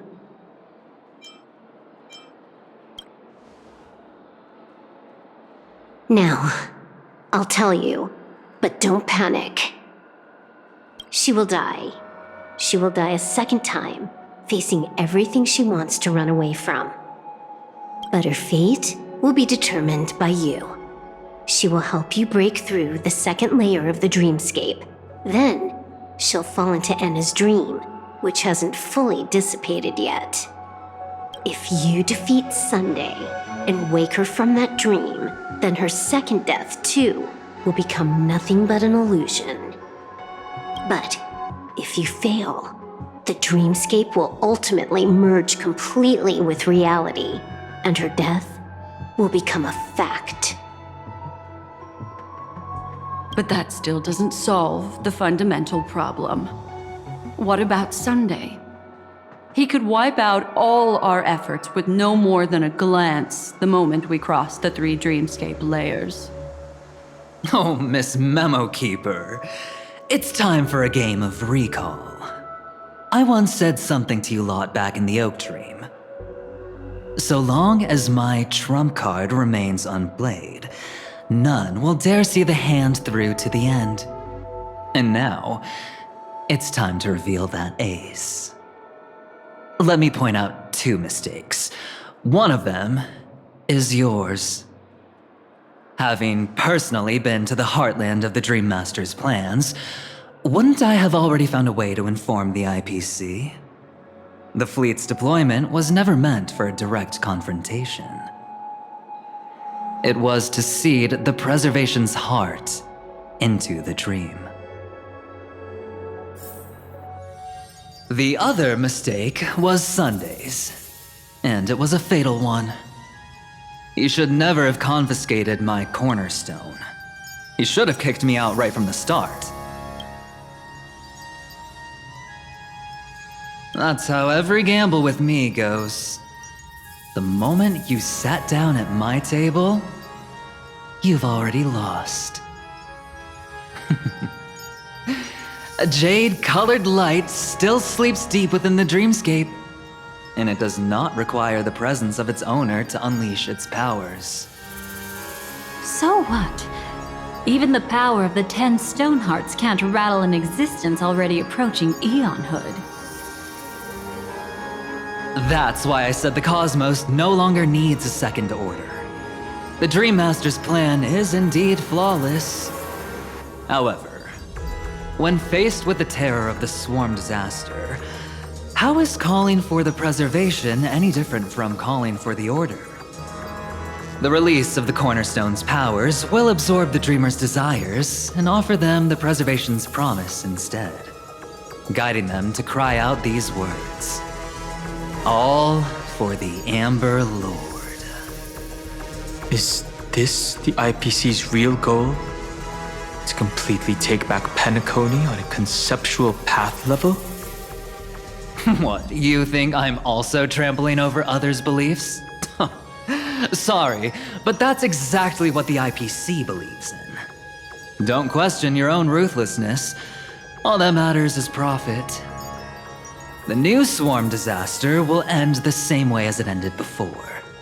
The hammer strike will echo throughout Asdana, seizing the Order's powers on the level of paths to launch our counterattack, leaving Sunday powerless to interfere with your actions. But a new Amber Era will not arrive because of that. Today's hammer strike is not the wrath of an eon, but humanity's battle cry of defiance. I'll hold my breath and listen for that moment. Once our plan succeeds, we can strip Sunday of his godhood, but we'll be too drained to join the battle afterward. So...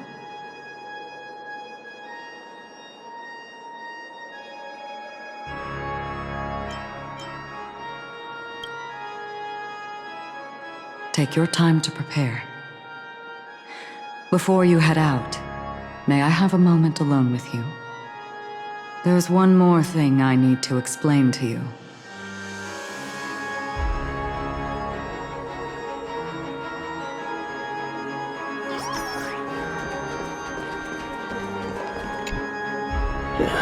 Now that our roles are assigned, let's get to our battlefields and pose a grand finale.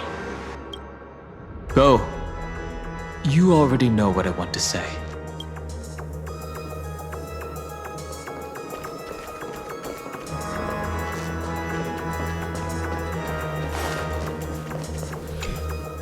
We've always been interested in the Stellaron hunters. How about we have a chat after all this is over? A chat? You're just after my bounty, aren't you? Stay in your lane. No way, I'm just after that. If you're worried about the bounty, how about I add another billion to that number?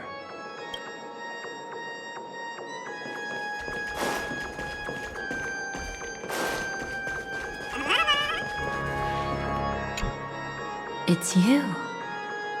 I've been wanting to meet you. I'm curious, why does she value your existence so much? Not now. This is not the time. I used to wonder about destiny, about where it's heading. But you can decide its destination, at least for today.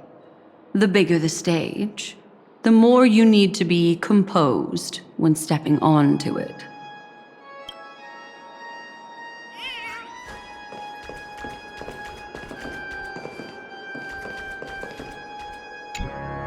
This grand festival is drawing to its close. This is the starting point for the ultimate stage of our journey, just as it marked the beginning of all the stories in Penacony. Are you ready?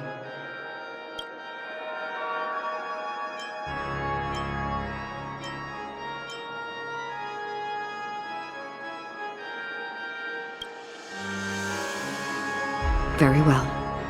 Now, please close your eyes. A glimmer of fireflies. A sigh of regret. It is because life dares to slumber that they can awaken.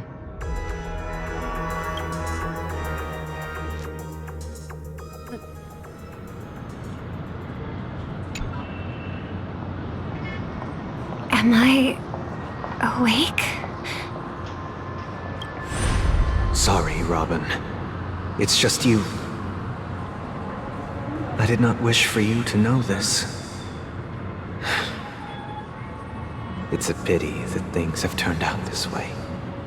Within the foundation of law, humanity establishes civilization, and through harmony, we obtain order.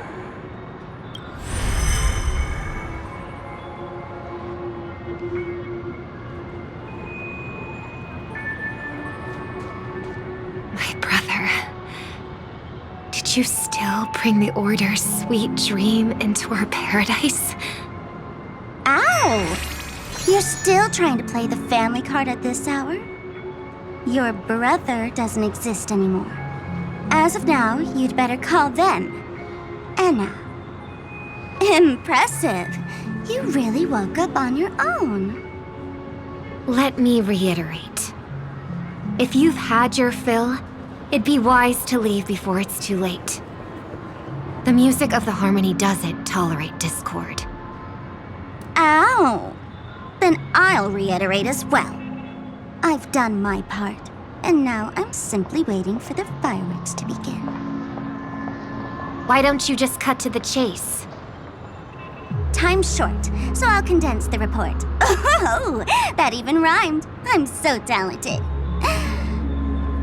A nosy cremator left something on you.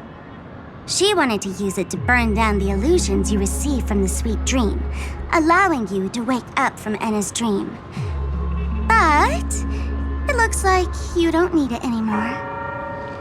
Then, how were you able to reach this place? Well, a fool has thousands of faces. It's gonna take a lot to create a sweet dream that can satisfy me. Both you and I can still stay awake for just a little bit longer. Just a little bit? Honestly, I don't even need to find you. But I am just so kind. I've already killed you once to give you a chance to regain your home field advantage. You're the last festival host awake in Penacony. So, do you want to play a round of roulette? The wager will be the entire planet of festivities. Stay where you are. What are you trying to do by showing up in front of me? I want you to watch me blow up all of Penacony. Only then can everyone else launch a counterattack and wake up together. Think about it. Your brother is already a god beyond the heavens. You're not even gonna see him unless you rip open the sky. Ever heard of the trolley problem? Make your choice. Do you want everyone to go down together? Or to have Penacony make a small sacrifice? Why should I trust the words of a masked fool? Don't think that I'm just trolling you. My bombs are hidden all over Penacony. They took a really long time to set up, you know. Hehe. Maybe I should blow up a few to demonstrate how they look. Let me see. Which ones should I choose? Stop. What's gonna happen to the dreamers once the bombs go off? They will all die. Then you know I'd never agree to it. When it's time to make a sacrifice, reality won't be giving you any choices. Or do you want to replay the old joke about the Harmony treating everyone the same? Life is never a joke, fool. There is no such thing as a lesser evil in this world. Evil, just like morality, cannot be measured, nor can it be compared. Isn't that still the Harmony's same old song and dance? But that suits me just fine. Didn't I already say this is a round of roulette and not an ammunition showcase? Get ready to sing. Be like a bird. If you can make Sheepei hear you, then they definitely won't allow me to blow everyone to pieces, right? What will you choose now? You can either watch as I blow the entire place up, or you can try to save their lives. Maybe this will be your last ever performance. Last ever performance. You feeling nervous? I know the feeling. You should feel nervous when going up on such a big stage for the first time. I'm okay. I just remembered something, that's all.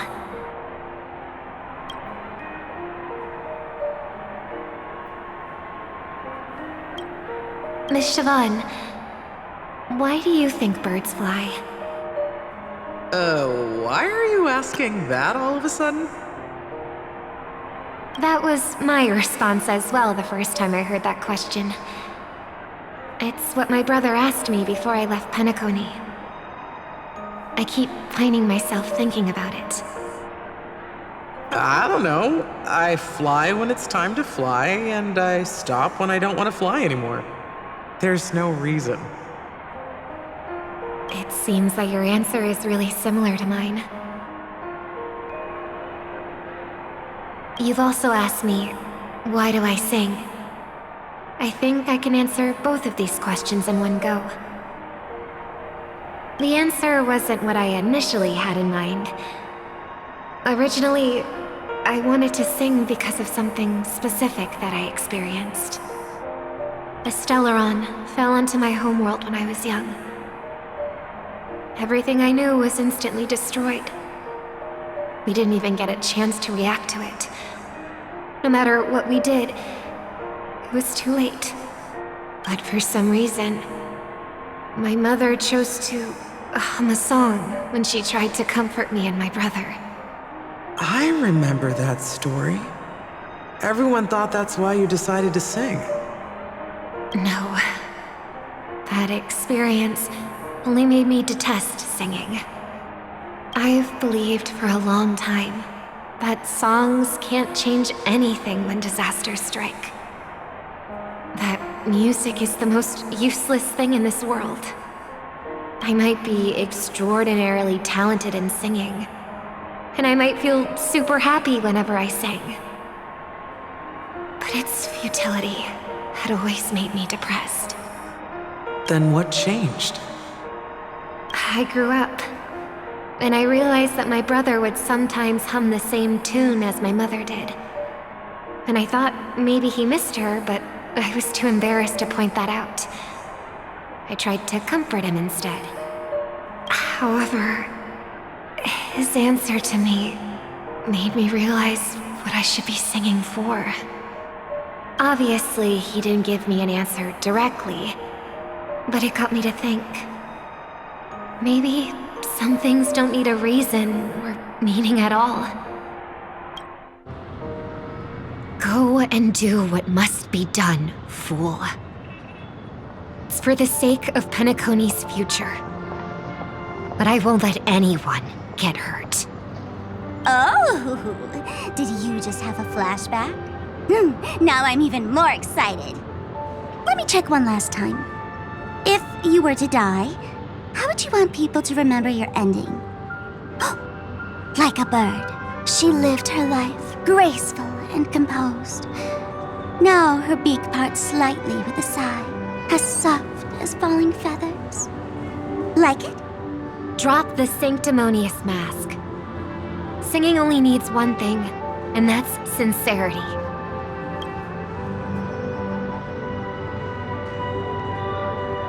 My brother.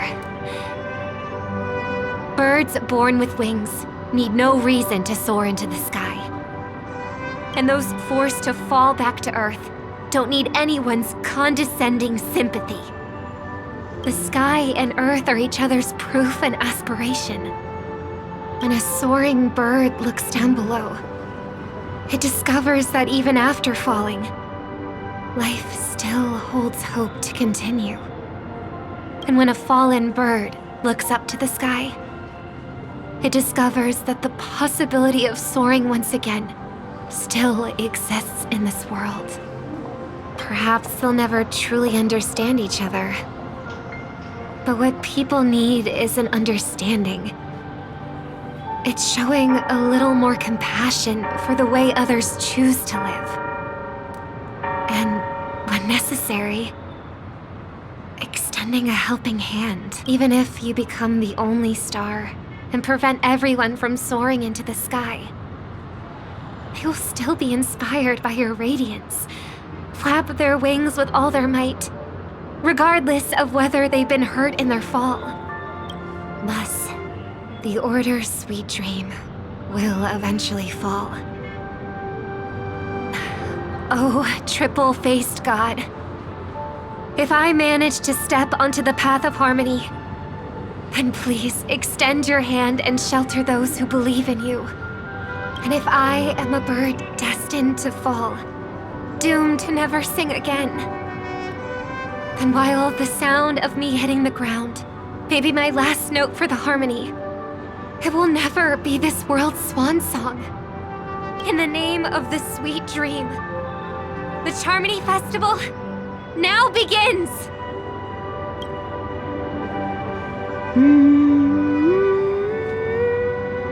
Brother, do you miss home?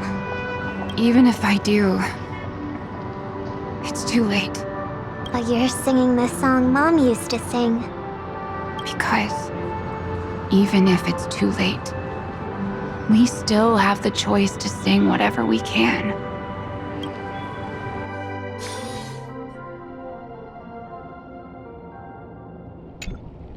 Welcome to the horizon of existence.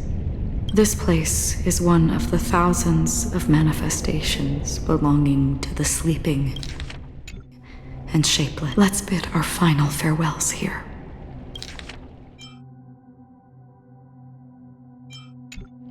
Remember your name. I'll be waiting for you at the end.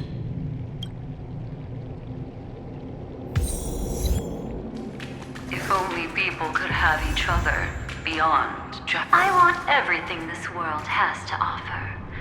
Or perhaps, I want to find the one existence that can truly please me. I hope that I'll see her again after I die. Then she'll know that I too am only human. I hope everyone can always reunite with their... One day, those who live will all come to understand how they need to think. May people embrace each other and offer their most sincere compliments to... Our hopes and dreams are in your hands now. Please guide them to... Hey, I've read the script. Why are you asking me?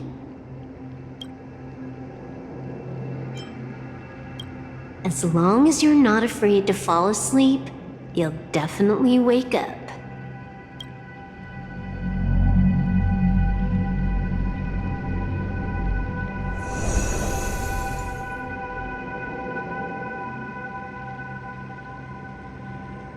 It's not the time to leave your final words yet.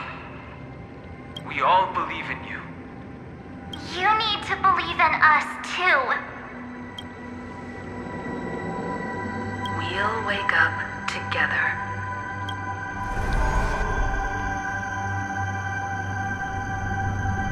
Why does life slumber? We don't know the answer yet, but we're about to awaken from this dream. Or perhaps such is the answer itself. It's the people who first broke free from the sweet dream. The sleeping and shapeless caught a glimpse of their desires.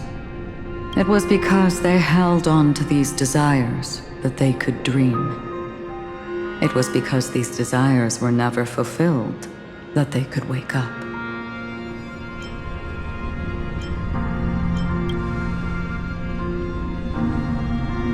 I think that's not entirely true. I wish people could find happiness. But I've been tainted by too much nihilism. Sometimes I can't help but think that the nihility is a proud and terrifying dream. It's brought forth not by gain or loss, but by the severing of roads, or even the loss of desire itself. Fulfilling a wish can certainly make people feel the joy of being alive. But if no new wishes ever surfaced again in people's hearts,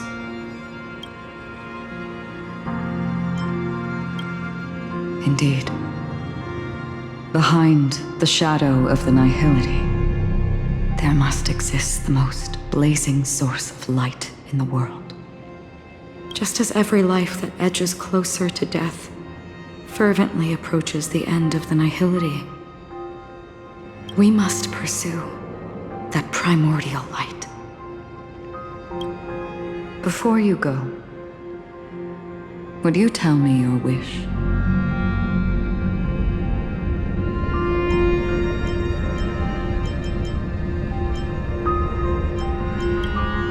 I'm glad. The answer itself doesn't matter. What matters is that you've made a decision. Only a name remains. A person that I was, and now want to become.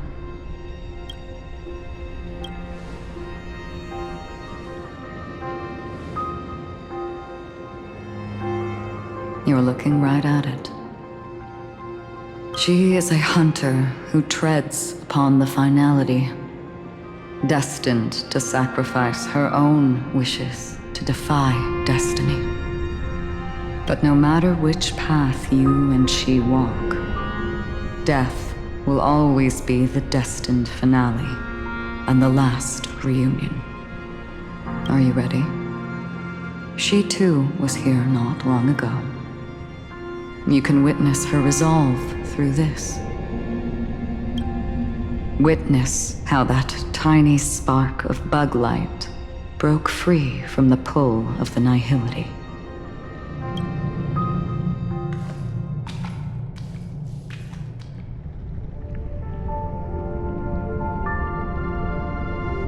Who were you in the past? The scenery. Am I dead? Really dead? Death is one step away from here. Step over this place, and you will truly embrace death. Or you can turn back. Tell me, who were you in the past? The Moth's Iron Cavalry. And who are you now? A Stellaron hunter. Then who will you become in the future?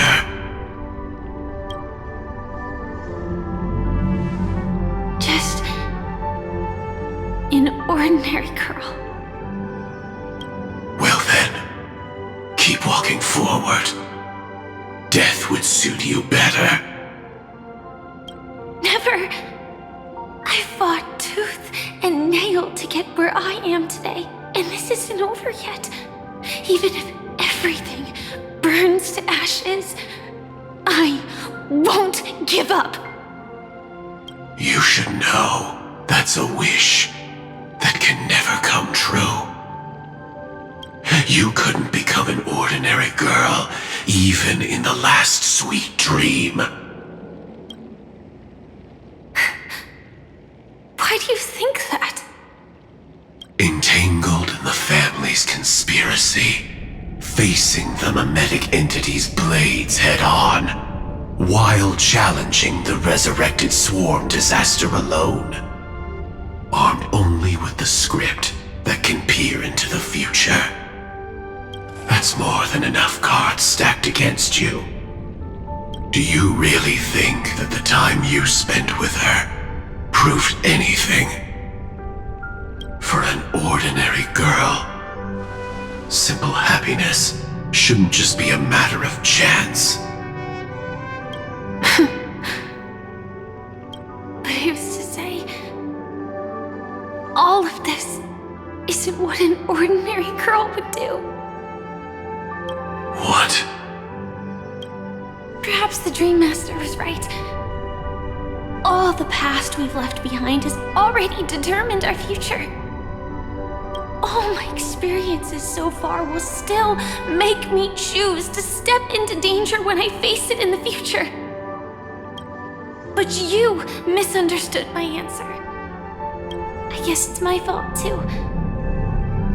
Always talking about wanting a normal life, as if the past that shaped me is some heavy burden weighing me down. Being a Glamoth's Iron Cavalry and having entropy loss syndrome are more than just scars. They are a past that taught me to cherish, urged me to seek, and showed me how to love. All the the things you listed are quite extraordinary indeed, but I believe any ordinary girl would make the same choice I did. When faced with everything I have faced, in the darkest moments, ordinary people never need to feel small. After all, they always discover that they've already become something noble and bright. Indeed, I can't change the outcome or even the process. But I can decide how to view my destiny. This is just an even deeper form of self-deception compared to actually changing the outcome. Free will is mere self-deception for most people anyway. But as long as I'm not asking others to do the same, there's no shame in it for me. Everyone has their own answers as to why life slumbers. Some will never find their answer. But no one can take away their chance to keep looking for the answer. I won't give up, nor will I blame those who do. All I need to do is return their right to make that choice, and return that right to myself as well. So, I will leave this place together with you.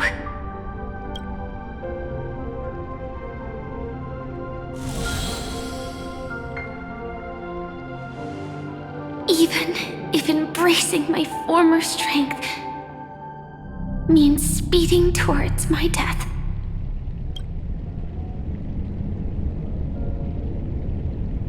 The name I gave myself is Firefly.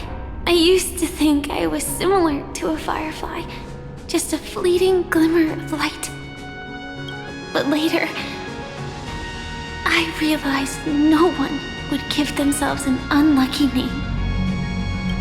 It was also because I thought fireflies were beautiful. Later, someone told me that my eyes don't actually work very well. Otherwise, I would have figured out that those insects aren't beautiful at all. Beauty, love, all our feelings stem from the flaws we were born with. And that's what makes each of us unique. Yet, I can't help but love these little things. Even though I'm sensitive to cold and can't stand the night wind, I still go stargazing. Even though baking cakes is really troublesome, I'll still keep trying. Because I love giving them to people who matter to me and seeing those people smile. I love going around looking for cute dresses, not to show off to others, but because it makes me feel good. So, I won't mind any flaws anymore. I won't fear any new scars. I'll give it my all to find what I love, and I won't let destiny take them away. So,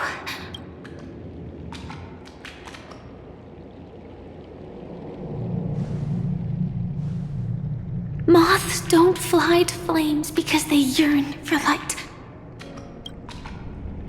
It's about going through the flames, igniting yourself and burning with the most intense light.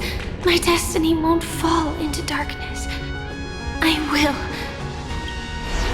light up everything around me.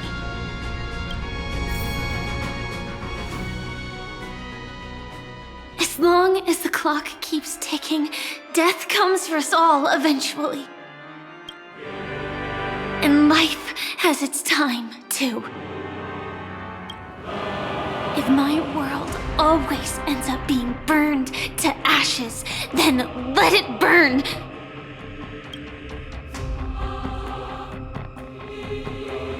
As long as I can keep burning, then wherever I am will be flames, not ashes. Order. Dismember.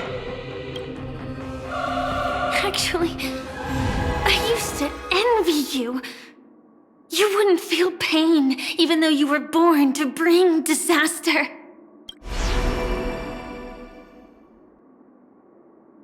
But you should be envious of me now.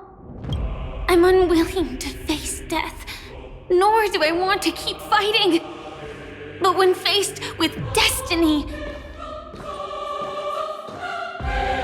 I will never run away! My dreams were always of scorched earth, where even a single new bud could never bloom. But I will still burn, and keep on burning, until new life rises from the ashes!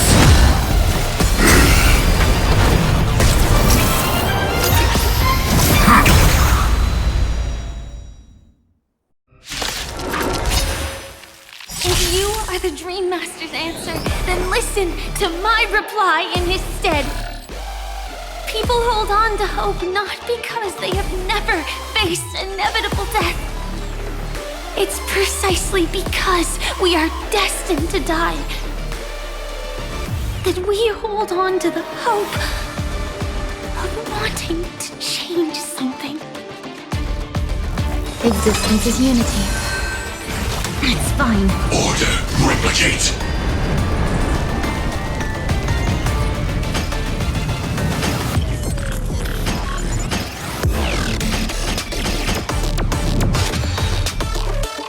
Joining the battle.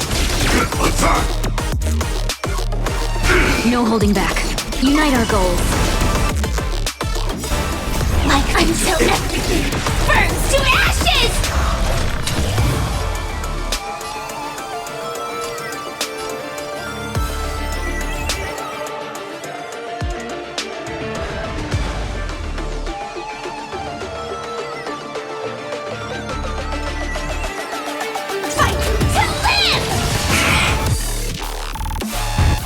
Nice second, my friends. Indulge yourselves!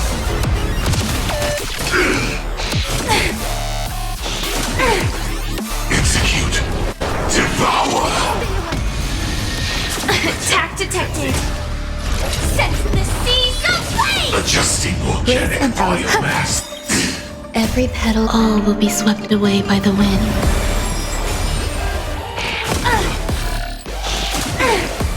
Have we met? Dream vanished.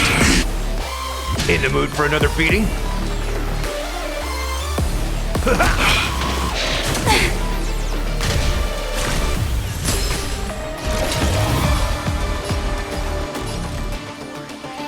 Fight to live! Attack detected. Execute. Devour. Dreams of a Let us dance once more. There's more to life.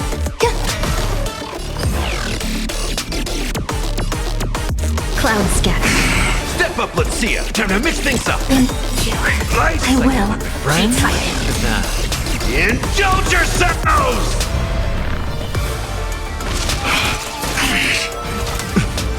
Preparing to feed. This is more than a bad sense in the seas of flame! Adjusting volcanic biomass. Attack detected. Great and eternal. No holding back. Unite our goals. Ready to digest. Every petal, all will be swept away by the wind. Mutation. Set. Attack. Until everything burns to ashes! Firefly type will fight to live! Execute. Devour.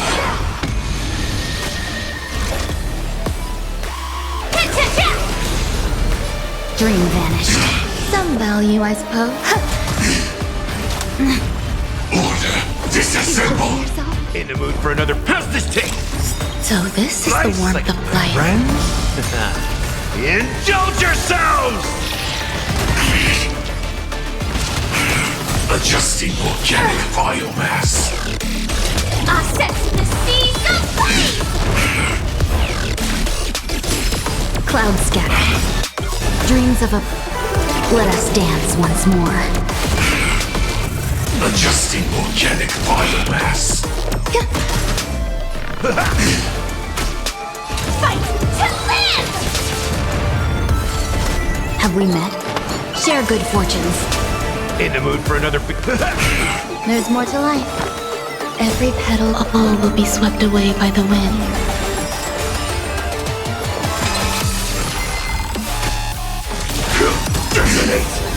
Dream vanished. Until everything burns to ashes! Set the seas ablaze! Adjusting organic.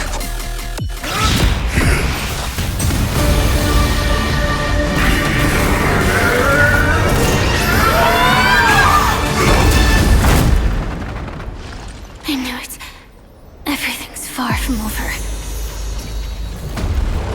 If embracing fate is also a form of resistance, this time...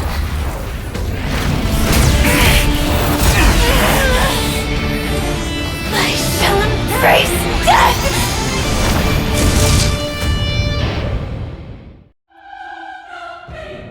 To live is to imagine a future version of yourself. But fate is never fair. The choices people make are almost completely dictated by their past. No matter how much they try to move forward, there's no guarantee they'll see the future they've imagined. It's the same for every path. The nihility already exists, whether you admit it or not. And nothing can ever completely escape from nihility. Most paths make people believe that this world is good. That as long as you are willing to believe, you would gain power because of your belief. But that does not apply to the nihility. The nihility is absurd and vast, capturing those who were unwilling to blindly believe, yet are powerless to fight back. It has nothing to do with good.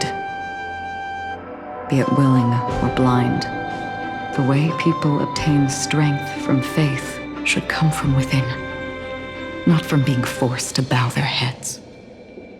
This will be a tough journey. Are you still willing to return to the starting point once again?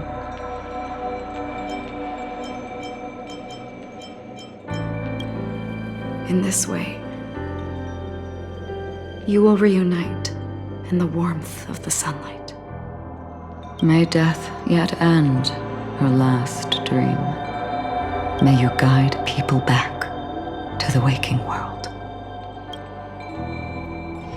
In the coming long nights, I'm afraid you will face many setbacks and witness many tragedies.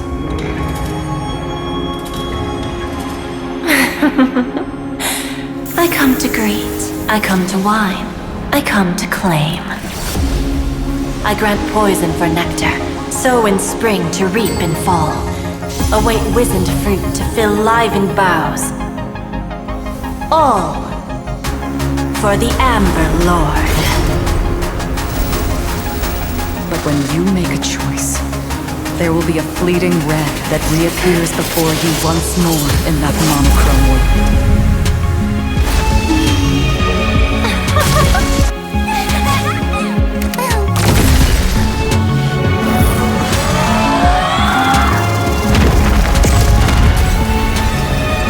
What you must do now is ponder its significance, and then return to the waking world.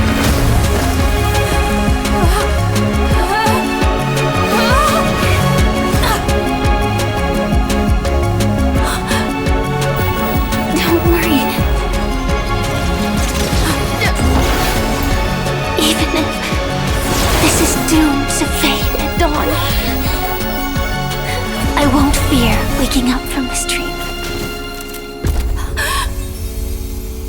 Go. Take back the right to Trailblaze. For them and for me. That's where we will all find our answers.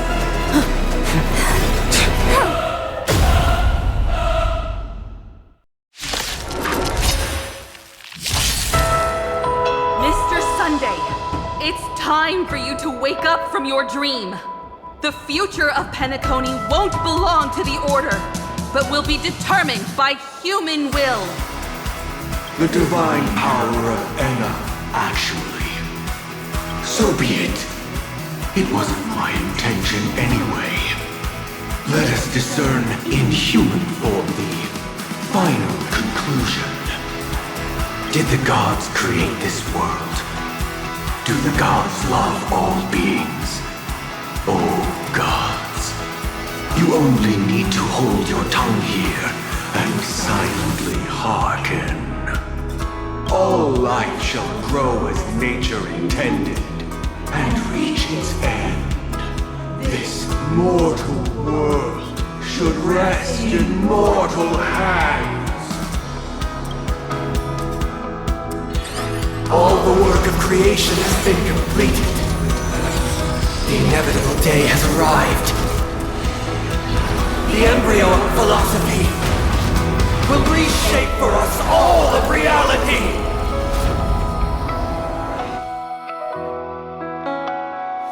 No more gods will ever stand here again. This paradise shall be forged by the king of humankind. The Order is ultimately flawed. By this decree, it shall be ended! The remembrance is fleeting and imperfect. By this decree, it shall be ended! No way! Rosalina gave her life to protect the sweet dreams past. Watch this awesome move!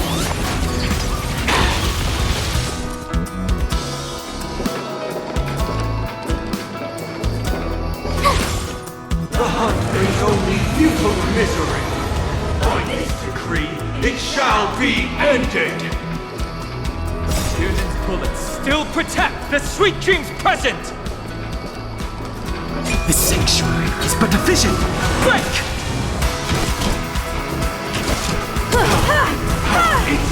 The nihility leaves no light unextinguished.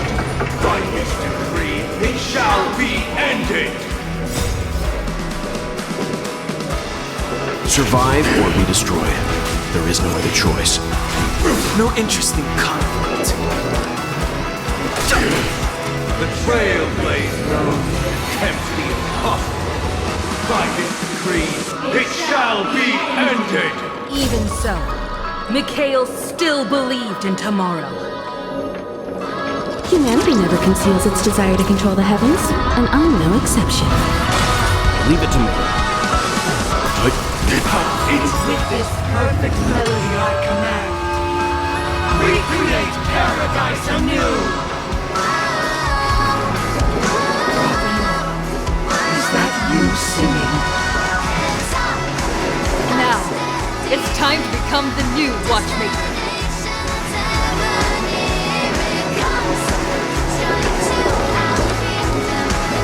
Only by blazing a trail forward can we set time in motion and give it meaning. Only after the sweet dream ends will tomorrow come. People will keep moving forward, discovering countless new wonders. Tomorrow, people will know that the world will still welcome countless marvels worth fighting for. A stagnant sweet dream can't imprison our desires.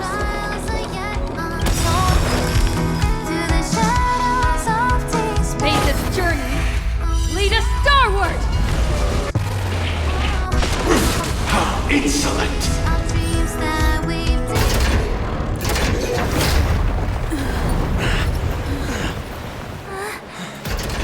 So, why does life slumber?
Wake up. It's time for this dream to end.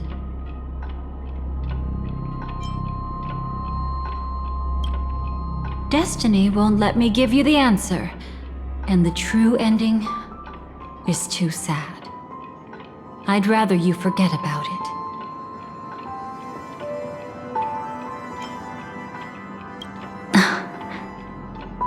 Well then, I must come clean about my final lie. I never showed you anyone's memories, not even my own. All you've seen is a script I came across by chance. It recorded everything that had happened, and using its stimulation, you actually managed to enter the memories from your own perspective and remember everything anew. It means you're different, unique. You've done something no one has ever done before. Even though your memories were cremated to ashes, you were able to recall them once more, treasuring them once again in your heart.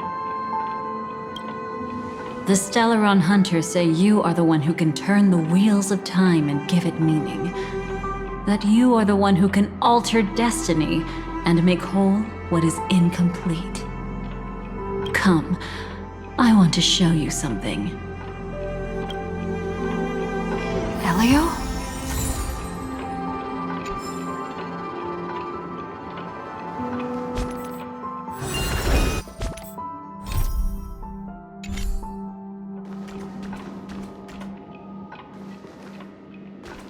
Come, I want to show you something.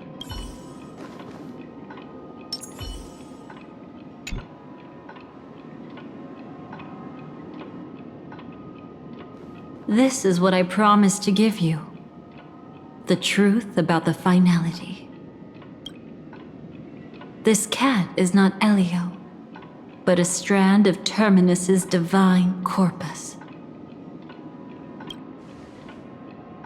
The Stellaron hunters described this scene to me, something I've never seen myself. When Terminus ascends to godhood once more, they will manifest their 1,000-armed divine form and proclaim, "Now I am become finality, lifting the wheel of time, the destroyer of worlds."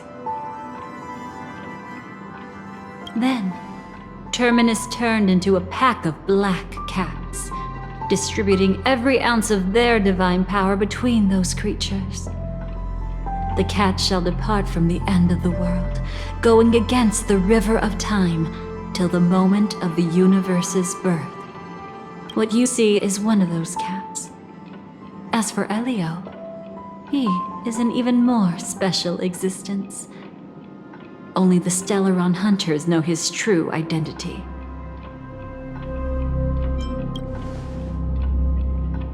It will tell you the truth regarding the ending you haven't yet remembered. But you must be prepared. What really happened is that Firefly didn't meet with anyone between the fall of the Great Septimus and when she left Penacony. Not even you. She knew how tragic her third death would be. So she only dared to watch you from afar and hid on her lonesome when she was about to fade away. But even sad memories are precious. If you can accept farewells with grace, then you'll gain the strength to create reunions. When you bid farewell to loved ones, you should cry while they can still hear you. That's the only way they'll know just how many people love them.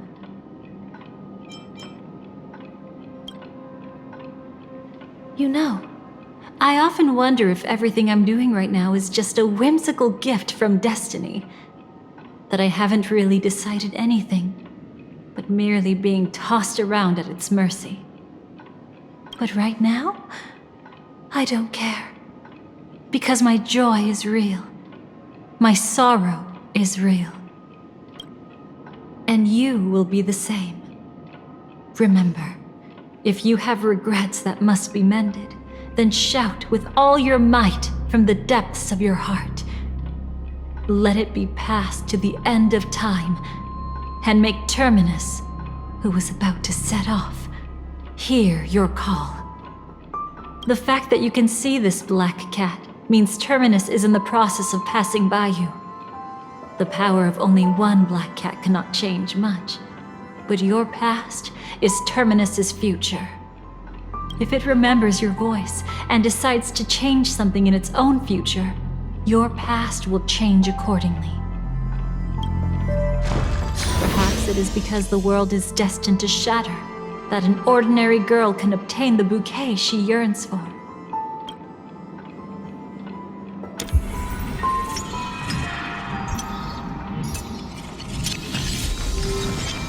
Go forth and deliver that bouquet with your own hands, so that no one will be left with regrets.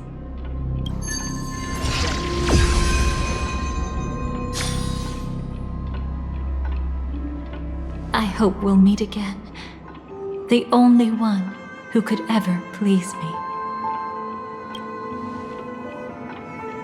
Father, destruction is not just a single glorious moment, and the same applies to destiny and memories. Only by enkindling the winter wilderness with flames that cross the sky can we make the indestructible manifest once more. This is the experience from cultivators who had remade the world, and the wondrous creations from those who painted the world. Sitting among the embers, they drew the morning star, knowing best that only in times of extreme hunger do the stars begin to turn. Why does life slumber? You will eventually find your own answer.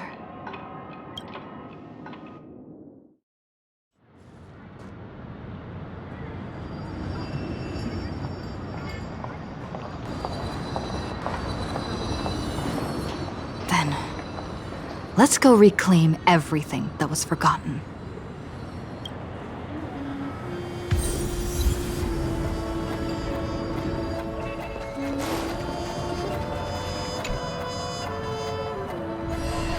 You arrogant gambler.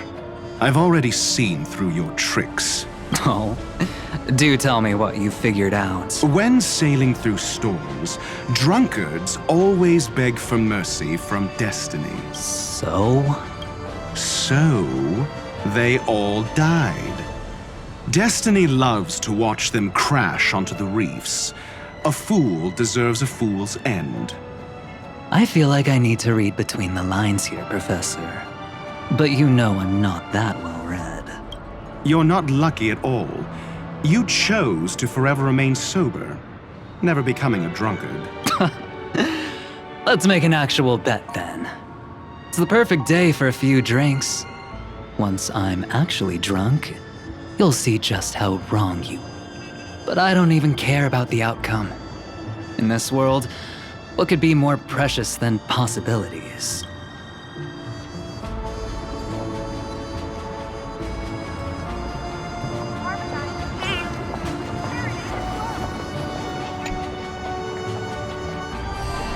Creating a brand new path. That's truly astonishing. You must have some ideas as his sister, right? If he really managed to do it, what kind of path would that be? I think it must have been a battle between different kinds of the Trailblaze. However, my brother came to the wrong conclusion. His original aspiration was similar to the Trailblaze, yet the road he walked was one named the Domination, or the Conquest. Even if someone wishes for everyone's happiness, that's still a selfish wish. There will always be those who don't want to be saved, who want to save themselves. Do you also think that there shouldn't be any god in this world? No. Even a god who does nothing can at least give people something to believe in and find comfort in. But this world definitely no longer needs a king of humankind. That's why I believe my brother will come to understand all of this one day as well. He made mistakes, but he was stopped. I don't want him to spend the rest of his life in prison. I want him to also have a chance to save himself. No wonder you came looking for me. Yes. I want to make a deal with you. And after that, we'll talk about what position Penacony will hold before the IPC.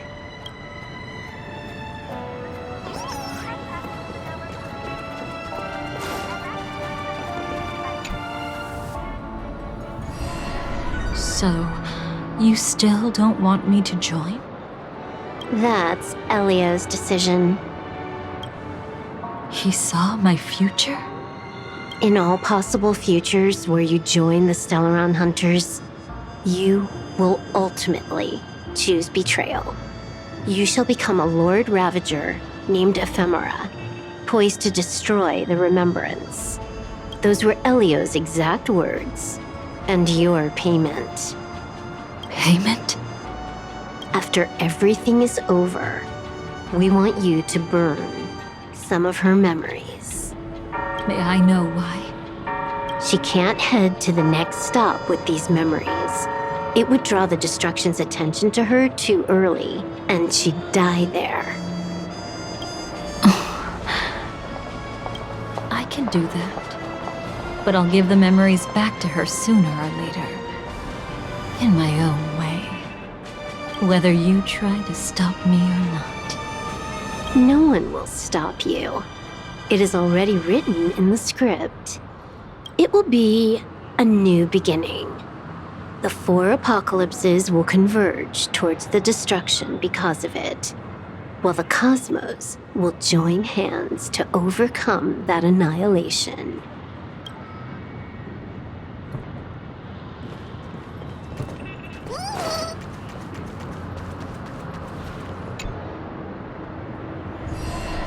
Burnt. Yes. Just like with Mr. Aventurine back then. Nihility infected the dreamscape the moment you drew your blade. Thankfully, this is the world within the dreamscape. Constance took all the knot upon herself and burnt it away completely. Perhaps she won't be able to fully recover for a long time. I'm very sorry. Don't be. She's got other pressing matters right now. That's why she asked me to meet you. She really wants to thank you. She's betrayed too many people, facing death threats from Avengers at every moment. She used to delight in dancing with death, but at the moment she burned away the nihility, she said she was blooming. She said that, for the first time, she felt the joy of being alive. Come to think of it, people all believe that the Dahlia's floriography means betrayal. But on the planet where it was first discovered, the locals saw it as a symbol of life and prosperity.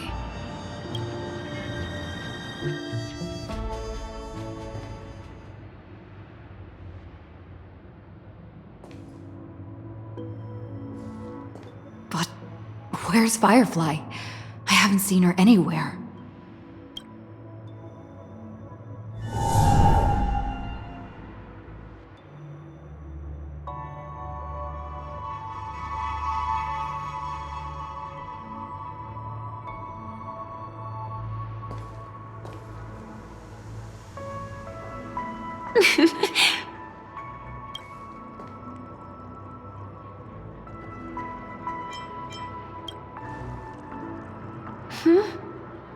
How did you know I was here? Sorry. I wasn't trying to avoid you. But I have my own reasons. Can you just let me stay here by myself? How did you know about the promise? I never mentioned it.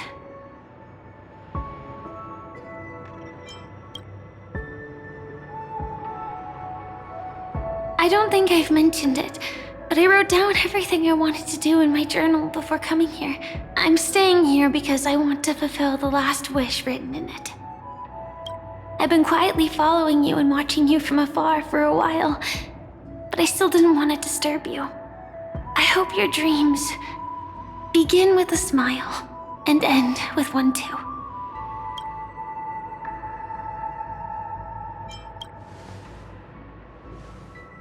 To see the fireworks, of course.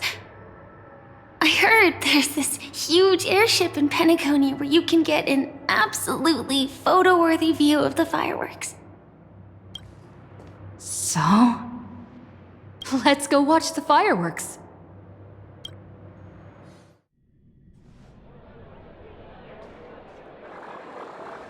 It really is the perfect spot. You've got great taste.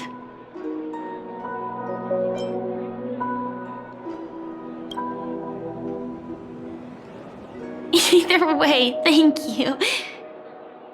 Looks like it hasn't started yet. Let's sit for a while.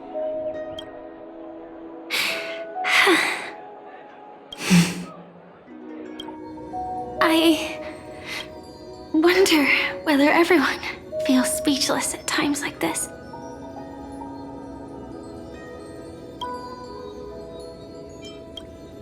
Maybe it's neither. There's a saying that I always liked. When it comes to someone we want to meet, we always imagine the scene before it happens. Imagine the words we'll say that would make them smile. Slowly but surely, all the things we want to say would have already been said before we even met the person. And when we finally meet again, we realize they're even more beautiful than anything we could have imagined. Yet, at that moment, we find ourselves at a loss for words to express just how amazing they really are.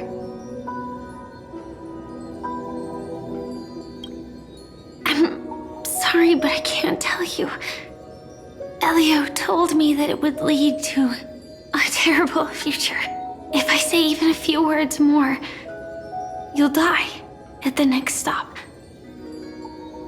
All I can tell you is why our paths crossed again. Long ago, you promised me that if I could dream, then you would make it a beautiful daydream.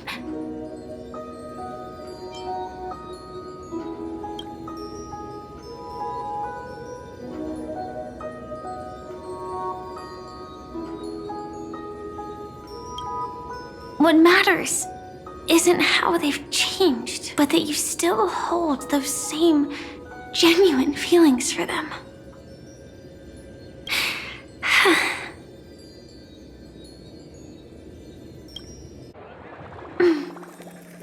I'm sorry. Yeah, actually, I still haven't experienced one of the 3 deaths written in the script. I only realized it after Anna's dream dissipated. I've made a mistake. Being sent to the Dreamflux Reef by death could hardly be called a death at all. That would have been way too easy. As for the true 3 deaths, the first one, I have known its true form for a long time. I can't dream. After I woke up, I would never dream again. In other words, the me that exists in this dream would completely cease to exist. The second time, I was killed by the swarm disaster. I activated my true power and came back from death. But that power would inevitably lead me to the 3rd death. My symptoms would accelerate uncontrollably until I die of entropy loss. The dreamscape had already started merging with reality when we arrived in Penacony. I thought I was dreaming, but I was actually also living in waking reality. It was causing my entropy loss syndrome to worsen. But don't worry. I asked Silver Wolf about it. And she said, things won't get that serious in real life. Let's not talk about this anymore. I just don't want to see you looking sad. This is our most beautiful daydream. And we should see it through with smiles on our faces. After all, we never know when we will use up all the moments we have with someone across all space and time.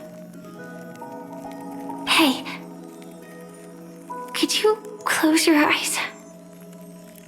If this is my only chance to dream, then I want you to see the best version of me. As we near the end, let me indulge in a bit of perfectionism. Just like what I used to do. Let's close our eyes and imagine ourselves being together. Even if you can't see me, you'll still know that we've never been far apart.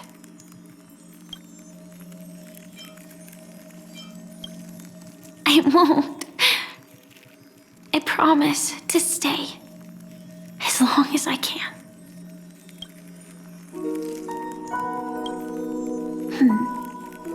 Let me think. Where should we start? Right.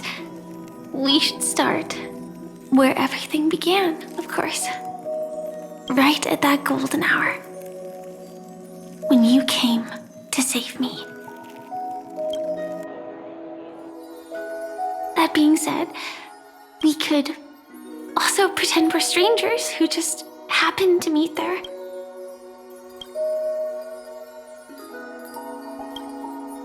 Me, I'm a student traveling to the golden hour, and it'd be nice if I had a bit more pocket money. Oh, and when I show up there, I should dress up a little fancier. And you're a student too, but you came here from a really, really distant planet, completely unfamiliar with your surroundings. Then, a bunch of mean-looking thugs jumped out, trying to pick on you. When that happens, I'll step up to the plate. Yeah. Let me be the one to save you this time.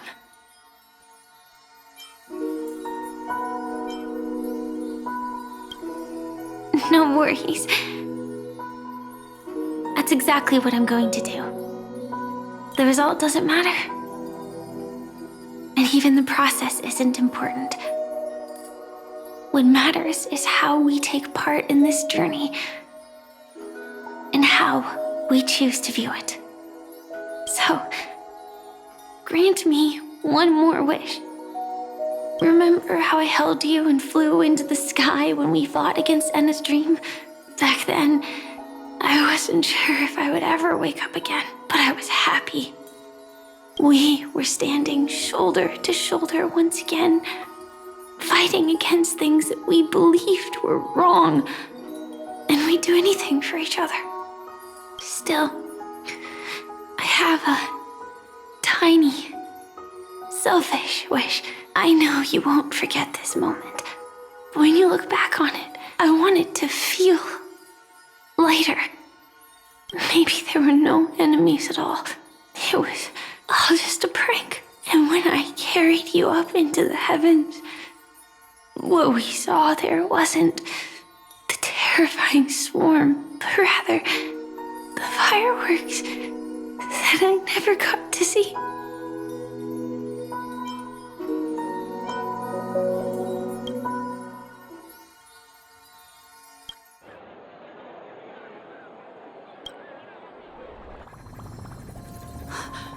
Firefly?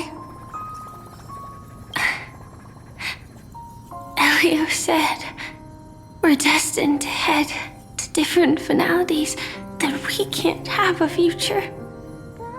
That's why you told me that you'll give me a daydream more beautiful than any ending could ever be. I'm looking forward to it. But can we really not step over the ending together? I'm not scared of death, but please, Don't let me die alone. They say you're destined to bring about the finality. But I believe you'll be there. You definitely will. Only you can know it. And only you can decide. This cosmos certainly doesn't exist solely for you, nor does it flow only under your gaze, but it's forever waiting for you to save it.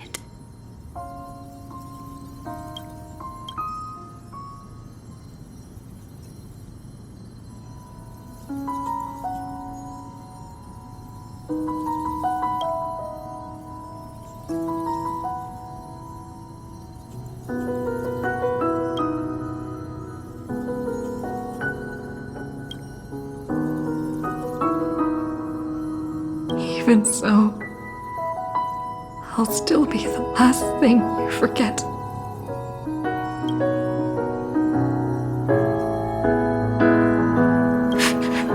Fireworks. No. While she might still be able to see it, the result doesn't matter. And even the process isn't important. What matters is how we take part in this journey, and how we choose to view it. I'll do everything I promised you.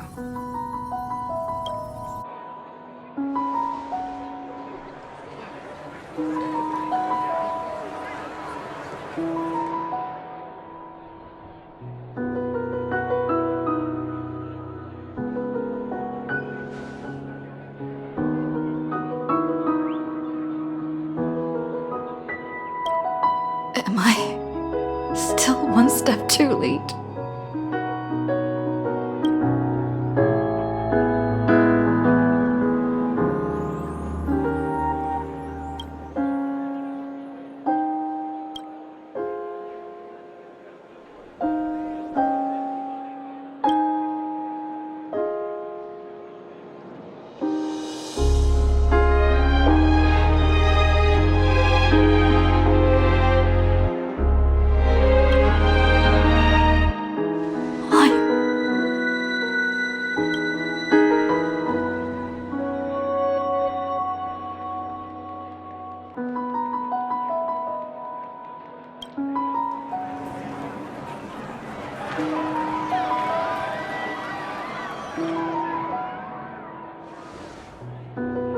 But Firefly can't see it anymore.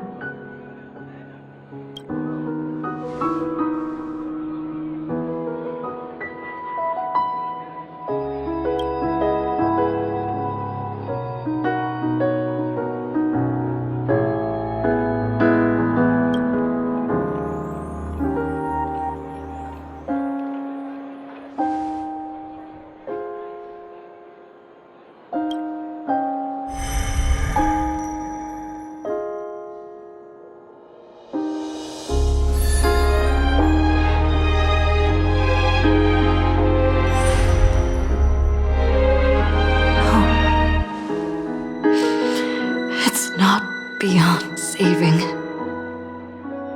I can change the course of destiny and make up for what's missing. If the world has set an endpoint for our destiny, then at the very least, it owes Firefly the bouquet she wanted.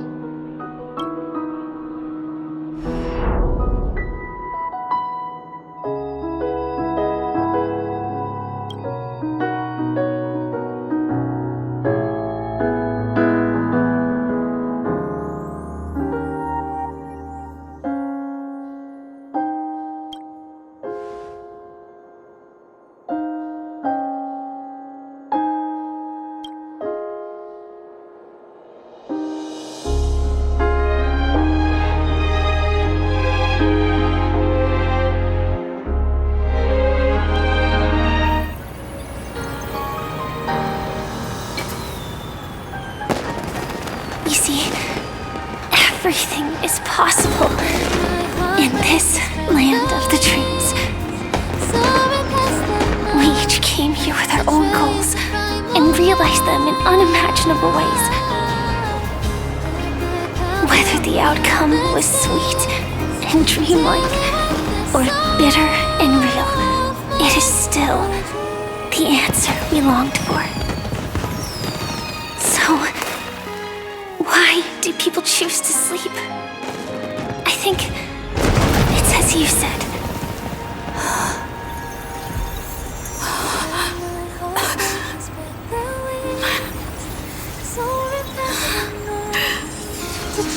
The primal